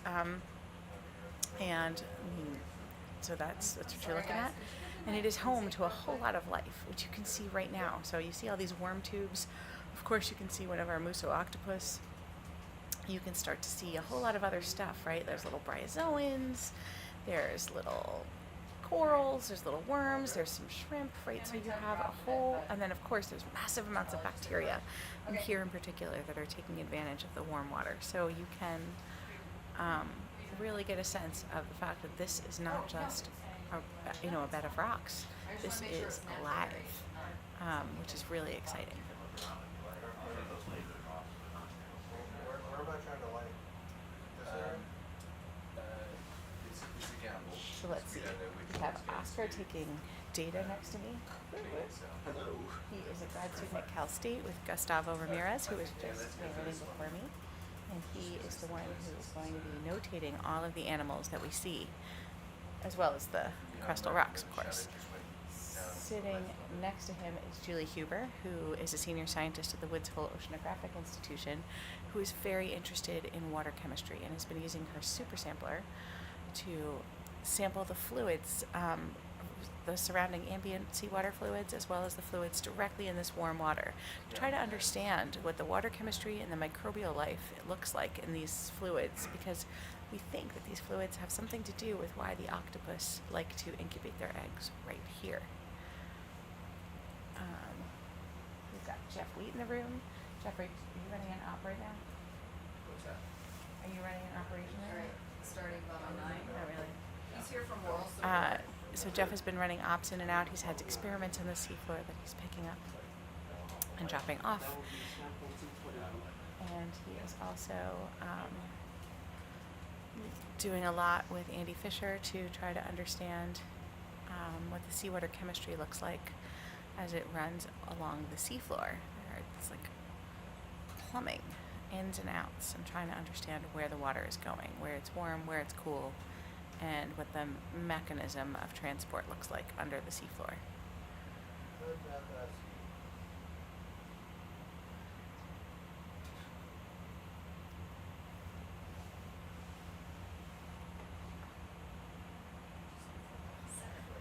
So, let's see. I am pretty excited to be in the control room. I just came from a lab meeting with my lab back at Boston University. The internet on the ship is so good that we can sometimes get a piece of our onshore life and honor that even while we're here at sea. And I have a lab full of incredibly dynamic students and postdocs, undergrads, master students, PhD students, and it was paper discussion day, which we don't do very often as a lab, because lab meetings are usually rounding everybody's individual research. But today we read a paper from 2010 about marine protected areas and shallow water coral reefs and their how efficacious they are. You guys are doing the lights? This is And very so dark. Is that right? it's pretty cool to think about shallow water corals and protections and conservation, and then sort of go from that world into the deep sea, where of course we are working on an incredibly amazing group of seamounts, as far as I know, are not protected. And so thinking about conservation and what that looks like in the deep sea is a really important thing that we are, Yeah, I know you are right now. hey John, thinking about.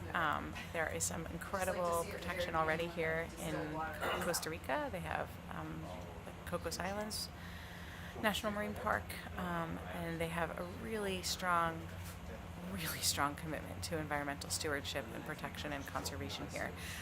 Costa Rica is really famous for it, which is why they are going to be hosting the UN Oceans meeting in spring of 2024 coming up. And so all the work that we do here, and really that Schmidt Ocean Institute does anywhere around the world, does a really good job of making the case of what's here on the seafloor, right? Providing the direct evidence, the imagery, the science to help us understand, how things are changing, right? You think, okay, I'll give you a precise number. Where are we right now? At 2,829 meters below the seafloor, below the surface on the seafloor at 1.82 degrees C. This is pretty far removed from the surface, and that's not wrong. I mean, it is really far from the surface, but what happens here at the surface definitely impacts life on the deep ocean. And we found more and more that the surface impacts are getting to be pretty tremendous, right? We just had a major El Nino. We're in the middle of one, actually. And, we absolutely know that impacts food supply at the surface, plankton growth at the surface, which, of course, filters down to the deep, and has the potential to change currents surface-wise, which has transport and connectivity down to the deep sea. So what we are learning is that we're connected on the surface to the deep, and that protection and conservation is going to have to happen at all depth layers. And we're very lucky that right now there's a lot of interest in high seas protection and deep sea protection that will give us the opportunity to think about how to do this better. But anyone who thinks that this is just rocks, I mean, look at this. This is alive, and it is amazing. Costa Rica is incredibly, like I said, an incredible country, and how incredibly cool it is to have all of these octopus gardens right within their own waters, not that far offshore.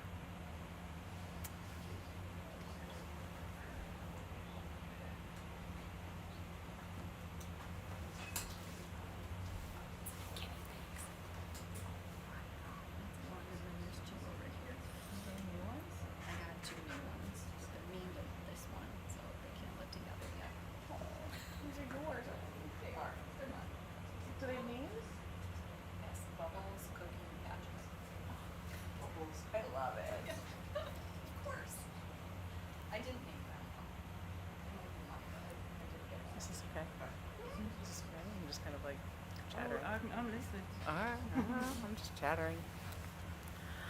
I am just chattering. What you're looking at right now is a musso octopus female who is incubating her eggs, but she's staying pretty still, but she'll stay pretty still for quite a long time. But what I really like looking at is the water shimmer and the little bit of flow and current that you're seeing in the corals if you look kind of beyond the octopus. And this water shimmer is really an indication of the interaction between the water coming out of the hydrothermal spring and the surrounding seawater. And so there's different water chemistry, different water temperatures, and that is part of what creates this shimmering effect that you see.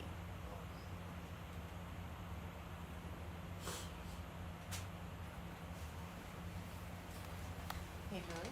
Can you take a look at this question in the chat? I don't know what to do. Joe. No.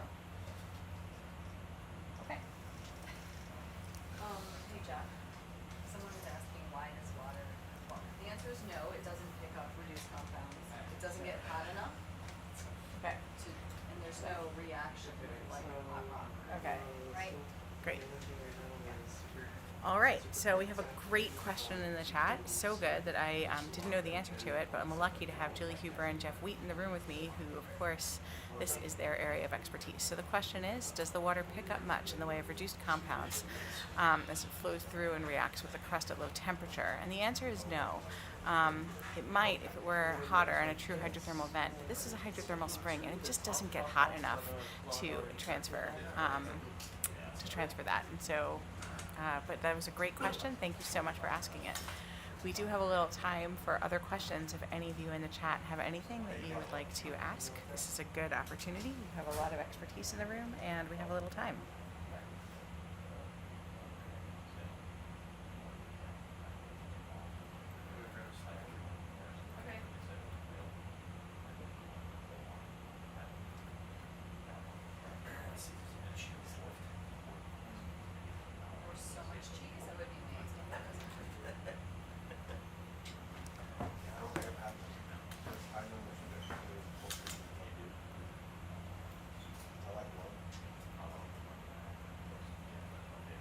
So one of the other nice things about, oh, excellent.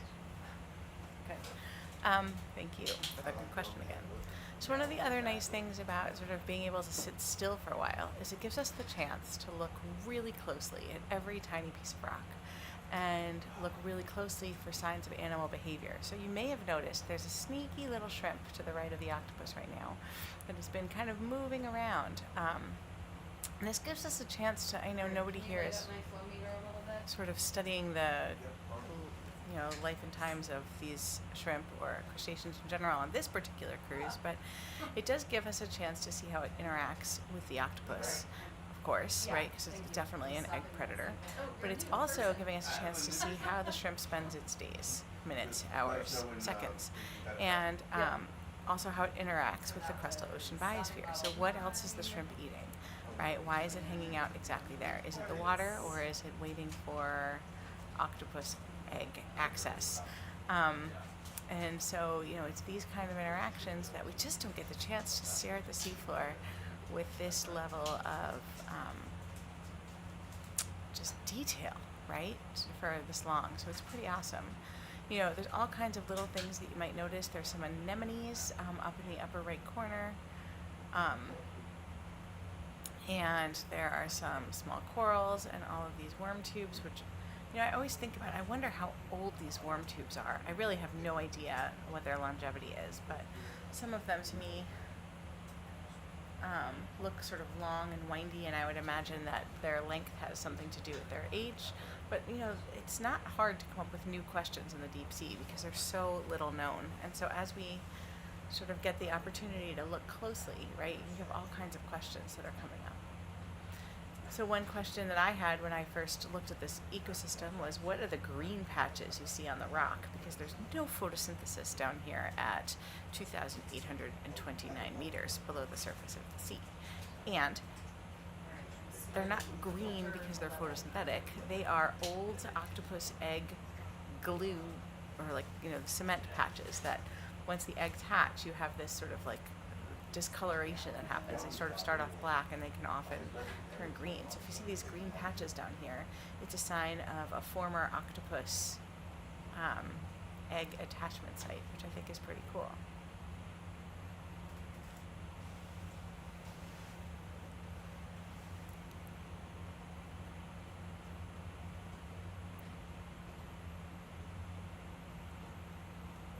All right, you trim that light down now, thanks.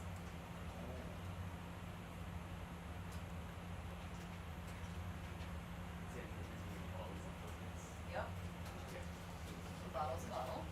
Yeah, I thought you were. And then a filter is just a filter to a bottle. Alright, that's awesome. So it's not a actual sample.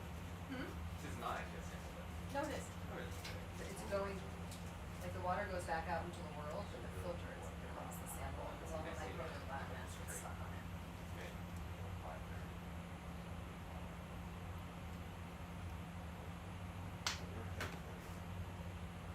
So that's sample 222.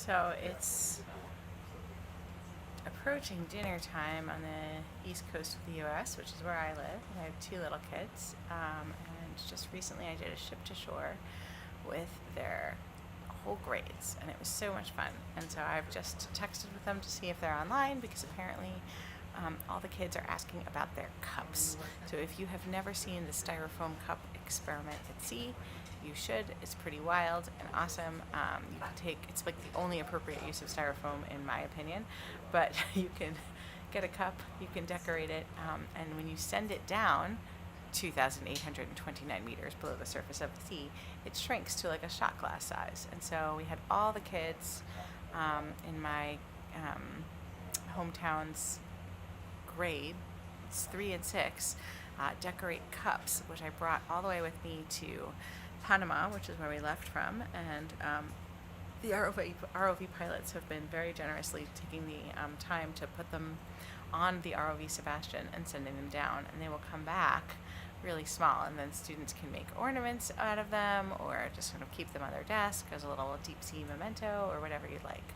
And so when we pull into port in Costa Rica in a few days, it'll be really exciting to be able to carefully pack their cups. And I know that one of the very first things I will do, basically a week from today, is go into the school and do a little cup distribution, which I think it's going to be really exciting to see everybody's faces as they get to see the outcome of their handiwork.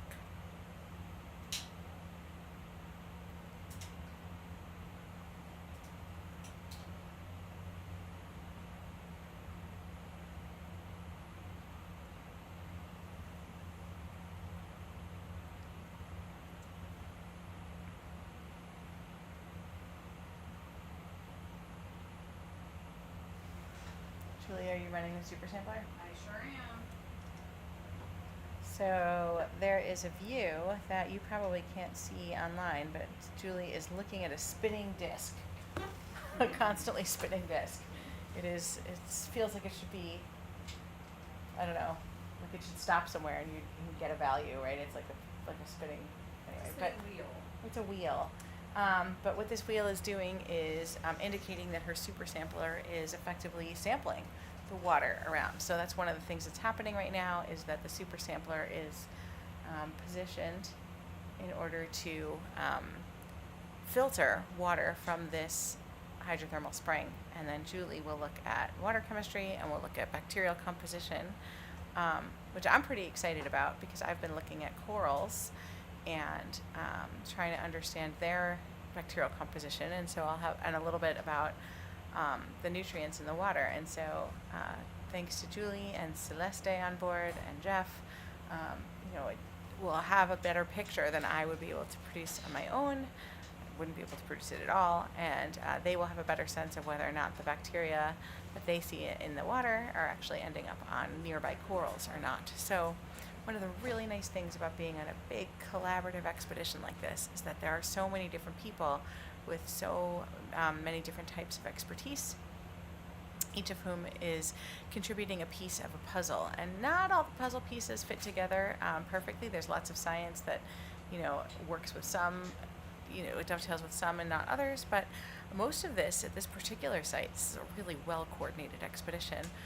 does have overlap and potential for sort of understanding each piece of science much better in the context of the whole of the science that's happening on this ship. So it's a really amazing opportunity. I think one of the other things that's pretty incredible about doing science on an expedition like this is the fact that there are 64 people on this ship, which really blows my mind on a daily basis, and I really force myself to really let that in and think about the fact that there are 64 people who are enabling the view that you are seeing right now. And it really does take all of these people, right? And by 64, I'm not talking about just 64 scientists. I am talking about the chefs, the bosun, the deck crew, the ROV pilots, the marine technician, the AV support, it's the captain, the crew who are up on deck and on the bridge. It takes literally everybody to make this ship function well and beautifully, and we need to do that in order to enable the views that you're seeing and the science that's happening behind the scenes, sometimes literally with the super sampler. Everybody on this ship, this entire ship is geared towards science, and the science that we are doing is better when everybody is in a beautiful, clean, healthy, safe space, well-fed, with, and not worrying about, the logistics of whether or not we are safe at sea. And I can tell you that the Schmidt Ocean Institute and the Falkor has an amazing crew that keeps us safe and healthy, and beyond that, really happy at sea. And so I'm really grateful to everybody on the ship who is helping to keep this view in sight and helping to keep this expedition running. We have been at sea for, oh my God, when did we get here? What day is it? Just about 9 or 10 days already, and it's been flying by. We have like less than a week left, and the ship already feels like home. But you kind of get like a ship family, right? You don't actually have to the ship is so big and has so many little wonderful nooks and crannies and spaces to be that you don't always interact with every single person every single day, but yet it has a really family-like feel where you know that everybody is aligned for one goal, which is to make this incredible science happen. J-Rod's celebrating something. What are you celebrating? What? Yay science. Yay science. That's what he's celebrating. I can't hear you because I have these headphones on. That was me talking about it. Oh, that was body language. I don't know if you can see this. Maybe Carl can give you a view of J-Rod doing his happy dance. Okay. Come on, Carl, hook us up. Carl's asleep. Leave me out of this.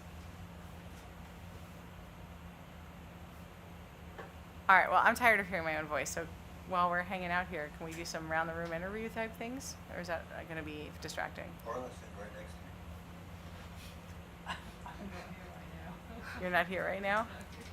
All right, J-Rod, tell us why you shaved your beard. Because my boys asked me to. Aww. That's a good answer. I gave them the choice.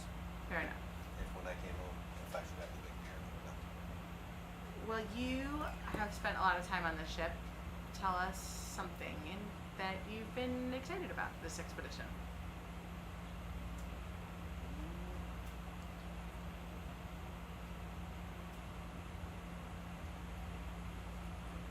You mean things that we've seen, or like leading up to it? I'm deliberately throwing you a very open question. Oh. What would you like to talk about? I mean, I really think that phantom jellies are awesome. Like the fact that we saw two of them, and they're so rare. I know. Fancy jellies. But when you see them that close to each other, they don't seem rare anymore, which is awesome. That means we're doing our job when the mystery of the deep sea stops becoming too much of a mystery, and we're starting to see a lot of I know, demystifying the mystery. You know, it's funny. Some people, I think, wanted to stay a little bit of a mystery because it's nice to have a bit of a mystery, but it's too much of a mystery right now. I think we can demystify it a little bit more, and there'll still be a lot of mystery to have. But yeah, I agree with you. And I bet that what if they're not actually that rare? Right? How we wouldn't know. I mean, there's a lot of things that we know are there we never see. So Yeah, like Right. we haven't seen an Archaeopteryx gigantus yet on this cruise. Why not? yeah, I mean, how many giant squids have been seen? Like at What the up? bottom of the ocean, I think it's one. Yeah. But we know they're there. Yes, know for sure. them. We definitely know they're there. Yeah, we absolutely know they're there, but Right. we don't see them. Like, Yeah. so how much of that has happened? Yes, I think a lot of that's. I think that's definitely happening a lot. And I think the more time we spend down here, and we'll just start seeing more of them. Rather, they're more used to us being down or whatever. I mean, they also, some things that are highly mobile may be avoiding the sound of the ship or the sound of the ROV. Oh you know? yeah, Sebastian is super loud. Like I can't imagine mammals being next to Sebastian Subsea. So you never see whales coming down to check it out? Nope. Those pilot whales the other day, last cruise, that were, it was right when we were on surface. Right. And they swim in front of us. That was the closest I've ever seen a mammal to Sebastian that I see. Right. There's been sea lions from Oregon that got kind of close to us. Yeah. They were very confused, like looking at our floats, looking down, looking at us. They were very, very confused. But then as soon as we started getting closer to the surface, they were gone. Like, I mean, I had gulls, porpoises around me when I was in Alvin once. That's pretty cool. yeah, but Alvin's not as loud. It's it's super definitely- quiet. Yeah. Especially when it's launching. Yeah. It's like turns everything off. Wow, that's awesome. I love that. But and everything's electric though, right? Yeah.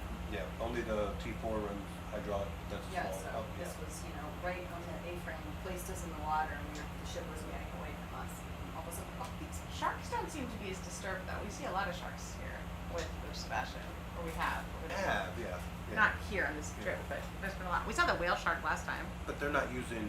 They're not using acoustics the same way, yeah. Right. So I mean, could you imagine like if that was your way of seeing was acoustics and Sebastian came right by you? I mean, that would just be. So interesting, like, and this is just an anecdote. The data are too sparse to say anything meaningful, but like I work in large-scale marine protected areas all over the world, and in the Phoenix Islands protected area for a while in the equatorial Pacific, we started to see, again, anecdote, but larger congregations of whales. And our hypothesis was that they went there because it was quiet. It was like the only place they could go in the ocean for a quiet place to have a think or a conversation, because there was too many, because it really did keep all the fishing boats out of the area. So you could just go, and it was large enough, right, the size of California, to have a spot where you could at least, I don't think it all, I mean, they have such incredible ability to hear that I'm sure they still were able to hear things even pretty far away, but it dimmed the noise enough that they could have a conversation on their own. Yeah, and our lights as well. Like, if we had better low light capabilities, Right. I mean, how much of our lights are scaring things away? I don't know, very few, right, well, we would know. I've seen it in the shallows. So in the Coral Sea, we were at that time frame to where we could almost run with just the ambient light when we were in the shallows. Yeah. As soon as we turned on the lights, just to see a little bit further, the fish would go. Wow. And you turn it back off. Yeah. Turn it back up. And then we also found out that some fish are like cats, and our lasers, moving them around, the fish would sit there and Okay, that's follow. super fun. Yeah. Once Cody and me figured that out, and we did not tell the scientists for a very long time because it was our own game. Yeah. We were playing with it, and then they caught us, and then it became a thing. Well, I'm really very sad and disappointed that you didn't trust me with this information sooner, because I absolutely would have played. But that was shallow. That was shallow. Yeah, but you know, I've always taken you shallow when we can, Yeah. right? So, in fact, yeah, that was pretty great. One of the expeditions you have coming up to Rapa Nui is going to be looking at shallow banks and doing transects deep to shallow a lot. And some of the depths of those banks are like 300, 400 meters. So you're going to go way up into the mesophotic. And Oh, I'm it's gonna talking. This was at like 20 meters. Okay, fine, but I It was still those think fish, it's going to be pretty amazing. Oh, yeah, There'll yeah, still be enough light in some of those places that you might still be able to get the fish follow laser effect. Maybe not. I don't know. We'll see. But there'll certainly be some pretty awesome stuff as you get into the mesophotic. Yeah, the stuff in Puerto Rico was really Yeah, that was good. pretty awesome. Yeah, that is awesome. By the way, I'm not sure if sound is coming through on this, but I hope so. We're loud enough. Okay. Yeah, you know, I can't wait until we get into. Falkor is doing a world tour, right? Falkor 2 is doing a world tour, just about. I don't know if that's what they're calling it, because I mean, we're not doing very much north.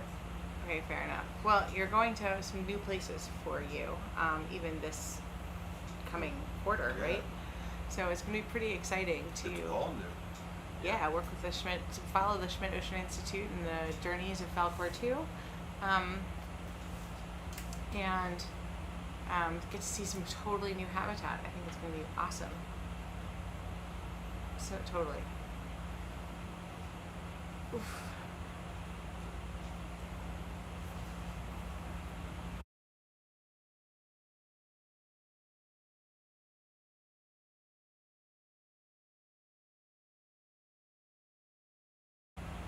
My neck is.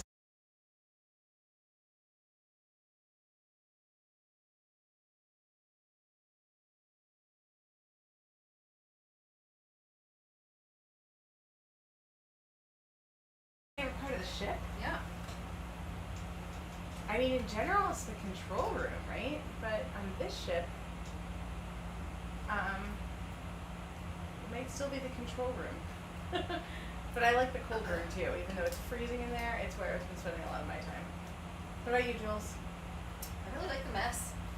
The mess is pretty great. Like, it's gorgeous, those windows. I mean, obviously the food's really good, but it's also big enough that people can like kind of hang out, Yeah, you know? I think it's true. That is It's the got number two one big congregation screens. space. Yeah. Big windows. It's got a good feel to it. Yeah, and there's some spaces on the ship where like, I'm worrying I'm gonna get them messy. And I'm like, well, it's a mess. I can get You this can one get it a messy. mess. That's true. Rue, what's your favorite part of the ship? Has to be the mess. Oh my goodness, everyone loves the Yeah. mess. Just the food and the view from that. And the ambiance, fair enough. Yeah. All right, let's go around this room. What about you, Carl? What's your favorite part of the ship? Outside, Outside? Which part of outside? There's a lot of outside. couches. So you like the lounge, the outdoor lounges? Upper or lower? Upper. All right. J-Rod, This room. control room. For sure. This is my happy Doesn't place. count. This is my happy place. Cat don't count. People can't make me have meetings in here. I get to get away from meetings in this room. All right. Well, you're at a jail, right? Finally, after all this time. So, what's your favorite room? I appreciate the control room. Also, the control Not your room. bedroom? You sure you don't like No, your I bedroom? don't. No, I'm over that. Finish with that. Yeah, I have to be in here. Got it? Gavin, you got a favorite room? Without doubt, the control room. I mean, the whole purpose of this ship is to kind of try and entice us into deep oceans somewhere we can't easily visit.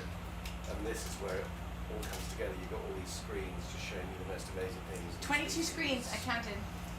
Yeah, some of them have data and stuff on, which isn't so exciting for me, but seeing these deep sea creatures in here and knowing it's 3 kilometers beneath your feet is pretty extraordinary.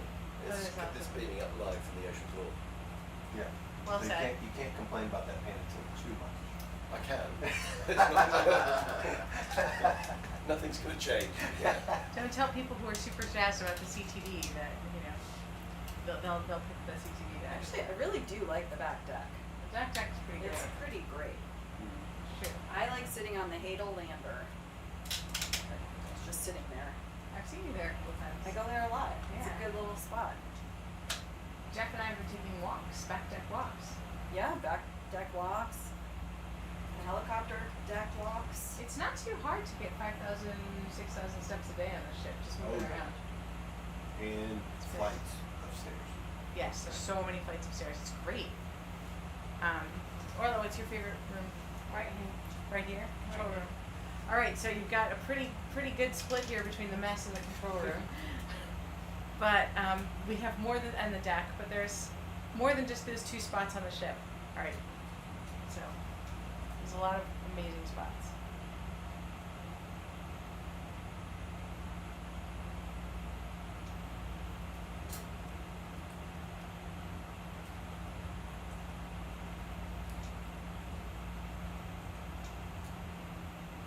Julie, when was your first deep sea expedition? 1998. 1998. Yeah. Wow, where'd you go? I went to, hold on, I'm stopping that signal. Okay, good. Well, 3 and 11. I went to, can I get the light on the flow meter again, please? Lights. Jeez, okay, thanks. I went to an underwater volcano off the coast of Oregon called Axial Seamount. That's where I met Jeff Wheat and Janet Voigt. No, not Janet. Janet was a few years later, but that is where I met Jeff. He You was met on- Jeff in your very first deep on my sea cruise? very first deep that sea better? cruise. A little bit lighter. You want to ride on that? I need to be able to see the water coming out of the top. I was just trying a different light that That's will good. blind you. That's amazing that you guys are still working together after all this time. Yep, I I've love known it. Jeff for a long time. Hey, Rue, when was your first deep sea cruise? I don't know, right now. What? I We've just got a started first timer. Filter 12. But they're 12. So good. This is a pretty great first cruise. Oh, absolutely. Spoiled. Yeah, I was gonna Yeah. say it's a little hard to go the other way. All right. Well, there's probably a lot of people listening who have never been on a deep sea expedition before, which means that your insights and your perspective are invaluable. As soon as you're done taking a sample, you should tell us about it. When was your first? My first cruise in the deep sea. I've been working with deep sea samples since 2007. But my first cruise was in 2016. Oh, classic. I was 17. OE, but it was I had a baby, so I was like, it was fun. So my first time sailing was on Classic in 2017, but I was like I don't know, they don't call them co-PIs, they have a weird science lead, I guess. But really heavily involved in the first Phoenix Islands ocean exploration cruise on Okeanos Explorer. And then I came on board in 2017 for the first time. I've been running shallow water expeditions and and plankton expeditions forever, but I'm a relative newcomer to the deep sea. I worked on hydrothermal vent tube worms for my postdoc, but I didn't go on Elvin. I just worked on all the samples. Like Riftia, or just all different kinds? Like Riftia and Pompeii worms and all the No, kinds? Endoriftia. Persephone is the bacteria, and Riftia pachyptala is the worm. I worked with Colleen Kavanagh. Do you know Colleen? Colleen hasn't been to sea in a long time. I know. But she is the person who discovered, like, the mechanism of how these Riftia pachyptala 2 worms eat, which is Discovered basically chemosynthesis. She discovered chemosynthesis. Oh, wow. Yeah, she's kind of a big deal. Yeah, that's kind of good. She was amazing. So the way I don't know if she's ever told you the story, Julie. We can maybe tell it together. She has told me. So let's try. So she was a first-year grad student at Harvard. Yep. And people were talking about these 2 worms and trying to understand and dissect them and figure out their mechanism of eating. And they had all these, crazy ideas to explain why they didn't have a mouth or a true gut.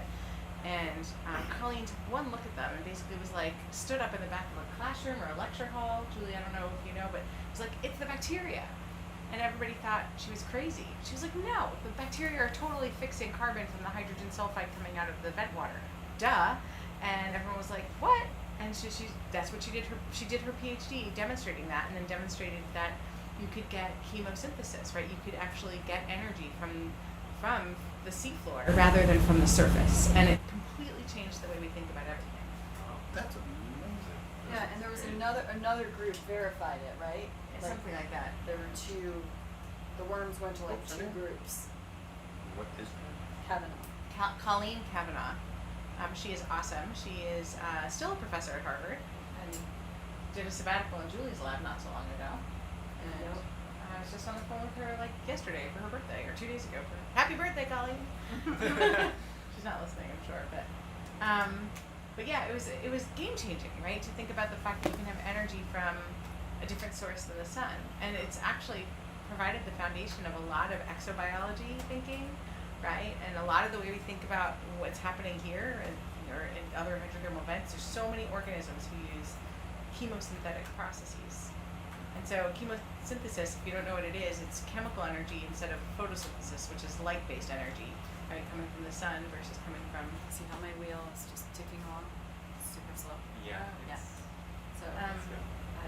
So, anyway, she discovered that, which was an amazing thing. The insight came as I don't know if you've ever had a big discovery, but I've never had one as big as that, but all of my like aha moments have all been like that, where like all the pieces click into place instantly. You just like see the whole picture, and you're like, this must be so, and then you just test it, right? You're like, here's a working hypothesis. The first time you get a brisket right. Yeah. But like my husband's making so much brisket this fall for whatever reason. So I'm like brisket central in my house. What? Really? Yeah. He's like, oh, I think I got it perfect this time. When you do, you know it. Like, Yes, you know yes. it. Like, you're like, Yeah, he brought it to a Thanksgiving thing, and it was gone in like 4 minutes. He was like, uh-oh. Good brisket is a thing of beauty. Should have made more. were we doing briskets when you were on the last time? Yeah.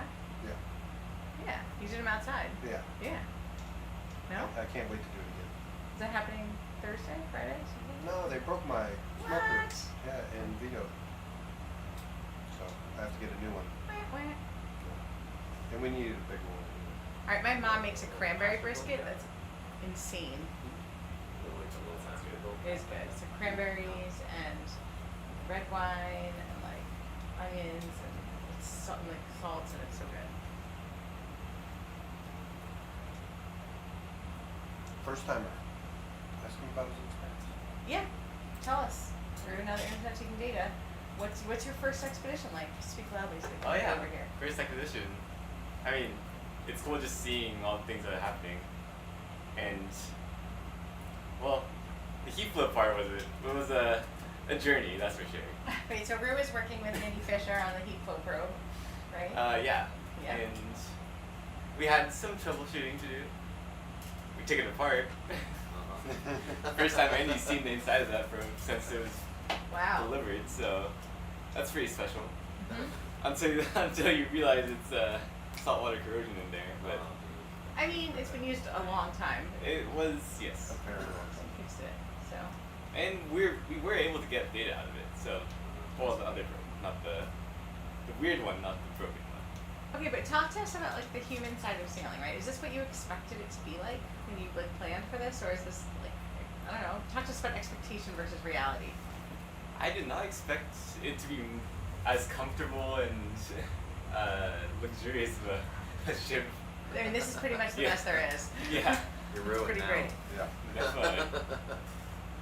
You're definitely in trouble. You're spoiled forever. But Yeah. okay. But tell us, let's get in there. So like you're packing for this trip, and you're saying to your friend, partner, roommate, like, hey, I'm going on this expedition, and here's what I'm worried about. And then like, how did it translate?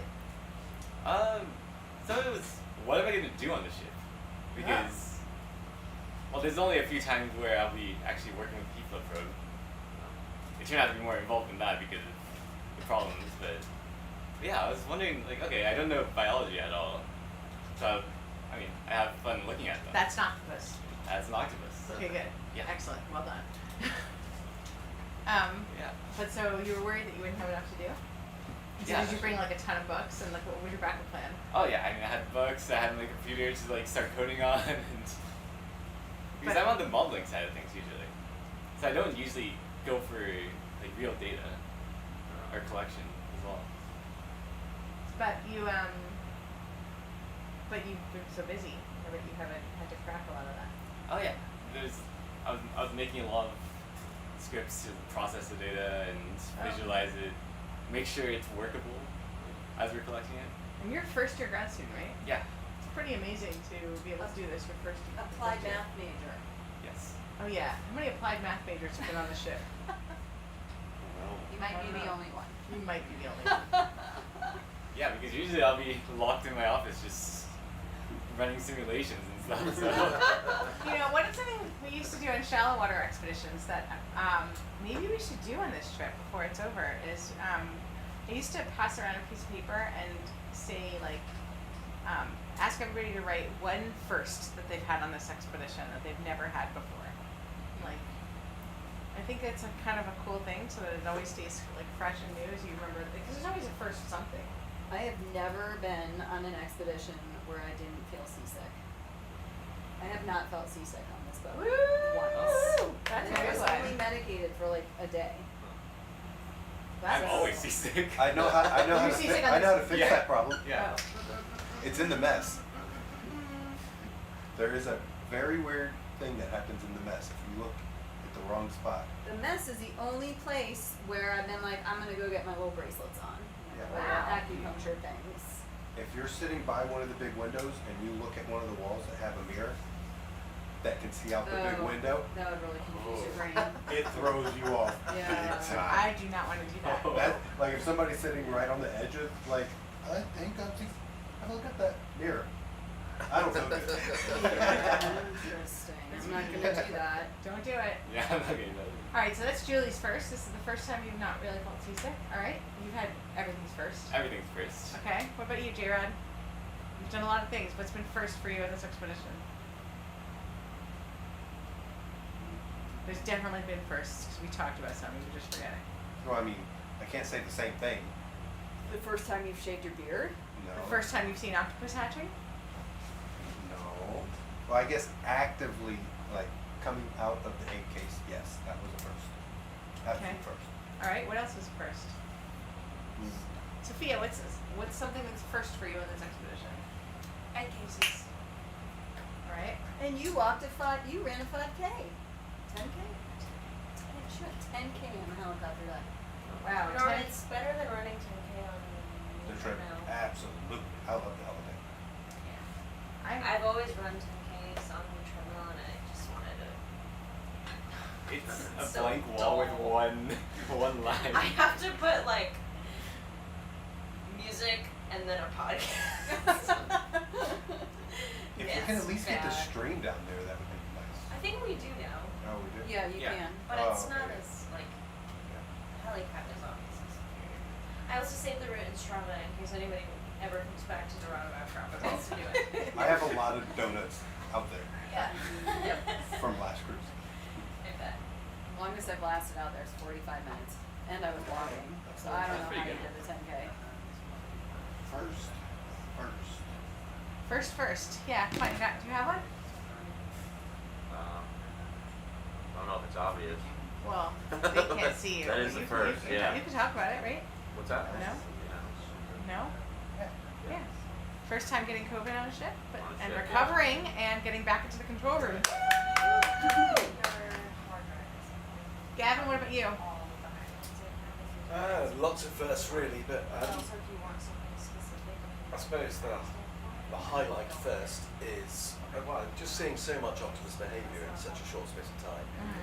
You know, being able to just watch these things so closely, but yeah, seeing those hatchlings emerge from the eggs is, they are, doesn't matter how tough or hard you are, those babies when they come out are pretty damn cute. They are so cute. And they look so vulnerable, but yeah, so seeing those emerge is really, the start of life really, or the start of their lives really is pretty amazing. Happy birthday, octopuses. I can't believe how far these went. I can't either. That was crazy. Totally crazy.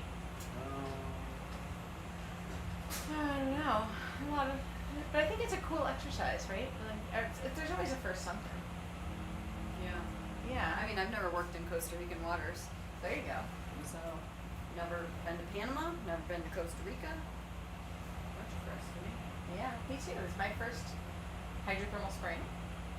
My first time working with geologists this visit. My first time on Falkor 2.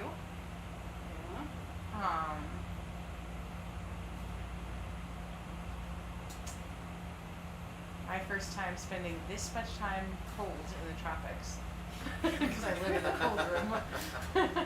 It's freezing in there. I mean, not really. It's only 4 degrees. I should be more literal.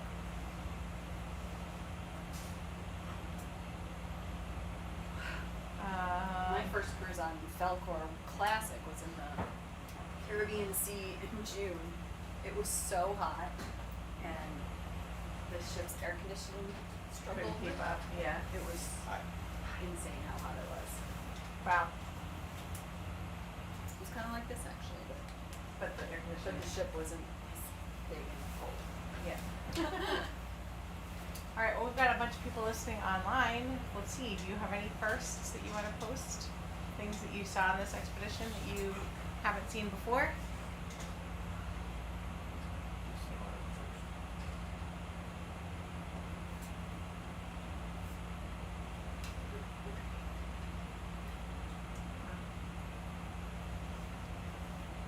All right. Well, it is the universal holiday season, so is anybody got any exciting things that they want? Nope. I got nothing. Gonna make a lot of cookies. Ooh. Lots of cookies. What kind of cookies do you like to make? Everybody in the family gets to vote for one, and then there's a wild card. that I Nice. get to decide on. Okay. Because I make them all. Oh, you make all different kinds? We do a cookie swap with friends. So that Yeah, I'm missing all that though. I am too. So Yeah. I'm gonna end up having to make. You're right. Make up all. I don't mind. They freeze well. Oh, good point. I have Cookie Monsters that I live with though, so I'm not sure if I'm gonna freeze them all. My wife's grandmother used to make these Ritz crackers, just dipped in mint chocolate, Yeah. which they taste like Thin Mints, but way Really? better. What? With butter. Yeah, with They're butter. so like, good. With They're butter. buttery Thin Mints. Yeah. Like they're Whoa. Where's the amazing. mint flavor come from? From Mint chocolate. mint chocolate. Oh, mint chocolate. I Yeah, thought you and said you dark just, chocolate. yeah, That you sounds just melt it amazing. down and dip them in. Amazing. But when I was coming back from, I think it was Galapagos, I found some, it might have been Costa Rica, some red pepper chocolate, and I did the Oh, same saw thing. that, yeah. I made the Ritz cracker, Yeah. so good. That sounds You just dip it amazing. halfway in, or No, how all do the way, you just how go do you all- coat the whole thing? You just dip it in, take some tongs out, put it on some wax paper, and just Yeah. like, It covers the whole thing. No Oh, yeah. You know That what else sounds is good incredible. dipped in? That sounds I mean, awesome. everything's good dipped in chocolate, but saltines. Oh, okay. Yeah, you can make like a crackly crumb. Yeah, Ooh, yeah. that sounds really good. A little bit of butter on the saltines before you dip them. So good. just turn that into a Ritz cracker. I always have one cookie fail where it like looks beautiful and tastes terrible, and I inevitably try to go for like a savory cookie every year. And this is where I fail. They always come out looking so beautiful, and everyone like goes for them first, and then they take one bite and they're like, and they put it. It's just like terrible. So last time, Savory. I like it. Like sometimes you can make like I don't know. Like I made one with thyme last year. It was like a thyme, Like a shortbread? like a shortbread with thyme and lavender, and I thought it was Yeah. gonna be like great, but it was too much thyme, and it kind of just didn't work. Yeah. I did one with like a bacon chocolate something or other one year. I just I tried don't to. see how that could fail with Yeah, bacon. It was And it was chocolate. like Did you forget too the bourbon? salty. Did you forget the bourbon? It was too salty. Too salty. Yes. Oh, did you add salt and? I the salt followed from the bacon, recipe. or- I oh, just okay. feel like every year I don't like super sweet, so every year I Right, try to okay. make a savory cookie, and I have yet to find the perfect savory cookie. Try the Ritz crackers. Yeah, a bourbon chocolate chip sea salt cookie. Wow. That's good. Not That savory. sounds pretty good. Yeah, that's yummy. We just put bourbon instead of the water. That sounds amazing. I don't know. You guys, yeah, big cookies, more What about my favorite cookies? more cookies, yeah. I love regular chocolate chip, of course. That's just but the Neiman Marcus cookies are amazing. What's a Neiman Marcus heard of cookie? that. You don't remember that from like back in the day? No. Like it was like one of the first like viral like email Really? like share thing. So where some I don't think lady I've ever seen supposedly went to Neiman Marcus, they gave her a cookie, and then she was like, "Oh my God, can I have the recipe?" And they're like, "Yeah, $2.50." And she was like, "Oh, no problem." Wrote a check. This is back in the day, check time. Yeah. For $2.50, and they're like, "No, man, that's $250." Somehow she got haggled into it, and she paid it. I can't remember how the email goes. And to get back, she sent it out to all of her friends everywhere. It just kept going around. Those cookies are amazing. Is it a chocolate Do you have the recipe? Oh, absolutely. You've got to send that. It's like Come on. they're oatmeal, chocolate chip, walnut cookies. Like Yum. you take a Hershey bar and you have to grate it into it. You blend oatmeal into the batter. You're creaming butter, and then you're putting chocolate chips. Okay. And either walnuts or pecans. Pecans, I'm Texan. Yeah, sure. Y'all probably do walnuts. Yeah. But yeah, they're really good. That sounds amazing. It is. It's so much ingredients that it's barely like actual cookie. Yeah. Like it's just I love that. that- It's a that- substrate for nuts. legit. Like that's what it is. That sounds amazing. I love They're really good. I But make- the recipes for like 5 dozen. Yeah. Wow. And we make a traditional sugar cookie. Yeah. And we make a gingerbread or a molasses cookie. And then I make these chocolate cookies with a melted after 8 mint in the middle. Yeah. That So sounds it's like a really good. chocolate mint sandwich cookie. And then I like a lemon drop or like kind of I a. like the lemon ones. Again, I like. Yeah. I don't like super sweet, so I like the. They're tartness still of very them. sweet. I roll them in powdered sugar. I mean. Yes. And then I like peanut butter How much blossoms. room you got at your house for Christmas this year? What? Yeah. Yeah. How much room you got at your house for Christmas? Sounds amazing. The food out here is amazing, but they don't really make homemade cookies. Make homemade everything else. Yeah. I think they made it once. I bet they'll let you do it. If you ask nicely, you can get this back. Aw, I'll help. Oh, to have time. I used to cook a lot more than last year. I used to cook a lot more. I used to make pies, Oh yeah. Yeah. bread. You know, I remember the sourdough making classes that that used to offer that. Chef Pete. Yeah, Pete. Right out here, so dough. I'm really gonna make a sourdough now. Yeah. I never had time to take the class, but I always wanted Yeah. to. I love That's it. interesting. I'm gonna have to So take it back if you are in like just 5 tuning minutes. in, we are not just talking about bread and cookies Okay. for no reason. We Okay. are sampling fluids on the seafloor, which is why we are not moving anywhere. But it is an incredibly important exercise that we are going through. So while we are talking about bread and cookies, we are I am gonna taking take really one other important sample data kind of over on the other um, side. on the seafloor, which, where are we? 2,850 meters below the surface of the sea in the waters of Costa Rica. And we are doing this in order to look at the bacteria in the seawater and the microbes. We are looking at the seawater chemistry. We are looking at the ecology of life around these hydrothermal springs. And so you can just get a little glimpse here of a shrimp who keeps going in and out of view. Or sort of, this shrimp is like never had so much attention before in its life, but here it is. We're looking at a musso octopus, we're looking at worm tubes, we're looking at the crustal ocean biosphere. We are thinking about how important these ecosystems are in Costa Rica, and while we're doing all of this, we also have time to think about our favorite cookies because we are that efficient on the ship, right? Absolutely. Rue, you haven't weighed in here. You've been very quiet. Oh, the cookies. Just a regular chocolate chip. Yes. Regular chocolate chips. Yeah. Wow. I'm an oatmeal chocolate chip kind of girl. I like oatmeal chocolate chip with Reese's peanut butter cups. Oh, that sounds amazing. Just to take it over. Wow. Woohoo. It's like a little bit excessive. All right, Sophia, cookie. She's like, I just ran a 10K. I'm trying to stay away from the cookies. No. Oh no, I didn't just run a 10K. It's my rest day.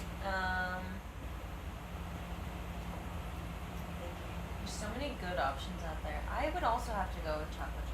My sister is such a skilled baker. Like the way I'm perfectionistic about my cooking, she's perfectionistic about her baking. So she can like do New York style cheesecakes, like I'm saying, like she's skilled. So she makes a pretty mean chocolate chip cookie. So. Key lime pie cheesecake is I love key lime pie. dessert. Key lime pie is so good. But the key lime pie cheesecake, have you ever had it? No, but that sounds amazing. So good. That and pumpkin pie cheesecake. Those are my two weaknesses. So I worked You in could get anything out of it. I worked in Belize forever. That's where I did my PhD dissertation on this teeny tiny little island that the Smithsonian has a field station on, Caribou Key in Belize, right? And the cook there, Marta, makes the world's best lemon meringue and key lime like pies, but she does like a key lime meringue pie, which is So yum. the best. And I have spent a lifetime trying to replicate the meringue. I have literally purchased each ingredient in Belize and like brought it home and like tried to like isolate it. And there must be something about the water or the humidity in the air, or I filmed her doing it so that like I took a class. Like I mean my meringue is really good, don't get me wrong, but hers is perfection, and I can't, it's unreplicable. You haven't lived until you've had Marta's key lime meringue pie. It is the most amazing thing on the planet. So. The last time I was in Florida, we were there for like 4 days, and on the first day, I just bought like a key lime pie, and that's what I had for breakfast every day. Oh my god, delicious! That's The breakfast of champions. I went to the key lime factory, and I was just like, and it was one that had the meringue layer on top. Oh, that's fantastic! Yeah. So good. So good. Yeah. I've made little like key lime tarts at home. Yeah. But I need to go full on pie. We had a chef on here, Kane, and he made this banana cream pie that was to die for on here, or on Classic. And I wanted to learn how to make it, but I had never made like homemade caramel before. And he showed us how to like boil the can of evaporated milk. Yeah. Like pretty much making a little bomb in your own house kind of thing. So delicious. It's so good. Because you can get the color exactly what you want, and It's very nothing will ever beat that. Now I'm ruined for life. You buying it is not an option anymore. You have to make it yourself. It is so good. So I'm actually going to be doing something different here in 5 minutes. Can we look at the intake again? Oh wait, we're just as the shrimp is getting good, she wants to move us. Ah! I have about 5 more minutes at this spot. Okay. And then can we zoom out? And there was some venting off to the right earlier, and I want to find it. Maybe where those 2 squat lobster are. Can we zoom in there? Squat lobster. Where do we think that's coming from? Maybe it's It looks like Yeah. just to the right of it, looks like. Yeah, so in 5 minutes, I want to pull out the probe and put it there. There's also another octopus that's almost out of view right here. Uh-huh. Like you're wanting to put it right here. Yeah, wherever we think it's best. I might be blind going in there. I can kind of see it instead. Okay. I can give it a go. I just worried about crushing her. Okay. Yeah. But I mean, there's some right here. Right there. See there's a spot right here? There's definitely venting coming out right there, but not as good as. Yeah, I mean, if it's easier to like come and nudge right up here. Like so you just don't- on the other side of that rock. Right? Yeah, so you don't touch her. Okay. I'll give that a go. Because we have about a half hour left on the seafloor, and I'd like to get 1 or 2 other samples just from a different little spot.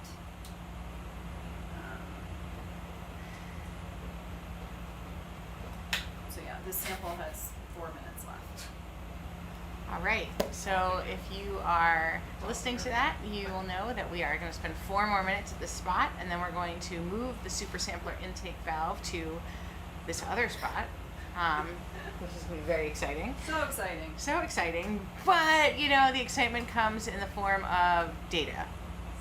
And it's pretty cool. Again, look at this. This is clearly the place to be. The squat lobsters, the shrimp, and the octopus, and the worm tubes all agree. So, yeah, that's what we'll be doing. So that's 2 octopus in that crack there. Oh yeah, you're right. There are 2. It's kind of crazy how they can wedge themselves in these places. Yeah. It's really cool. I mean, I would imagine there'd be a benefit to sort of being tucked under a rock too, Yeah. right? You have Yeah. Out of prying claws. out of prying claws.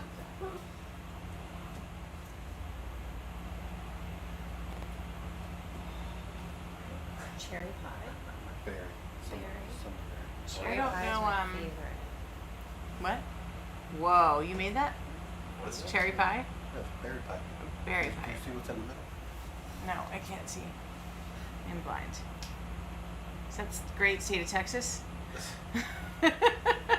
Why am I not surprised? Made you a little cutout. Surprise. A little dough cutout. I usually make a little heart, but next time I'm going to try to make Massachusetts just for you. Say, I want to be obsessed with the place I live. You want to be what? Obsessed with the place I live. Then move to When I Texas. grow up. Where do you live now? I mean, I am pretty obsessed with California. There you go. You want to love where you live so much you put it on a pie. Is that what you're saying? Yeah. Okay. I mean, like goals. Hashtag goals. Hashtag goals. Hashtag move to Texas. Yeah. Or And, Massachusetts. Like, tattoo it on me. What makes Texas better than Massachusetts? I dare ask. Is it Almost a everything. I mean, how many things do you have to have the shape of your snake? I'm just excited I started that up. I mean, there's a lot of things because the Cape is so. No, but do they make cookies in the shape of that? Yes, they definitely do. Okay. Well, how many times have you eaten cookies in the state of I Massachusetts? imagine you would get some in the shape of socks before you got the steak. I mean, it's true. We are pretty obsessed with the Red Sox because they're in the great state of Massachusetts.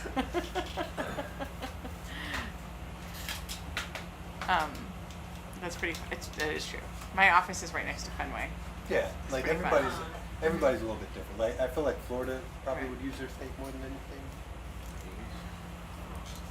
All right. Well, the hour of pies and cookies is over as I turn you over to Dr. Jorge Cortez, who is going to probably bring us to a much more important scientific place. But I am very glad that we've had the chance to talk about science and ship life and firsts and cookies, holiday cookies. That's what we Sorry, talked about I for this joined hour. late. So, again, my name is Rudy Rojan. It's been a pleasure hanging out with you for an hour. Enjoy the super sampler and please enjoy my fantastic colleague, Dr. Jorge Cortez. Thanks.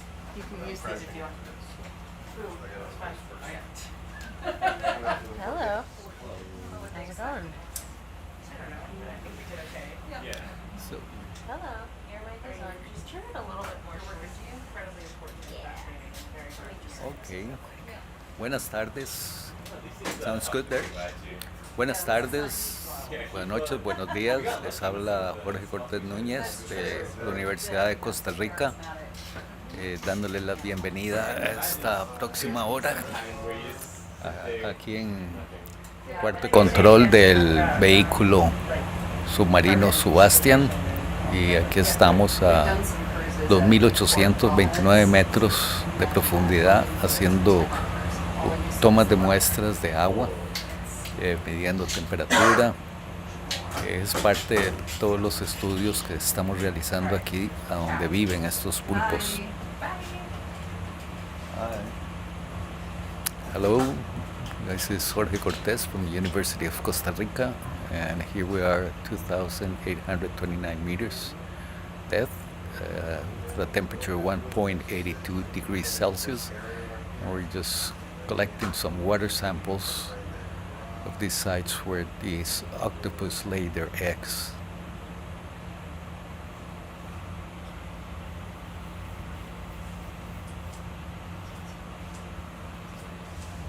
And I'm here in the control room with Claude as pilot, J-Rod as co-pilot, and Sophie with the outreach.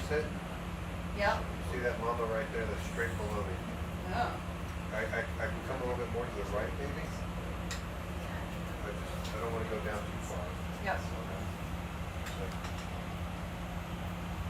So we're collecting water now? We just finished collecting water. We're trying to get it just from another spot in this area, but we really haven't seen that much discharge. Yeah, there isn't much shimmering. There's less shimmering. When we got my probe way down there, I got a similar temperature as the other day, but we really had to like wedge it in there.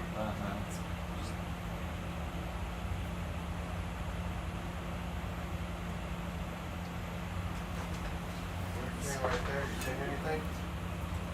Sí, ese Tiny bit. instrumento que ven ahí con la manguera, además de recolectar agua, en ese tubo al lado hay un sensor de temperatura muy fino, detecta cambios muy pequeños. Okay. See, what we're seeing is this tube, metal tube connected to the hose. That's where the water comes in. But if you see on the side of the tube, there's another instrument there, which is a very sensitive thermometer that is recording temperatures of the water that's coming out through the rocks. Okay.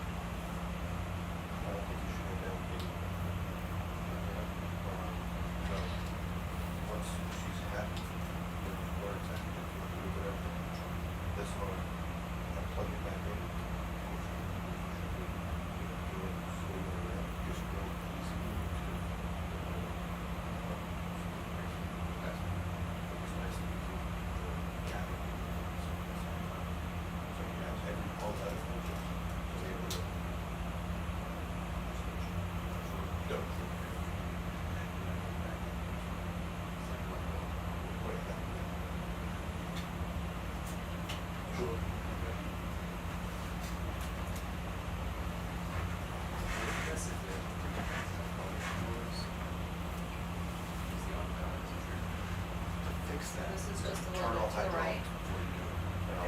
Yeah, so go into drivers, and turn off hydraulics. And then turn off and drop on the start arm.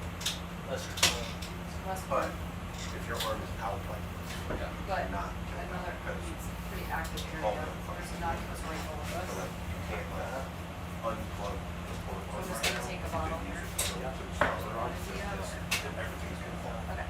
It's that low. That's why. So when you get that much of the other ones, Yeah. it goes higher. I just don't see anywhere else to try over else.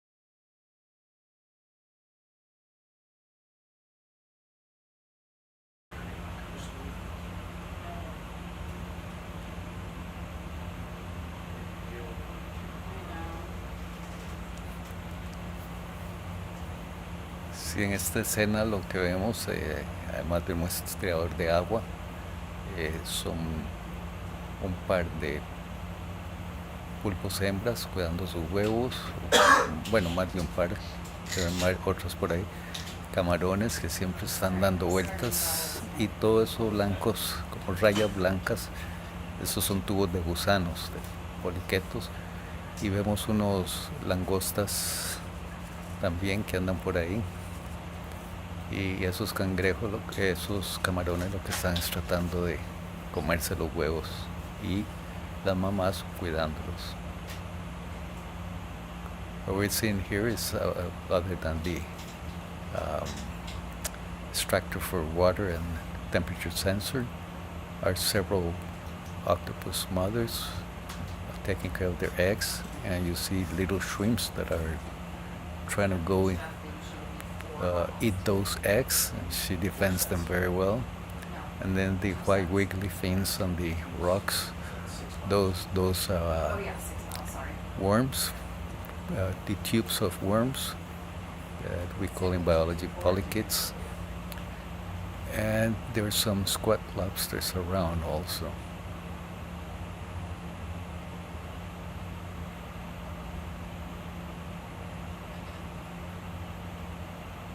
I'm sorry, my sampler's in the way back up. No, that's right. I haven't actually seen them do anything yet.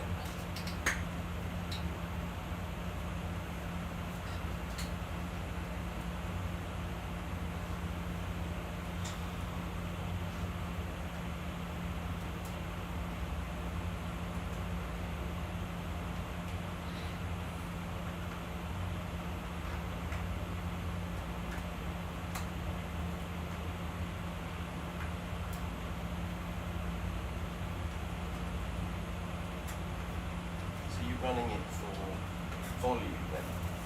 For what? Volume of water? Or Yeah. is it temperature over time? It's volume. So there's these 2-liter bottles and they go down filled with distilled water. Yeah. And so we need to displace it 5 times its volume. To make sure it's fully flushed. And then the other ones are sitting longer. So that takes about 8 or 10 minutes. Yeah. And then the other ones are filters that are trapping the biomass. Okay. And that creates a lot of resistance, so the flow rate goes way down. So those are just time to try to get anywhere from like 3 to 10 liters on the filter itself. Yeah. And then do you take temperature at the same time? Temperature is constantly being recorded with flow rate. Say that again. It was nice. That's I don't know. I've never used this. turn that one on so that because that was good explanation. Could you hear me? A little bit. Now it's on. Oh, now can you hear me? Okay. One, two. Right, so Gavin asked how we're doing this sampling, and I was telling him that the sampler has on it these 2-liter bottles that we send to the seafloor full of really clean water. You can't send things empty to the seafloor, they'll implode. And so then when we turn on the pump, we're flushing that volume out 5 times over. And so because of the pumping rate, that takes about 8 or 10 minutes. And then the other thing we're doing is we have on the sampler filters that have a very tiny, tiny pore size. And we are trapping all the microbes on that filter. But the pump is encountering a lot of resistance to try to move the water and all its particles through that tiny filter. So we usually filter for about half an hour to trap all that microbial biomass. We have a special high salt solution in the filters that basically stops all microbial activity and kind of fixes their genetic code there, so that when we get them back in the lab, we can see what genes were active at the point of sampling. Good. And do you do any chemical sampling? Yeah, so splits of the water, some of them go to Jeff Wheat for the inorganic chemistry. We have a shore-based collaborator who's doing the dissolved organic chemistry. I'm also collecting for a little bit of the organic chemistry for myself. And then we count the cells, we run some experiments to look at their activity. Valeria on board is getting a little bit of it to culture some fungi, right? Yeah. What else are we doing? Filtering more for more DNA extractions. So when the water comes up on deck, I have 8 columns in my spreadsheet, and I just divide the water up among those different experiments. So most of those tests will be done back in the lab, back in dry land. Yeah. So most of the cells get fixed or frozen or filtered out here. The one experiment I'm running is the one looking at activity. So I've been setting those up out here with a chemical tracer, and they run for 4 days. And and I take time points every 12 or 24 hours. Wow. So that's why I'm awake a lot. Yeah, great. That was good. That was Julie Howard from Woods Hole Oceanographic Institution. La doctora Julie Howard estaba explicando un poco lo que hacen. Entonces, es agua que se está recolectando, entra en unas botellas que bajan con agua muy limpia y se bajan con agua para que no implosionen y empiezan a bombear y lavan 5 veces el volumen de esas botellas. La filtración es lenta porque hay un filtro muy fino para atrapar bacterias y otros microorganismos para hacer análisis genéticos. Con las muestras de agua se hace toda otra serie de análisis, desde microbiológicos hasta geoquímicos, y así nos vamos conociendo qué es lo que vive ahí abajo, qué composición tiene el agua, qué temperatura, qué microorganismos viven ahí. Y además, una vez que llegan las muestras de agua acá al laboratorio, ella empieza a hacer toda una serie de experimentos y pasa despierta, a veces hasta 24 horas, realizando experimentos para ver la actividad de esas bacterias en diferentes condiciones en el laboratorio principal aquí en el parque. Como dije, todas estas investigaciones son para entender mejor cómo funcionan estos ecosistemas y cómo se comparan con otras regiones que han sido estudiadas.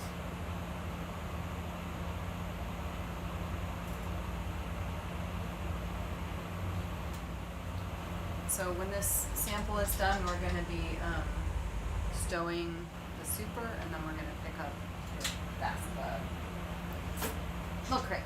Cool.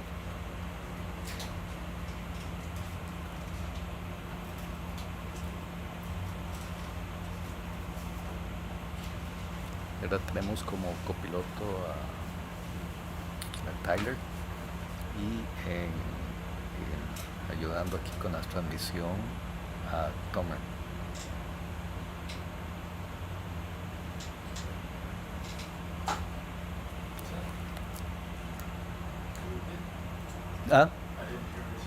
Ok.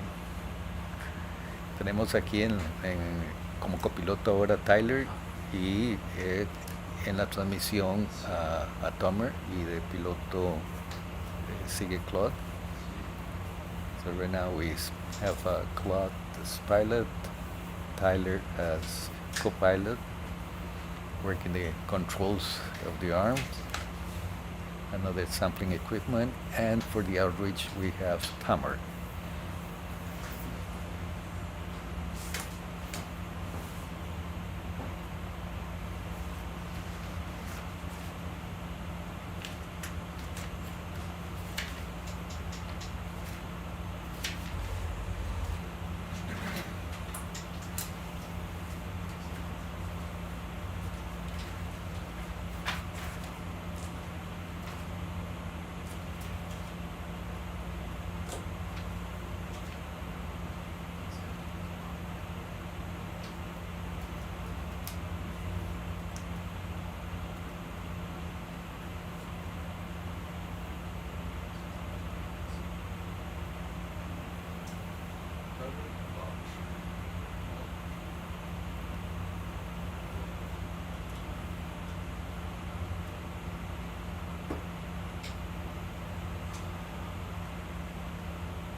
Alright, I'm stuffing that sample.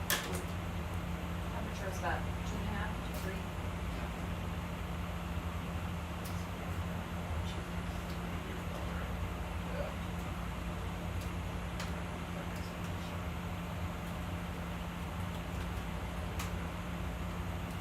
Alright, so we can store the super.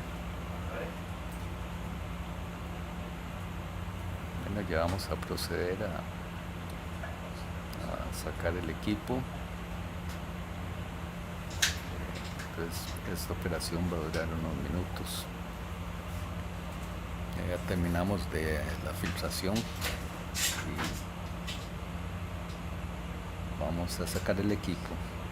Okay, the filtration is over, the collection of water, and now we're gonna remove the equipment.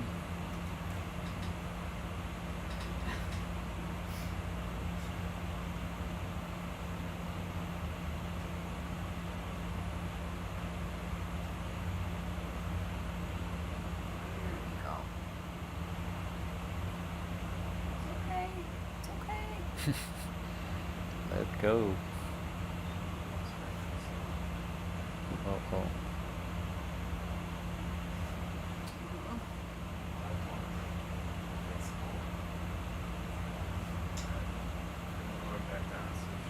A little shake, maybe?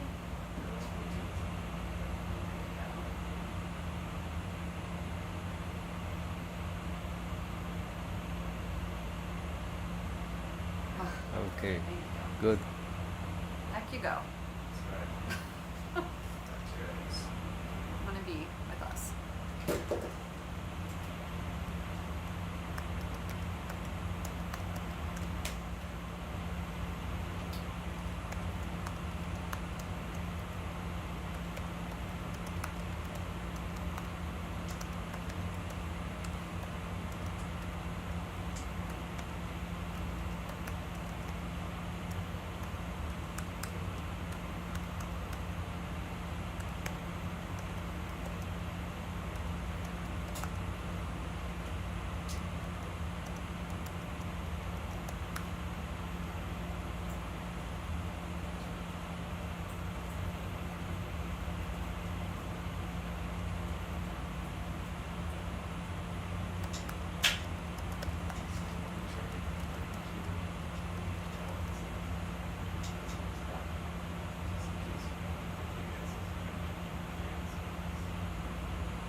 Kevin, do you see anybody doing your No, thing?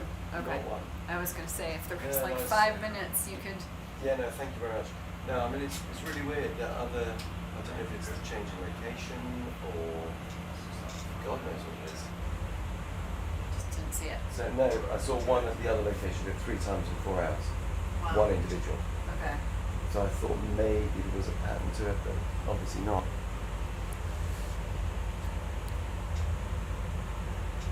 Or it's past their bedtime, they're all asleep, maybe? I don't know.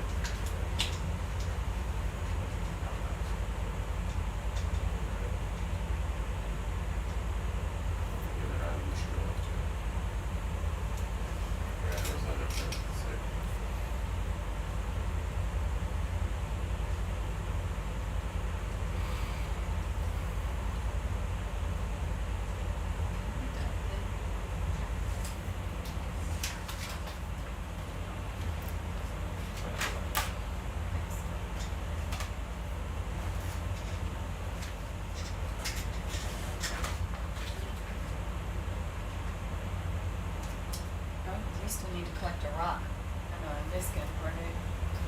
Sorry? We still need to do a rock and a niskin. We haven't done that. Okay. And we're gonna put the box. Yep, we can put the box in, unless they wanna do the rock first. It's up- Okay.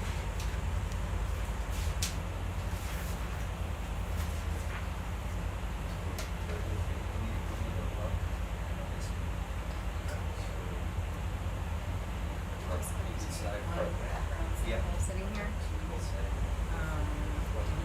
Bottle 8 starting now.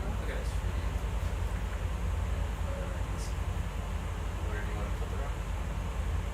The rock has to be in a bio box or? I think so. It's for Gus. Okay. So now one of the bio boxes is with that.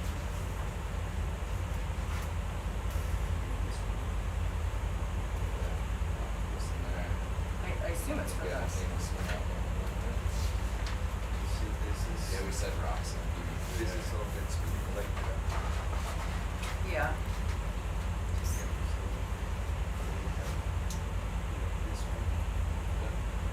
Do you want him to come in? No, here it is.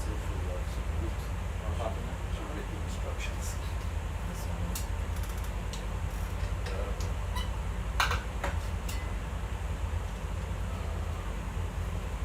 Yeah, we have the cable right across there, so I'll take that real quick. You want to put the on? Okay, do the turn of what? Just got that cable across there, so just try to pull that off real quick.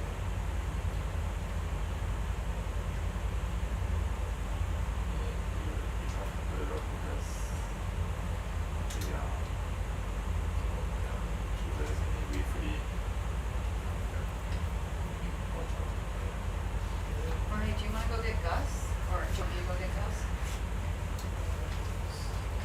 Actually, can you get Gus? Sure. Do you know where? I remembered I'm sampling. Yeah. I think he's at his desk.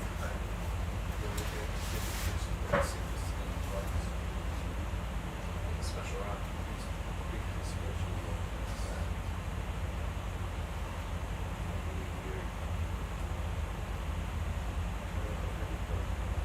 Yeah, I like that.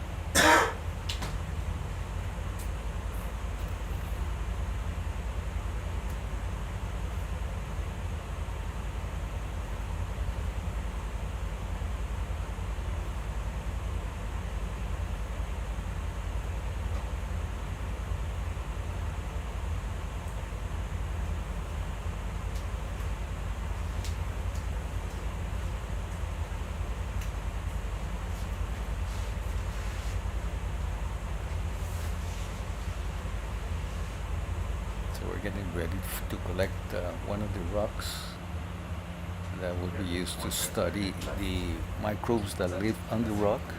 So that's why we're looking for Gustavo Ramirez, which is the specialist from the University of California, California State University of Los Angeles, and then we'll collect water in one of the bottles that's in the ROV. Ahora nos estamos preparando para recolectar una muestra de rocas y estamos esperando que venga el profesor Gustavo Ramírez de la Universidad Estatal de Los Ángeles, de California en Los Ángeles, que es el que está coordinando este proyecto ahora.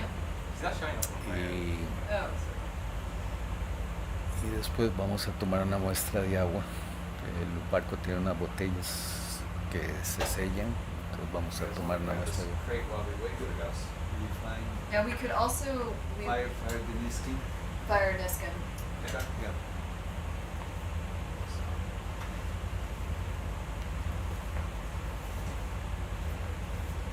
Stow the port arm, stow the base line, swap over to the starboard. They want to do this. That's how I believe that. This is this. Okay, so make sure we get it off first. No. So let's stop.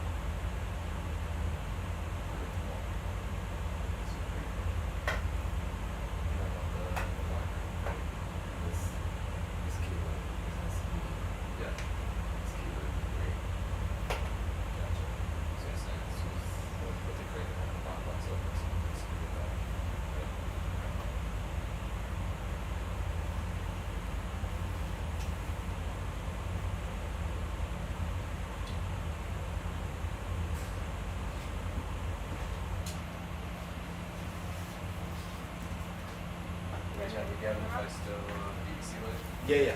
Yeah, we're just, we were about to fire the Niskin while we waited for Gus. Okay, that makes sense. No, thanks for the chance. I say, Yeah, it's all a bonus if we get Okay, that. We've done he doesn't have well. a Thank you.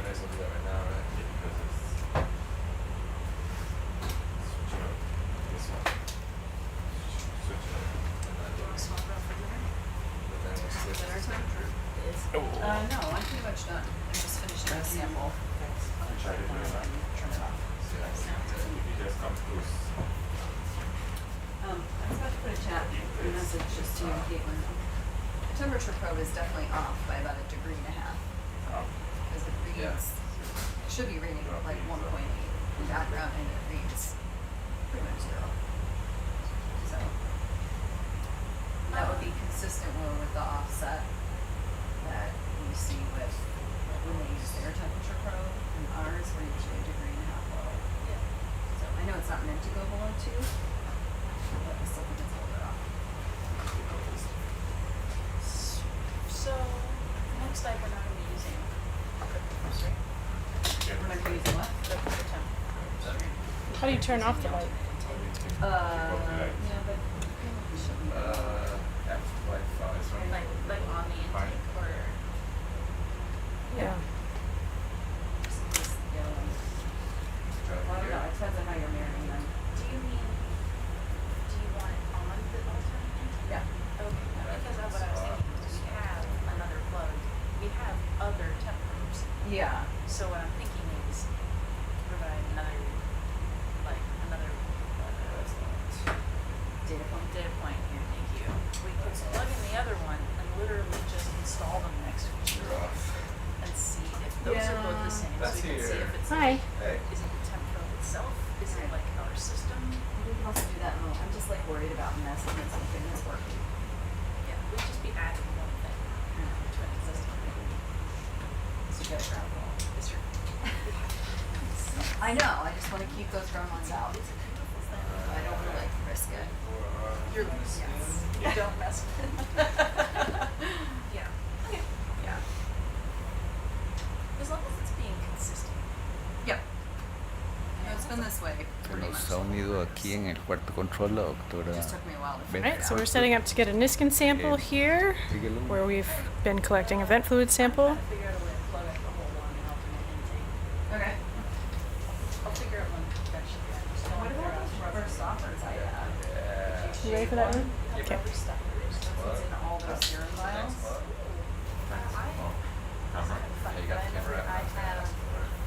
I have like a Alright, so we fired one. Yep. Let's go for 2. Sure. might be the right size. Okay. And then go up to my room, get that in my bag, and see Okay. if that works. But yeah. So, But like all the experiments I've stopped, we could use a stopper. yeah. Are they about half inch? Go there. Alright, Niskin 2 number fired. That's an half inch. So, Yep.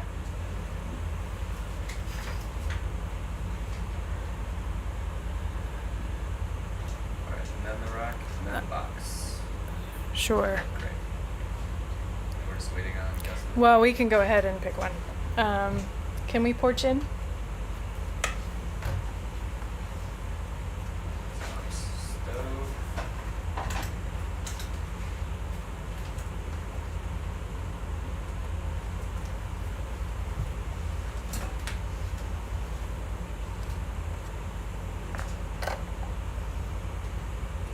And, okay, if I use the camera? Okay. Can we get lasers on, please? Yep, I got the lasers. Yeah, There we go. swap it.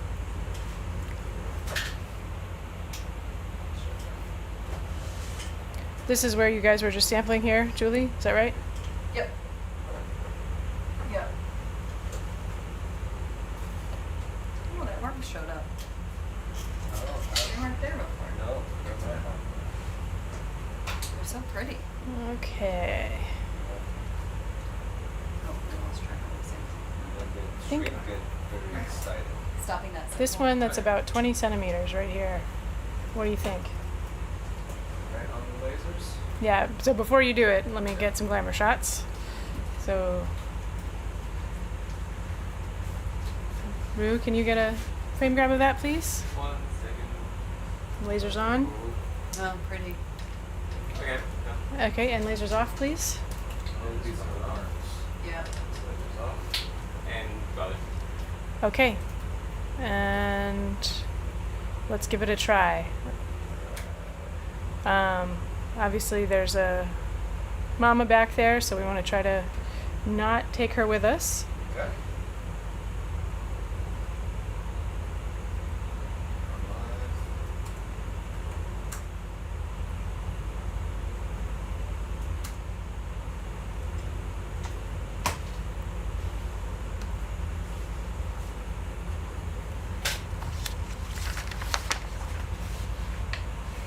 1A is, EB1A is still open, is that right? B1A is. Okay, good.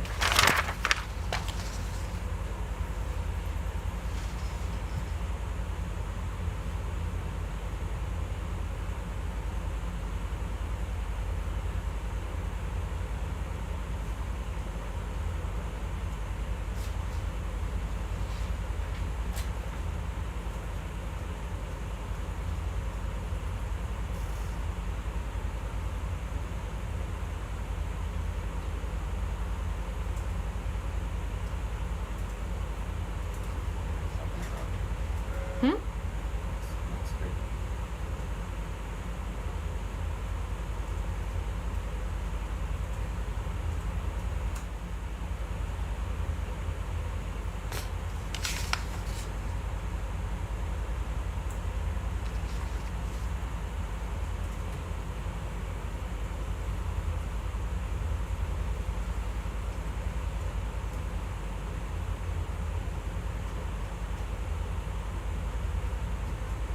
All right, great.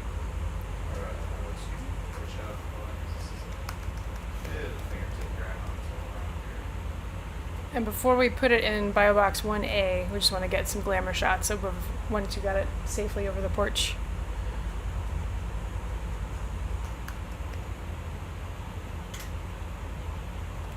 Describe what's 1A. You mind if I hop in the camera there? Get that glamour shot? Yep.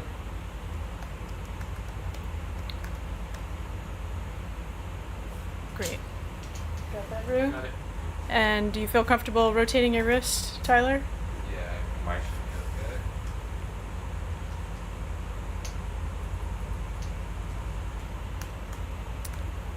Looks like we might get a worm on there. 2 worms. Just want to check that there's no eggs. Yeah, that looks good. Lots of cement on there. Okay, we can go ahead and stow that in 1A, please.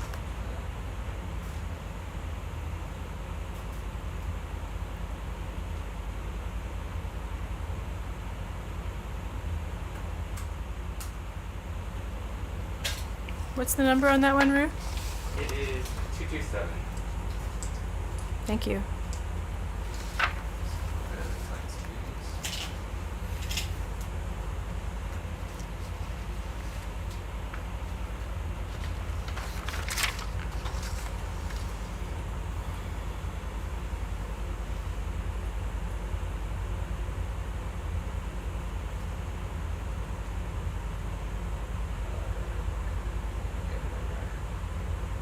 I believe in you.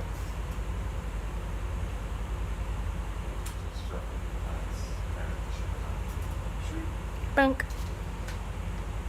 points, alright. Then we want to make a box propped up more. Grab a crate, thank you. So brush that cube back. Yeah.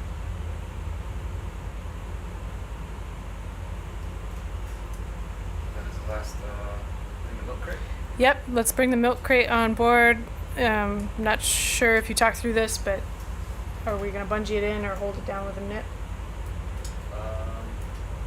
Or do you just feel like it's going to be We have fine? a bungee, so we have You have a to- bungee. Okay, We got a bungee now? yeah, that's fine. Can we turn off the super? Sorry. Yeah. I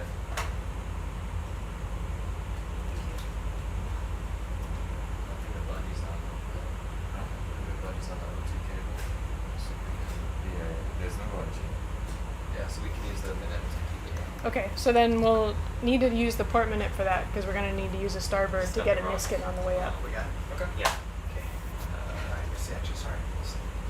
Oh, sorry, we should have thought it through a little bit. That's first. That's That's just second. getting your lap. That's your rock. We got Thanks, you man. fast Mhm. rock. I was on the bike and I missed it. No worries. All right, well, I guess I'll head back to the bike. Okay, See you in a few minutes. get in those miles. Yeah. All right, thanks, guys. I'm out.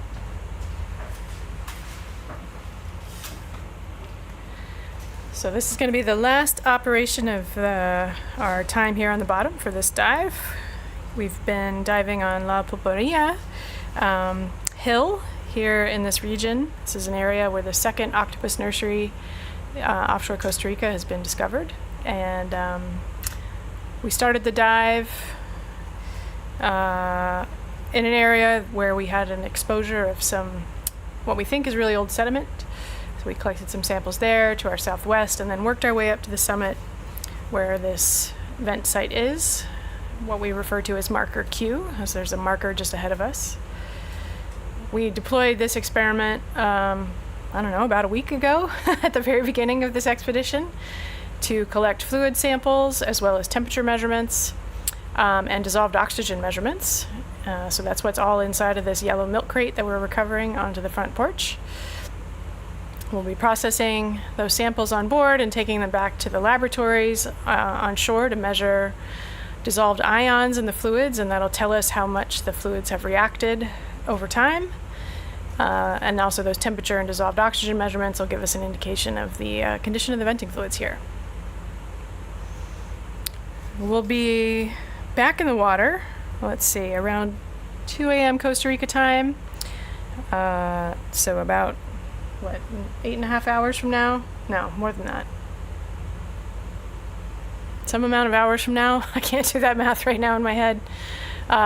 We'll be diving on Tango Said Seamount for our next dive, which is up to the north, to visit another vent site that does not have octopus, to collect more samples. We'll also be looking for areas of high coral density to collect some additional animal specimens to understand the biogeography of this region.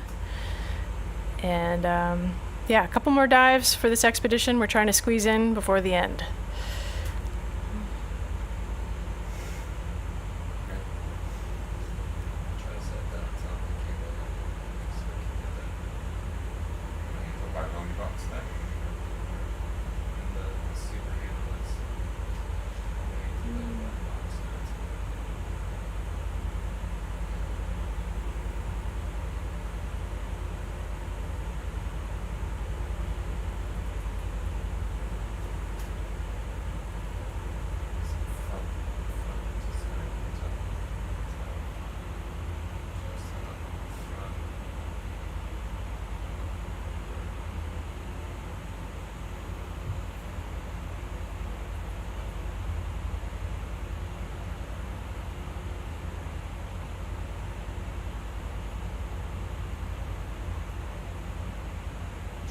Can we use the starboard minute?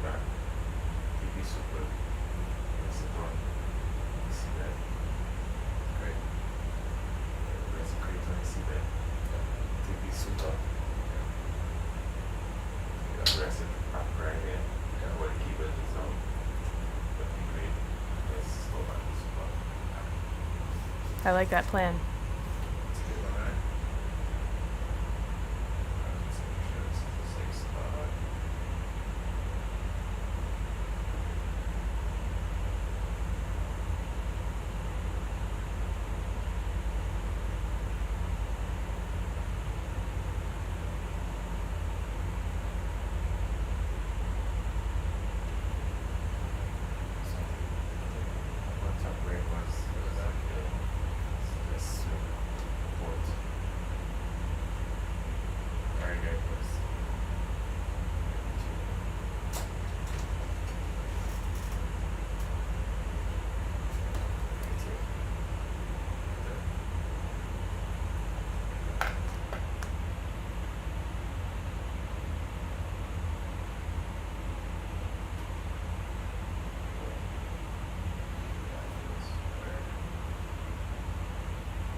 And for those who are interested in watching our next dive, so while we'll be going in the water at about 2 a.m. Costa Rica time, it takes about 2 hours to get down to the seafloor, so we won't be probably live streaming until around 4 a.m. Costa Rica time, just in case you want to set your alarms to tune in. And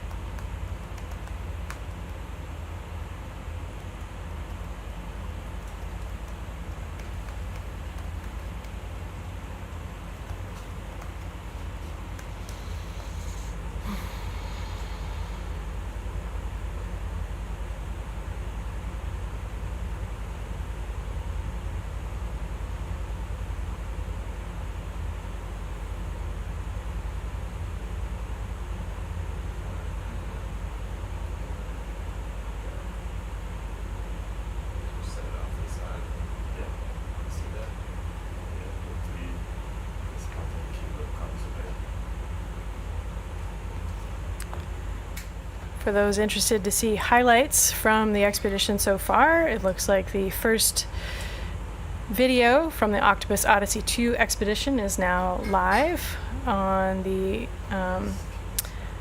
channel for Schmidt Ocean. So you can go check that out and meet some of our scientists and see some of the overview of our expedition so far.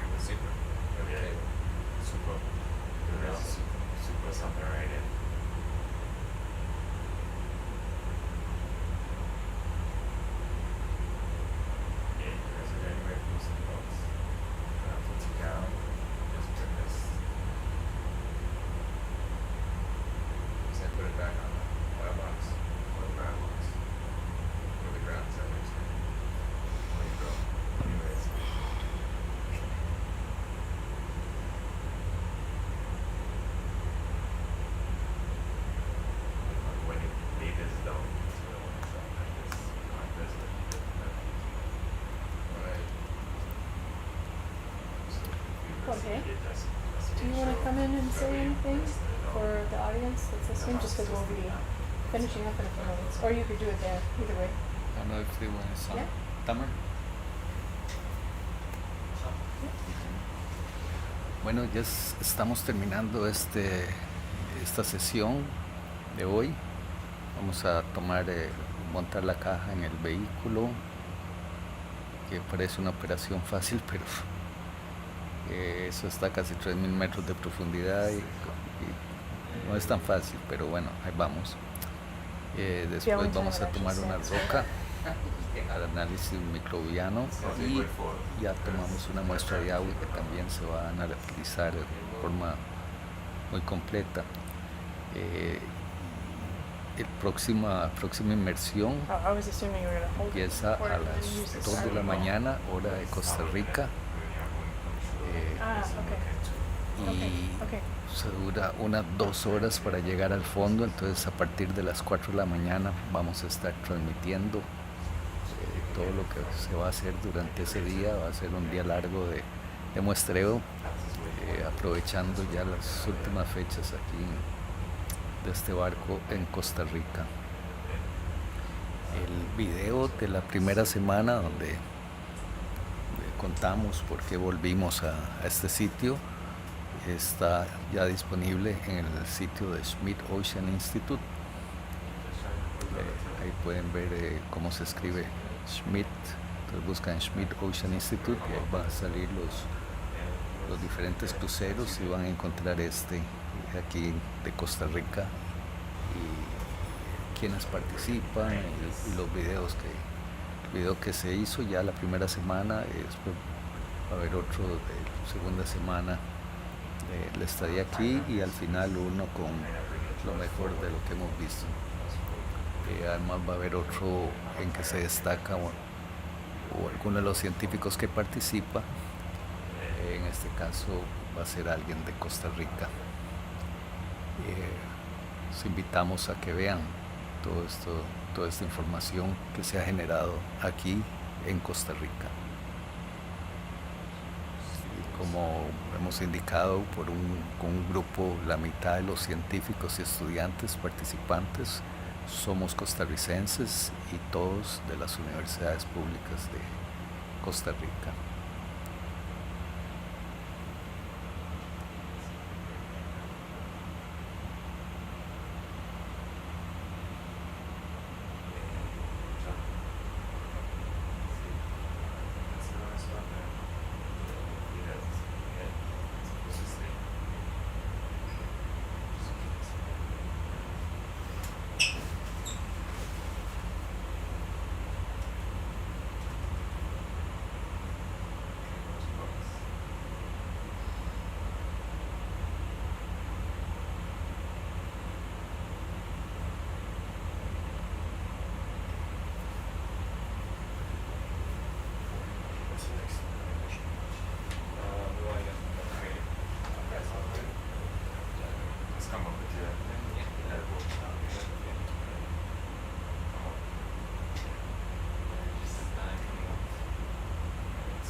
Can we go ahead and start coming up while we're stowing the super line? Or do you want to get that settled before we come off bottom? Yeah, because how it is that everything's gonna drop food at all when I come up. Okay. It's like this. When he grabs it, like a Okay. come off.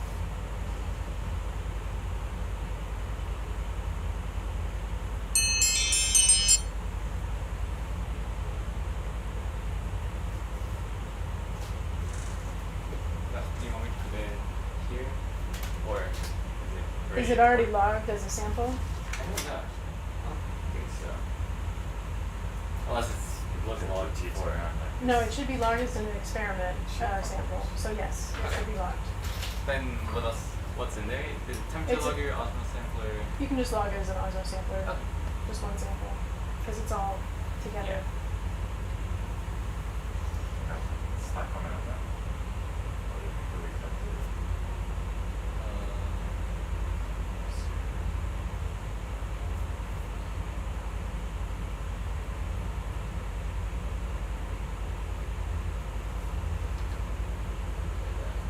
Should get stuck.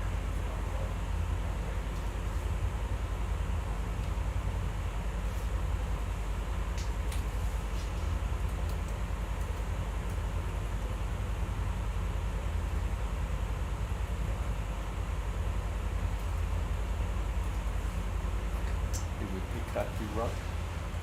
Hmm? We picked that the rock? Yep. Right before Gus got in here. Okay.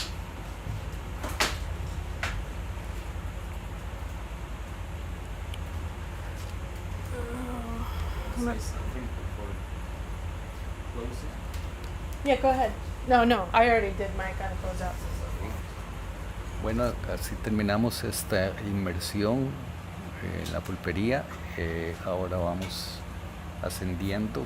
Esto nos va a tomar un par de horas llegar a la superficie y una vez en el barco empieza el procesamiento de todas las muestras que hemos tomado durante el día de hoy. Y les recuerdo, estaremos de vuelta a las 2 de la mañana. Muchas gracias por acompañarnos y se despide Jorge Cortés Núñez de la Universidad de Costa Rica. Hand over that happens before we get up. That once we get close to the sea surface, we want to go to the seas and bottom. Okay. That's just right at the surface. Yeah, as close as you can. Okay.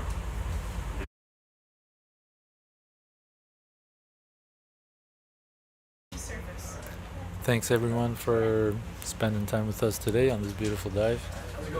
We will be streaming the ascent for your pleasure, but without the audio as per usual. I hope we see some really exciting wildlife on the way up, and see you again tomorrow. Ciao everyone.